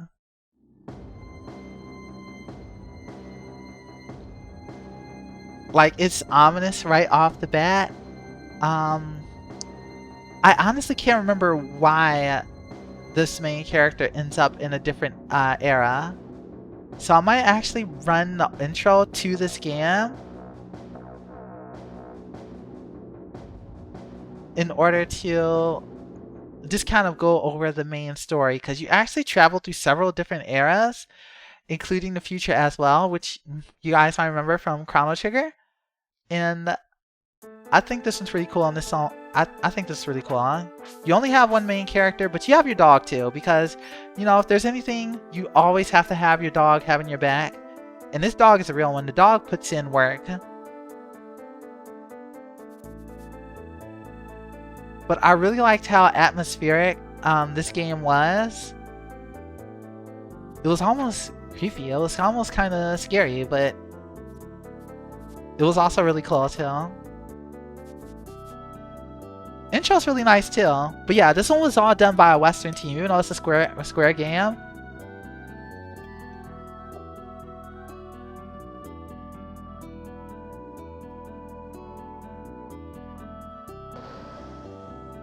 And I also love that this robot just turns into a toaster. I think that's great. Oh, that's right. There was a time machine. I think there was. But I want to go through the intro just so I can remember what happened for this one. Prologue.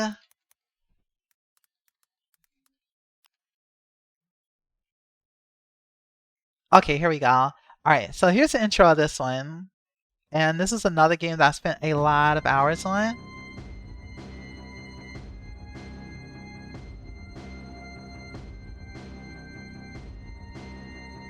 Ba, ba.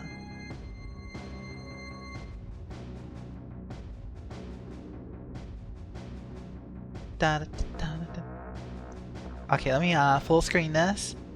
Okay, we've already seen that. I also wanted to show you guys the music too, because the music actually is like really stands out. It's very memorable for me.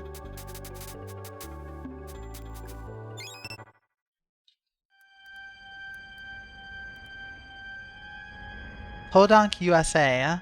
Literally just named it Podunk. Fall 1965.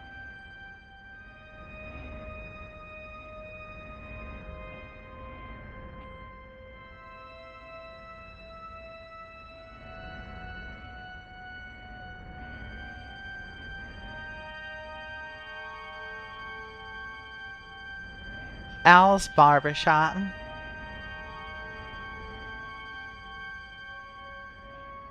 Oh, let me pause this so it doesn't cause no lag. The little preview. Okay. You know what else I just noticed? No, actually, no, I'm not gonna mention it.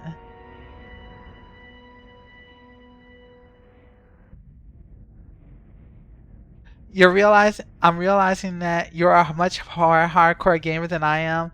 You know, I'm honestly, yes. I have literally grown up with video games. And honestly though, I wouldn't even say I'm a hardcore gamer. Like, I'm not super pro at them. I've just experienced a lot of games. I get pulled into the world of these games. And that's why I get so into like the story of various games, because like I genuinely like I don't, let me find the right words for this. If I play a game like this and I get focused, I literally like zone out into it. I literally actually get immersed into what's going on in the world, which is why when I was playing Visions of Mana, what happened to that one character hit me like a truck, because it's like, it's predictable, but when I'm playing and I'm just like so focused on the world and the way it presents itself, I just get into it. And it hits different because of that. For you, growing up, I tend to focus on one game at a time.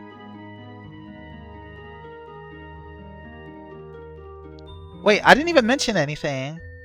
Wait, did I spoil something? Did I actually say something that happened? I was trying to keep it vague. I do apologize if I did. I'm sorry. Wait, did I say anything? I played a decent amount of games, but I missed out on a lot of RPGs on the SNES.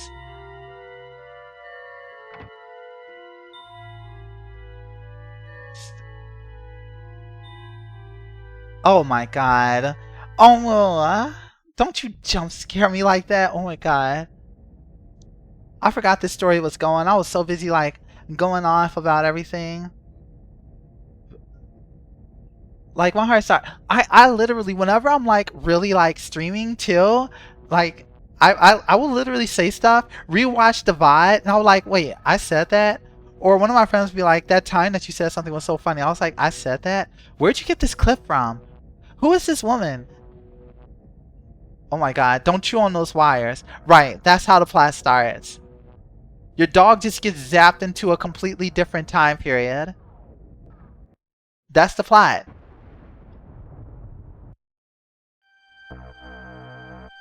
You just get pulled into a different era. That's not you. What have we here? An intruder, I fear. What the dog doing? What the dog doing? Getting pulled into a completely different era. That's what the dog doing. Oh my god, he jumped. Who are you? That's not important. We've got to get you out of here. But what is happening? Oh, can't have you meddling with the professor's experience. Right, so I'm pretty sure this is like time travel or something like that. And then, wait, I just need to show you guys the dog really quick. Like, the amount of time I've done a full playthrough of Dragon Age series and Mass Effect series as I've seen. I've played a decent amount of games and missed out on a lot of RPGs on the SNES. I've missed out on... I'm literally going back in chat because I'm, like, talking about so much. Wait, I should probably let this finish first. Now... I'm trying to remember. Yeah, you get a whole bazooka. Cool. Yes, give the child a firearm. This does not look good. But don't worry, I've got a bazooka. You can just one shot. Yeah, I stopped the evil with the power of this bazooka. But where's your dog? I just want to... there it is. So he found the dog. Futuristic escape pod. And then there goes the control pad. Okay, are they gonna show him? I thought they showed the dog. Okay, they don't show the dog. Basically, the dog just turned into a mecha.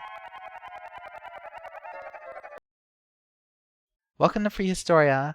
Okay, I won't spoil any more of Secret of Evermore.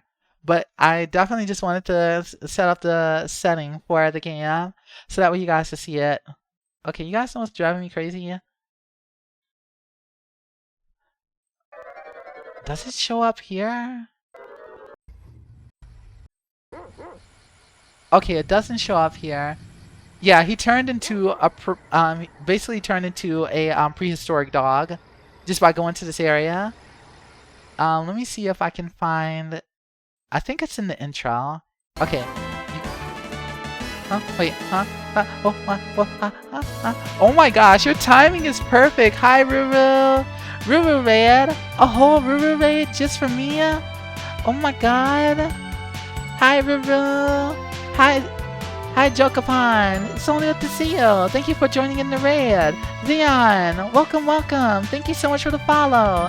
And of course, there's the best Banui herself. Hi, Ruru. How are you? How is your stream? And thank you so much for the follow, Zayon. Oh my gosh, let me give you a shout out. I need to give you a shout out right now. I need to see what you were up to. Ruru. Ruruna. Persona! How's Persona? what happened on the latest Persona, on the latest chapter of Persona. You tried to beat the last boss of Persona 5 Royal and kept crashing. Oh, I am so sorry. You know, honestly, I have been running into some struggles too. I'm noticing a few weird things. First off, okay, I think my counter finally fixed. For some reason, it was showing less people than was actually in the stream, and that threw me off. I had several disconnects. It was crazy. It was crazy. It was a whole lot going on, but I'm hoping that things go smoother. I hope that the next time goes smoother too. But yeah, it's been a hectic. It's been a day. It's been a day, Ruru. But I wanna shout you out though. Boss had too many animations. That's probably what happened. Oh yeah. Let me show you. You wanna see a toaster dog? You got a leg? Thank you so much for the leg, Zayon. Here, I wanna show you. Look, you could turn your dog into a toaster bot.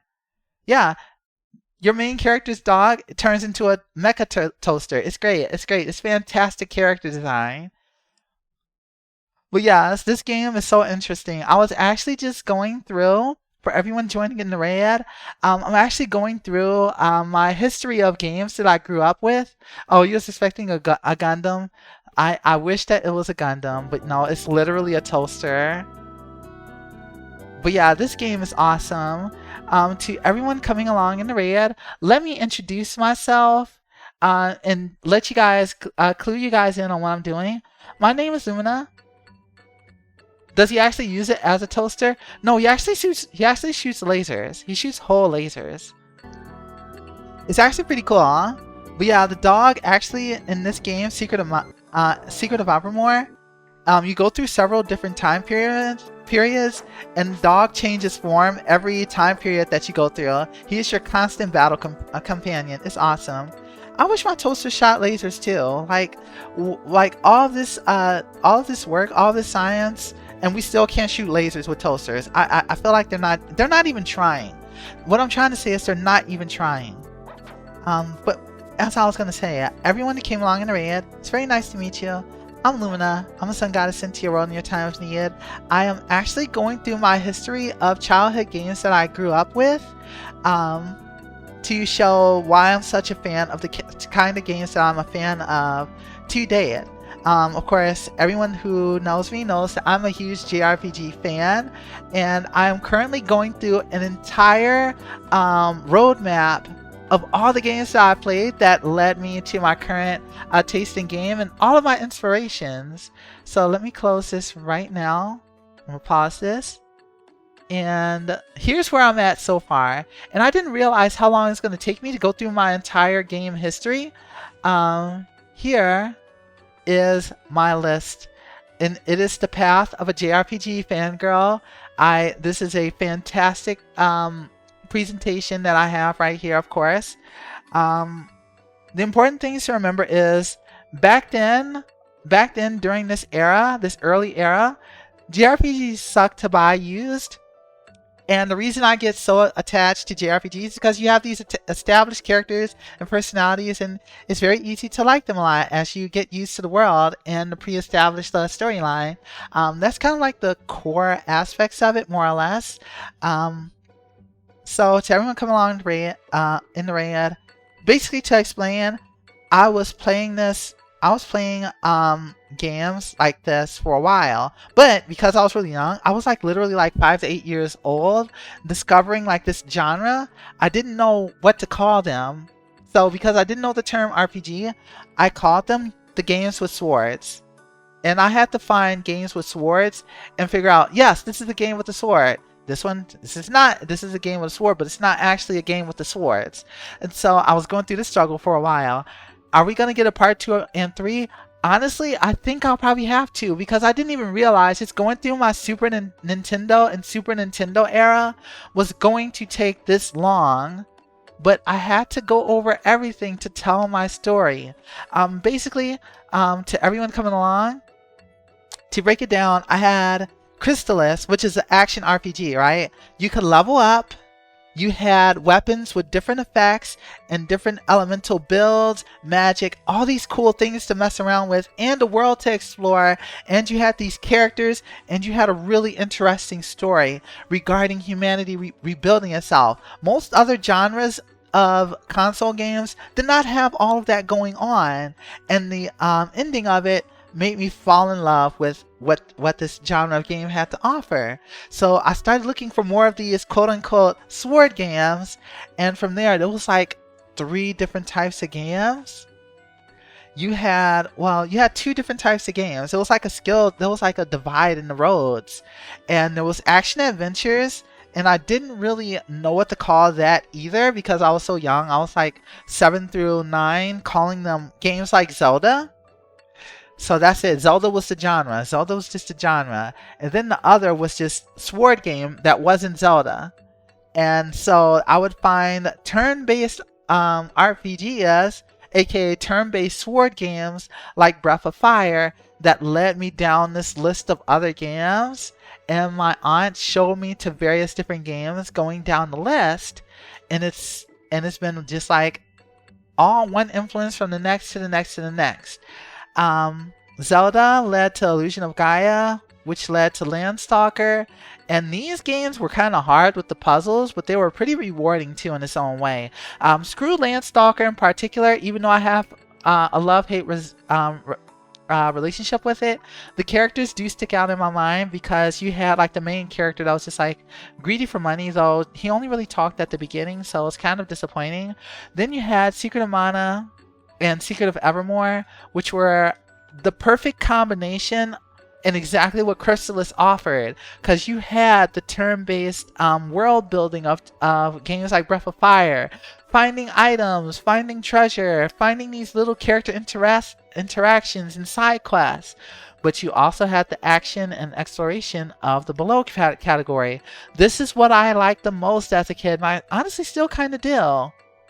So that was Brain Lord, for example, which was puzzle focused, but you also had Pokemon-like creatures to level up and a variety of weapons to use and a real-time scenario and a lot of exploration. Love it. So much love for this genre. But of course, turn-based is always something I love. I actually played Chrono Trigger before anything else, before Final Fantasy and all those other games. Shining Force was pretty much the only strategy RPG that I ever played. Earthbound, somebody literally stole the copy of Earthbound that I was renting in order to play through it, because apparently this game was just that rare. I would not understand why it was stolen until much later. And then there was Lufia, which was also frustrating puzzles. The struggle of liking this genre and being a kid and dealing with all of these puzzles, it was a struggle. It was a struggle, made my brain hurty, but it also made me extremely logical, but it was also heck. But this is the foundation of my taste in games, and here, for all these games in this era, of being a JRPG fangirl, struggling because these games were so expensive, because my taste in games was established by my aunts and uncles, and they liked these games that because adults liked them, they turned out to be a lot more expensive because they sold a lot more, and were limited run. Those are the only reasons that I can think of. But that constant discovery and progression was always addictive, and it just felt really good to choose a RPG for Christmas and then get like 20-30 hours of enjoyment rather than getting stuck at like stage 7 of some platformer, or playing Kirby and only beating it in one day and then you just stuck waiting for the next game to come out. RPGs were worth it because, you know, you had the side quests, you had the rare stuff, and then even after you beat the game, you can still get more time out of it by just grinding to level 99 and just being proud of doing that. So RPGs was just like super influential for me because of all the below mentioned reasons. Below, like I'm typing it. I'm not even typing this. What I mean below mentioned reasons. But my taste in games all started from here. And this is just the start. There's actually a lot more games to tackle going into the PlayStation era. Final Fantasy VII, Pokemon games are I will literally have to make a stream. I will have to do one of these just for Pokemon inspired games, because Monster Collection RPGs I am obsessed with. I love them so much, and I can literally do a stream just based on those. But right now I just wanted to go through this entire era of games. These were all RPGs I played before I knew what RPGs were, which leads me into, and I'm just making sure that I didn't miss anything for this era, because now there is one RPG that was an entire game changer. This changed everything from me. Now I want to play another Monster Collection game. One I was interested in but never played is Dragon Quest Monsters. I played the one for the Game Boy. That one was actually really fun. It has some pretty interesting mechanics, but it honestly literally was a Dragon Quest game. I didn't get to the end of that one. It was pretty vanilla, but after playing Dragon Quest, I now understand that Pokemon was literally a Dragon Quest game. The original Pokemon Red, Blue, and Yellow is just a Dragon Quest game. It really is. So the fact that a Dragon Quest Monsters came out after Pokemon is the funniest thing to me, because literally I now see the DNA of Dragon Quest in Pokemon. It sticks so much more faithfully to Dragon Quest than a lot of other RPGs do. And I think about that a lot. I honestly think about that a lot. Now, important here. Now I have the game that ends this era for me.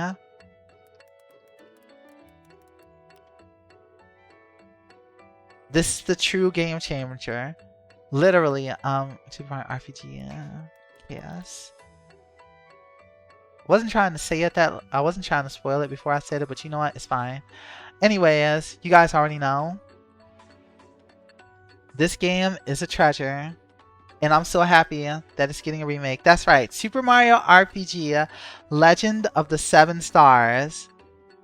They took Mario, they took RPG, and they combined it together, because I did love Mario. I had Super Mario World. I played Super Mario Teaches Typing.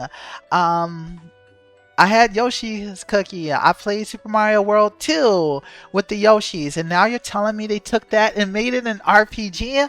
Holy crap. They meant business. Now I'm in a very difficult situation here. I'm going to have to extend canvas here just for this one game. Change canvas size. We're going to add like a little bit over here. And I guess I'm going to add like... no. I need to add 4,000. No, not that way. It's not doing it the right way. Let's hit Control Z. I'm trying to scuff this. Oh, wait. Oh, I can just drag the box. That actually saves me a lot. That saves me so much time. All of this just to add one game. Can you believe this? I am so prepared. JTYT, very nice to meet you. Thank you so much for joining in the Ruru Raid.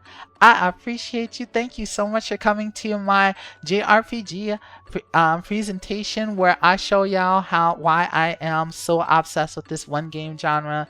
I literally have been ranting, and now I'm getting to one of the most influential games in this entire list, and it actually is the finisher for where we are now. So this is Super Mario RPG, Legend of the Seven Stars. Finally, Mario can do his thing. He's got his own game. He's running his own show. He is in an RPG. Okay, so first things first. You guys know I've been like harping this forever and ever. I've been talking about the games with the swords. This game comes out. I'm looking forward to it. I can't wait to play it. I'm enjoying playing it after watching my aunts play it. And then I finally asked the one big question. I came up to my aunt and I asked her, "Hey, Auntie, what is Super Mario RPG? Why did they say RPG? And she said very magical words to me. And do you know what she said? She said,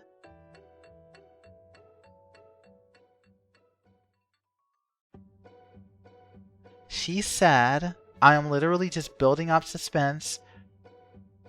More suspense. More suspense. She looked me in my eye and she told me,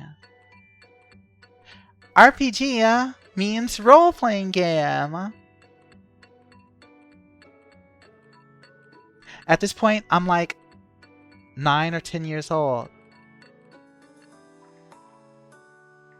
RPG means role-playing game. And then she explained, you know, like Chrono Trigger.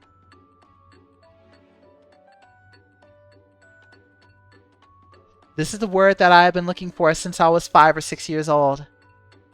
At that point, it took half my life to finally learn the definition of the game with the swords. I finally knew the genre of game that I liked. I like RPGs. And my aunt finally told me that. Why didn't she correct you sooner? It's because the reason why she never corrected me is because I never actually asked that aunt in particular. She just said, I got a new game, and then I would like playing it. So there was those 3 aunts that played this. I don't think the other 2 really understood what I was trying to say. I think they just thought that I liked swords because I kept saying games with the swords. And my oldest aunt, I was like confused, and I literally was like, I didn't really realize that I needed to ask, like, there was a genre, that it was a type of game. Like, I just called them different games. Games like Mario, games like Zelda. And then whenever I would talk to my aunts, I would just say, I want more games like Chrono Trigger. But they would always just do the same thing. They just like be like, oh, this one's like Chrono Trigger. So it never really came up that genre is a thing until this moment. Yeah, I didn't know the word genre either. I just wanted more games like Lufia, like this, like that. So I wanted more games like Earthbound. So the day that they finally said Super Mario RPG, I was like, wait, so these are called RPGs? So they're like, yeah, that's the type of game that it is. And my mind was blown. I didn't know that that this was what they were. And I started thinking back. Okay, so I gotta zoom out a little bit. Because now some things were starting to finally click. I finally started to understand something. As a matter of fact, I might have to look here. Because I think... Let me see, because I'm looking back at another Game Chaos. Because it's like certain words that you've seen as a kid was starting to make sense. Okay,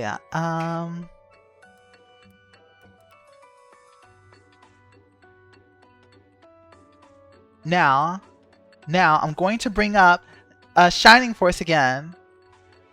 Because now my brain is starting to click. After hearing this, copy, paste, I'm going to have this up for a second. Now, this made sense.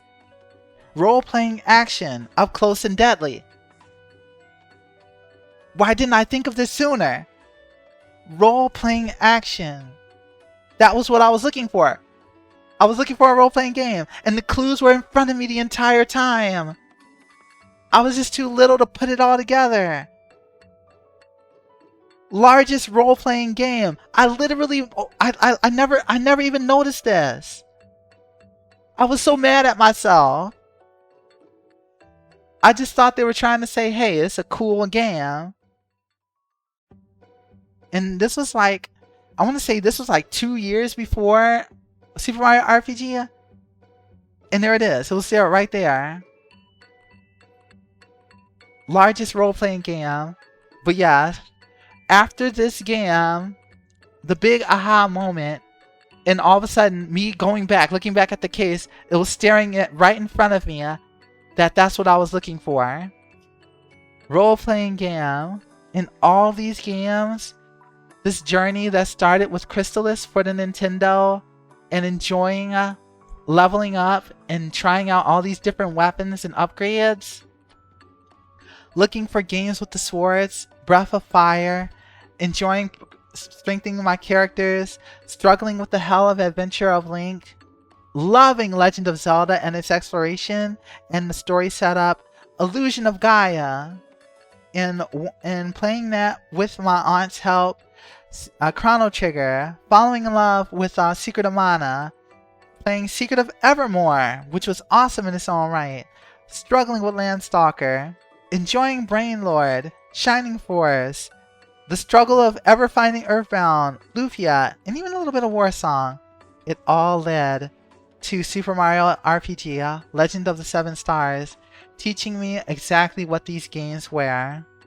From my entire 5-year-old childhood till now, I had been searching 5 years for the name of one game, of one quote-unquote genre, Super Mario RPG. I was looking for role-playing games. And so, that was the first arc of my gaming journey of being a fangirl of JRPGs. And this is only the beginning. From here, I have a whole arc after this. Because from here, after Super Mario RPG, video game magazines became a thing. So I could learn about even more games and not just what's on the shelf. I started to learn about genres. I discovered Game Informer, which was very influential for me as a kid. And then from there, even more, I found out about even more RPGs. So going into the PlayStation era, I became a lot more knowledgeable about the games that I really like playing. From here, actually, holy crap, I might even been younger than that. I don't think I was even 10. I think I might have been 9. Because Final Fantasy VII came out in 1997. Which is crazy. It came out in 1997. Or was that 1998? So I was 10 in 1998. Or somewhere around there. And I literally got Final Fantasy VII as soon as it came out. From there, my entire attachment to the genre was solidified. And I sought those out left and right like crazy, yeah, holy crap. Wait, I think I got my timeline wrong. Let me see. When did FF7 release? Because I know I played Super Mario RPG before Final Fantasy VII. And I got Final Fantasy VII literally as soon as I could. So I want to say I got Final Fantasy VII for my birthday. Yeah! Holy crap! All of these games, all of this was before I was 9 years old. I was that obsessed.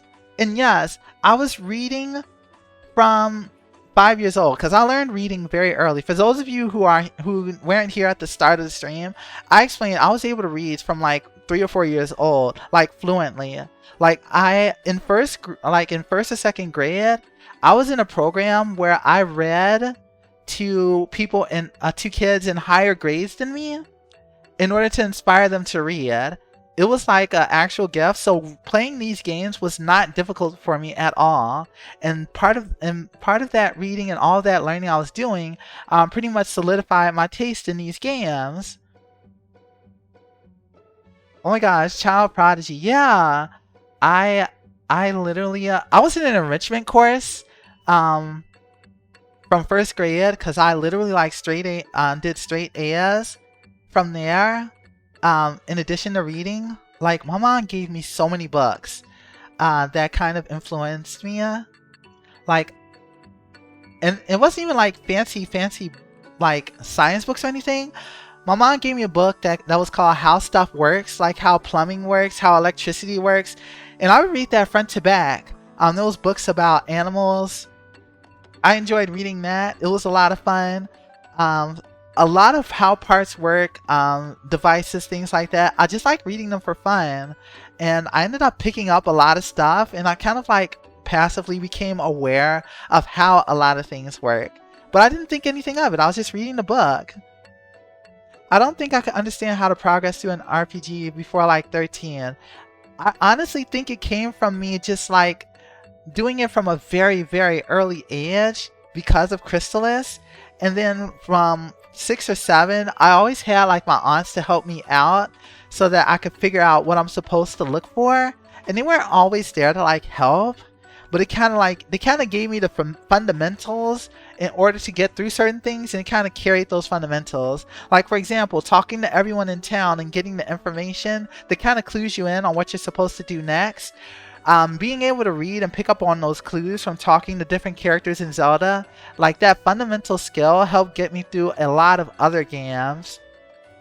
The hardest games were the games that didn't have like good NPCs or characters that would like tell me exactly where to go next. Those were the games I struggled with most. Also, ads about to start. Just give it 1 second. We're gonna get this out of the way, and I'm gonna keep talking about this path really quick.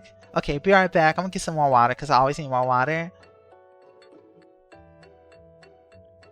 In all the games I played prior, I would just play the first level over and over. I wasn't even aware that's not what you're supposed to do. Okay, to be fair, as a kid, I was like that. With Crystalis, I literally stayed in the level 1 zone where I would like just try to get as much levels as possible and then kill things over and over again. And then I would get upset and cry because there's a point where you hit a hard XP limit and you don't grow anymore. But I didn't know why that was happening. I thought the game was broken. I thought something was wrong. So I got frustrated because I thought the game was broken. And it was like that for like several days before my other aunt finally explained you had to go to the next area because the monsters are too weak now, so you have to go to somewhere stronger. And then I was finally able to make progress. So that was what taught me like, okay, you can only fight monsters for so long before you have to go to another area. So that helped teach me that fundamental as well. And so learning to explore and learning to use my power-ups in different areas, that fundamental helped carry me through Zelda. So like I had to learn like to use my charge abilities here to go through certain doors, and then I had to look at what color they were. My aunts helped me see that, and then I would take that into this game to let me know, hey, look for things that are different in the environment in order to know that you should try using your different items, and make sure you use your different items in different areas in order to figure out what you're supposed to do next. And if you're stuck, look for somebody that you can talk to that you haven't talked to yet, and that'll teach you where to go next. So all these fundamentals that I was learning as a kid, and it helped me through the other later games. And those fundamentals of make sure you talk to everyone and make sure you test what all of your items do helps you get through the game. And honestly, that's why to this day, I still like to go through a lot of games blind. Like I don't really like to ask for help, because learning how to use your items is part of the game to me. Like the puzzles, what your tools do. Like you're supposed to experiment and learn what they do and look for clues to learn how to apply and use those items. And doing that consistently helps you become better at games, because if you always rely on guides, you won't develop those fundamentals of how to identify the clues that the game is trying to give you. It all started with the little push that I got when I first started playing these games. And that's also why I'm a huge instruction book reader. Also, welcome back everyone. I was just talking about like my game history and how I would like figure out games. Very important to always read the instruction book. If you read the instruction book, you are given all of the tools, or at least most of the tools, because not all of them like did good manuals. For example, as much as I love Crystalis, there's a point in the game where one of the bosses needs you to equip a certain item, And if you don't, you literally cannot damage a certain boss. None of the characters clue you in on this, and it's not in the instruction book. The thing of it is, you can actually miss this item by the time you get to that boss. But you won't know that at all. Because normally, you would find that item and equip it because it actually boosts your attack. It does not mention that it's needed in order to defeat a certain boss. So that's the only time that I got like stuck and screwed over. And the funny thing is, I didn't run into that in my first playthrough. I ran into that when I replayed it on stream like over a year ago, during my first year of VTubing, because I didn't actually run past that area. As a kid, I found it, equipped it immediately, did not run into the problem, and there was no clues, no issue, because I found the item when I was supposed to, and I also, I had gotten too smart for my own good, because I found another ring that I could equip that did a cooler effect, but it was not usable on that boss. I didn't do that when I was younger. When I was younger, I found that ring first and was able to use it, and didn't find the other ring till much later. But because of that, I kind of like ran into this situation that I don't think the developers expected to happen, but definitely happened to me. So I had to get help on that in a way that I didn't have to get help later. But yeah, the whole aspect of just kind of figuring things out is something that I also really like in these games. Finding the treasures, the heart pieces, secret of mana, being rewarded for exploration by finding weapon orbs to get other upgrades, or finding secret spells in Secret of Evermore. Finding secret stuff was like replay value back then, and it was so cool to find that. And then Shining Force, there was missable party members. You were constantly rewarded in these games for actually taking the time to explore and make sure you're looking and following all kinds of clues. I very much like good clues in video games, and Super Mario RPG was the game that showed me what I was looking for. Games are such a good way to learn problem solving and more. It really does. It teaches you observation, and I think that's what it taught me as a kid. Cause like when I started using computers, figuring out how to use computers, I ended up figuring out without help how to navigate it and find games that was on an old Tandy computer, and that was how I found another game called Zelda that was sitting on there. Actually, I'll pull that game up too. The Tandy is what started me on figuring out computers. While I was crying over my flashcards, my friend had a phenomenal vocabulary, and it was all through video games. I had the same thing too, because I played video games so much. I ended up using words that confused other kids, and it was like, what do you mean by that? Oh, okay, so let me see if I can pull this up. Shuriken. I used to call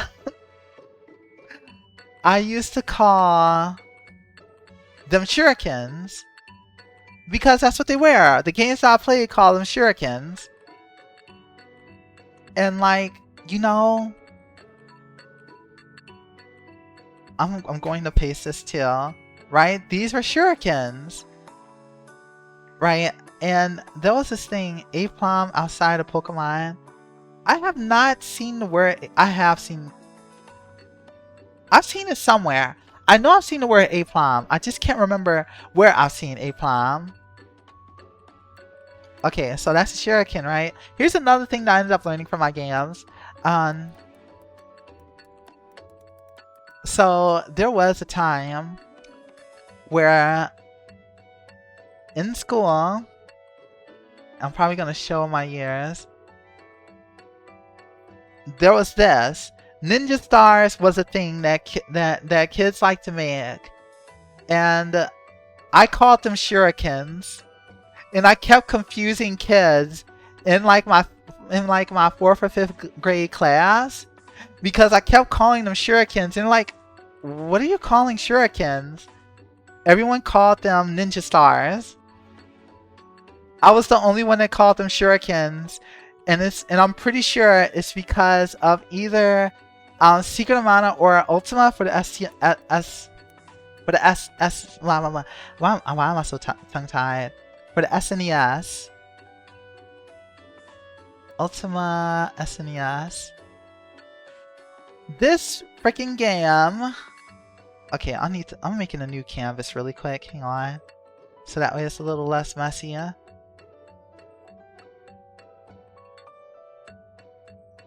Pull this up here.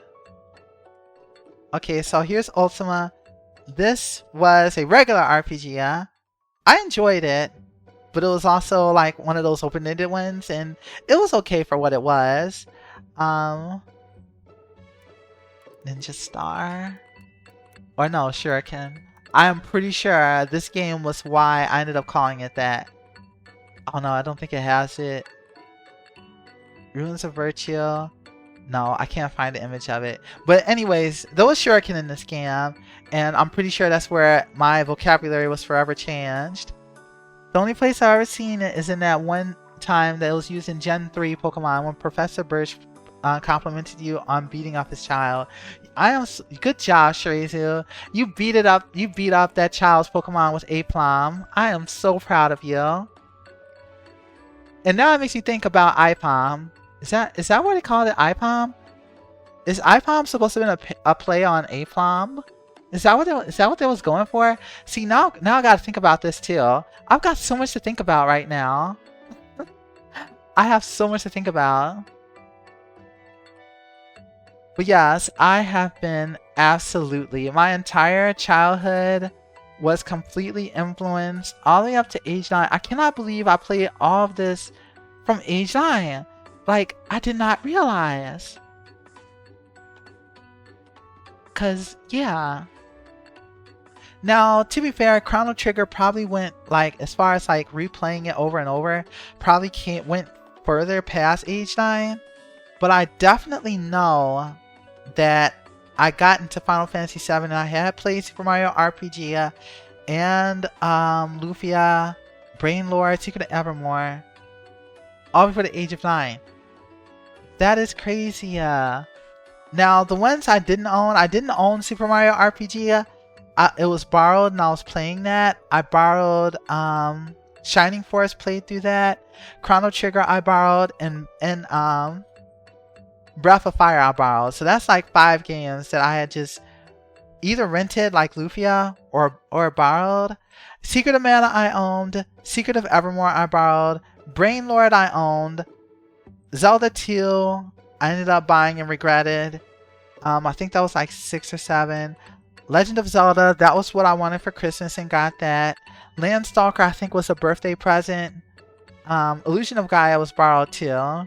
And I can actually recall which ones was birthday presents and which ones. Okay. Secret of Mana Mom was just really nice to let me get that. And Brain Lord was a Christmas present. Legend of Zelda was a Christmas present. Landstalker was a birthday present. Breath of Fire I think was borrowed and I just was allowed to keep it. And you know what's crazy? This is even counting the other games that I had. I had Mega Man X, Super Mario World. What else did I have? This is literally just the RPGs. I also had a game called Pit Fighter. That one sucked. It was a terrible game. Clay Fighter was also a terrible fighting game. I also had Mortal Kombat for the Super Nintendo, all for the age of 9. The Super Nintendo did not have blood. That was the version I ended up having. What else? Mega Man X. That was another one that I had from that. Yeah, because that was like 6, 7, 8, 9. Yeah, that was Mega Man X. I love that one. My other cousin from a different side of the family stole that. I still kind of recall finding it, seeing it on the shelf, and I remember seeing an M scratched into it. I was like a full adult by this time. Some part of me still wanted to steal it back just because I saw it there, but I'll never have a chance now. But you know what? It's fine. It's fine. You can steal my game if you want to. Steal my game if I want to. I know what you did. I know what you did. Anyways, where was I? But yes, all of these games were super influential. Secret of Mana, by far, very influential for me. Super Mario RPG was just a lot of fun, but story-wise, Secret of Mana, Chrono Trigger had like the biggest impacts on me, and Illusion of Gaia. Illusion of Gaia also had a really significant story, but of my young childhood, Chrono Trigger and Secret of Mana had like the amazing stories that even from such a young age really had a huge effect on me. That pretty much covers this era, and I can't believe just going through this era of games was 4 hours, and I've gone over so many awesome like trailers as well. If you guys really enjoyed hearing me talk about these games, please let me know, because it would mean a lot, because I know that there was some troubles with the streams earlier. I really would like feedback on this. Thank you, because I wasn't sure, because I'm gonna be honest, I was kind of looking at the numbers for the stream. I wasn't sure if this was really like interesting to a lot of people, but I did notice more people were, and this is the only time you guys are gonna hear me talk about numbers. This is not something I do, but I'm only gonna do it this once. I actually was keeping a track of interest by keeping an eye on chat, but I did notice that there was more people lurking than the stream chat was actually showing that was actually here. And I noticed that, and it was kind of weird, and then it kind of gave me a little bit of encouragement, because like for right now it says we have 8 viewers, and I'm not going to call any names because I don't do that. I don't call out lurkers, but I know that there's 1, 2, 3, 4, 5, 6, 7, 8, 9, 10, 11, 12, 13, 14, 15, 16. There's 17 lurkers, but the stream is only giving me 8. I don't know why that's happening, and I feel like that's kind of not fair, because you know, like, I don't usually talk about numbers, but like, you know, you're kind of like scamming me and stopping people, you know, kind of screwing with my discovery here. Anyways, I'm not going to say anything else beyond that, because what's important is you guys are here and you guys are enjoying it, and that's what really matters.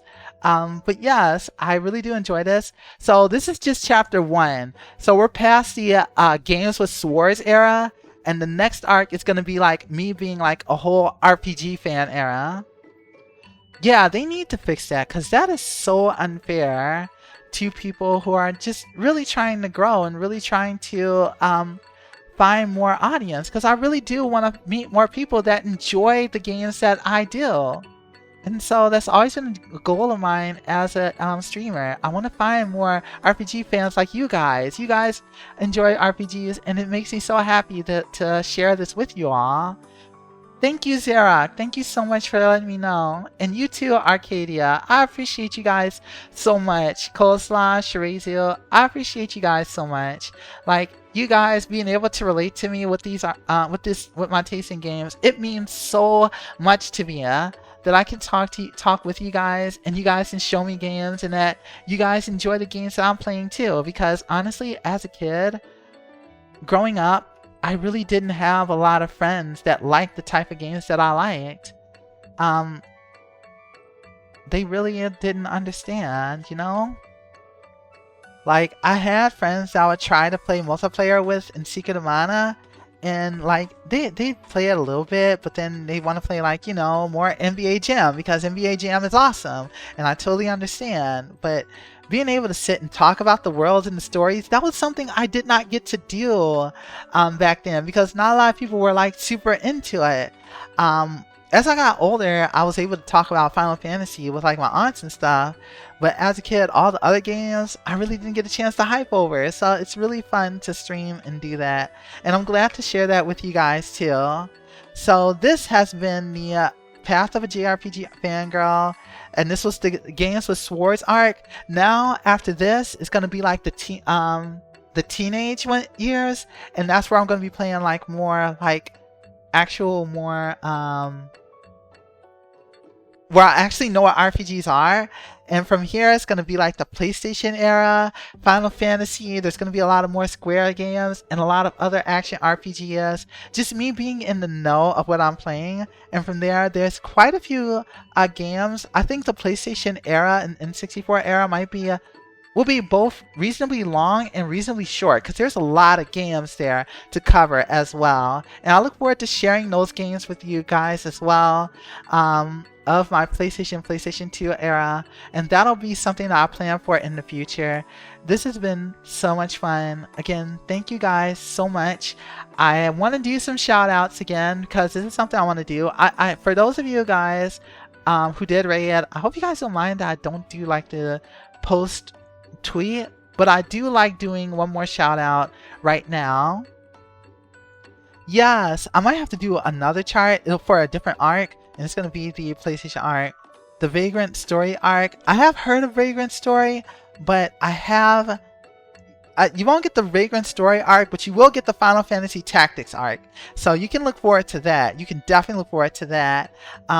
First, I just need to drop some shout outs here to everyone who shared their communities with me one more time. Let me look here. Let me make sure I didn't miss anything. I don't want to miss anyone. First, a shout out to Pelfa Pro underscore Pro, and they were playing Jackbox Party Packs. Please do check them out sometimes. I appreciate you so much for reading out, though I know you're probably lurking. I also want to thank you guys so much for the subs and gift subs today as well. I also want to give another shout out to Lufia. Oops, can I type? Am I typing in the right window? No, I'm not. Shout out to Lufia, who is also playing Jackbox Party Packs along with Omu. And they're part of the Cinco Gaming Group, so please drop them a follow, check them out. They're a lot of fun. Omu's also a Mana fan, just like me. Of course, he had to hide once I mentioned Mana because, you know, not taking any risks, totally it's totally understandable. And then, of course, to everyone who followed today, everyone who gave out gift subs, I appreciate you guys, and I appreciate you guys for joining along with my little journey. I look forward to the next step of my adventure soon. I'm gonna go back to Visions of Mana starting probably next Tuesday, so we'll work from there. Zed, you found your opportunity and you took it. You didn't hesitate, Zed. Thank you so much, Zed. I am down here. I was prepared with another hotkey because I knew it would happen. I was like, I better have one for down here too, because y'all gonna steal my hand. Zed, thank you. Actually yeeted me off the screen, snatched me from the screen. My eyes are down here, Zed. I am here in all of my tall glory. Alright, there. So now that I have vented, now that you guys are all caught up with the lore, I'll probably end up posting this on my Twitter too, just so everyone can know this is where it all started. Sloppy handwriting at all. I should probably zoom out so you guys can see what I'm talking about. I accidentally made it sideways. I don't know why I did that. So there we go. And then suddenly a whole scrungle too. I was about to go red. Okay, you know what? It's okay. I will red while you guys look at me being all scrungly, yeah? And yes, thank you so much for the scrungle too. I am going to go into this mode, and we are going to find someone to read out to while you stare into my beautiful eyes. Also, Drink up! thank you for the hydrate. Scrungly Red. You know what? You guys can absolutely do a Scrungly Red. Why are you crumbling? Stop crumbling. Look, cabbage should not crumble. Also, thank you for the hydrate. Sorry I bumped into the microphone. I'm sorry if that scared anyone.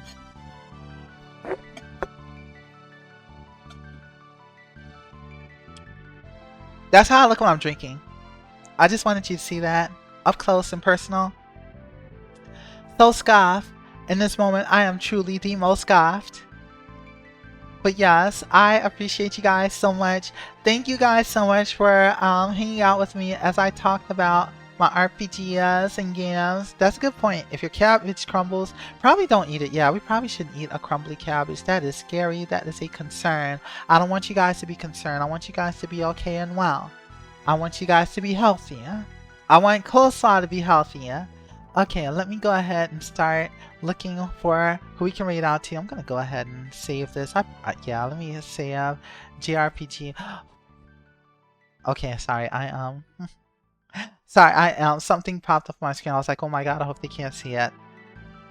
If you're in a certain channel in Discord, you guys probably know what I'm talking about. But I'm just gonna leave it there. Nom nom nom nom nom. I'm hungry. I'm hungry. I'm hungry. I have key lime pie. I'm probably gonna get that after the stream. I probably will do that. Let's see. Let me save this. RPG. I'm gonna name it RPG. No, it's crazy. I actually want to do even more. I don't. No, I shouldn't. Like, I have a lot of energy, but it's like what 11. Oh my god! It's almost 1 o'clock. Have I really just been talking that long? It's almost 1 o'clock. Holy cow! I didn't even realize I did not realize. Holy cow! You know, I thought this was gonna be a short stream. I was like, I'm just gonna be I thought I was just gonna be blabbing about doggone RPGs. I would start with Nintendo, get to the Super Nintendo, get all the way to like PlayStation 2, and then it'll be the end. No, I kept going. Girl, I kept going. 4.5 hours short. Been held captive for so long. I have to set you free. I'll think about it. I'll think about it. I will absolutely think about it a little. Ain't even, like, that's crazy. I played all these games before I was even 9 years old. Like, I got Final Fantasy VII literally, like, on my birthday, on the year it came out. Like, holy cow. I was, like, 9 getting Final Fantasy VII, which means I played all this in like the span of like 4 years. That is crazy to think about. I have been there. I have been in this. I've been in this. Like this isn't just something that I just started. I breathe JRPGs. Like my aunts set me down a course that will never end. Also to everyone here, just by the way, I did make this video with YouTube in mind, so don't be afraid to say hi YouTube. Feel free to say hi YouTube, because this might be a thing. This might be a thing. I'm just saying. I am just saying. But let me find someone to raid out to, so that way you guys can be set free. Also, for those of you guys who may not know, I finally have an actual VOD channel, because I know Twitch's VOD player kind of sucks. So let me see if I can find the link for you really quick. Let's go here. Thank you for saying hi to YouTube. Thank you so much for saying hi YouTube. It is so good to see you. Welcome to my nostalgia. For those of you guys who are seeing this video, you just got a taste of my video, whether it's the full VOD or just like an edit. You experienced it all. And let me just get this to load really quick. I'm gonna channel pause. Oh, let me hit this button right here. I just want to link this to you guys. Just hit the wrong button. I'm keeping you guys forever. Non-Twitch friends, exactly. Yeah. And then I'll leave this here. I'm gonna add this to my profile too. But yeah, if you guys want to see the full VODs and not have to worry about them expiring, I finally made the doggone VOD channel. I've been putting that off forever. So yes, there's some features I can't use yet because the account has to be active for 2 months. I'm not showing them my ID. That's just not happening. Anyways. Now, let me go and look for somebody we can raid out to. Now that I've finally gotten all of that ranting out, let's go to twitch.tv. And we're going to see who we can share our community with. Twitch.tv. And let's see. Also, this music that you're listening to, Hi, Coco. This is Random Coco saying everyone here is loved and appreciated. I appreciate you, Coco. I appreciate people that have kindness and spread kindness and just say nice things every so often. Because in this world, I feel like not a lot of people can focus on negativity, blah blah blah, negativity. So I'm always appreciative of kind words being on my channel. So thank you, Coco, and I thank you as well. And with that, let's go ahead over here. Let's see who's on. Who can we spread to love to? That would enjoy hanging out. That you guys would enjoy hanging out. Let's see. It's something interesting. Dad joke.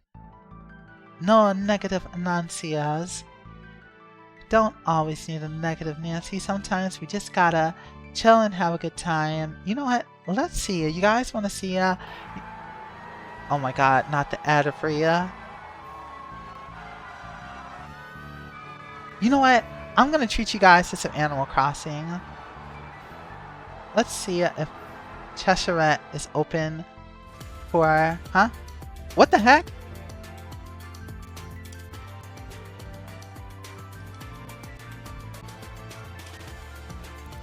Why did that happen?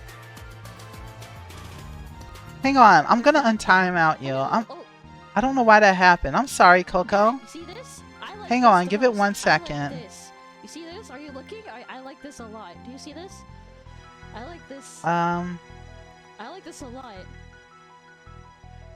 Wait, huh? Wait, what did you do? What command did that? I would pick this. This is actually like That really confused accurate me, size. yeah. It's actually like the size of maybe your fingernail, but Thank you so much for the follow. I think I'd be happy too. Wait, what command does that? I'm so They're curious. really cute. They're very cute. I have like so many questions I need to learn. I need to learn that power. We've Oh. seen the flower. Oh, that is powerful. Thank you so much for teaching me that command, because I did not know that was possible. Oh my gosh. Well, I'm glad that the bot didn't go rogue and you did it on purpose. Let me go ahead here. We're gonna actually do a raid. I'll go back for your cube. I'm not sure if they actually have a I don't usually raid out to this person, but I'm curious if they have. Oh, bye Coleslaw. Okay, okay. They have really lovely art, and right now they're chilling with Animal Crossing. Oh, of course, I don't have the power. So choosy, so picky. Of course they would. Of course they wouldn't. Okay, you guys, let's ready our raid message. Let's go check out Cheshire, and they're currently playing Animal Crossing, which I missed that game too. I want to play that too. You know what? Maybe I will play something comfy next week.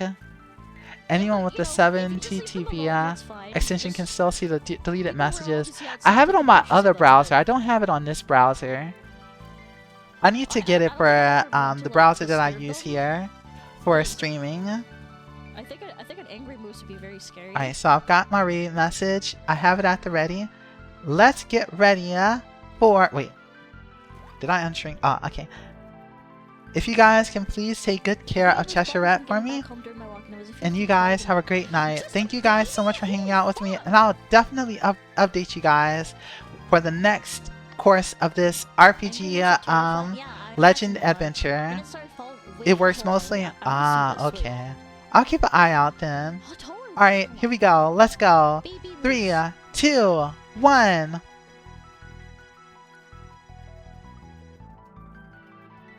Oh, jeez, they're pretty tall. Huh. Can I? Really Okay, cute, there though. we go. They're extremely cute. Whoa! Oh my gosh! Oh!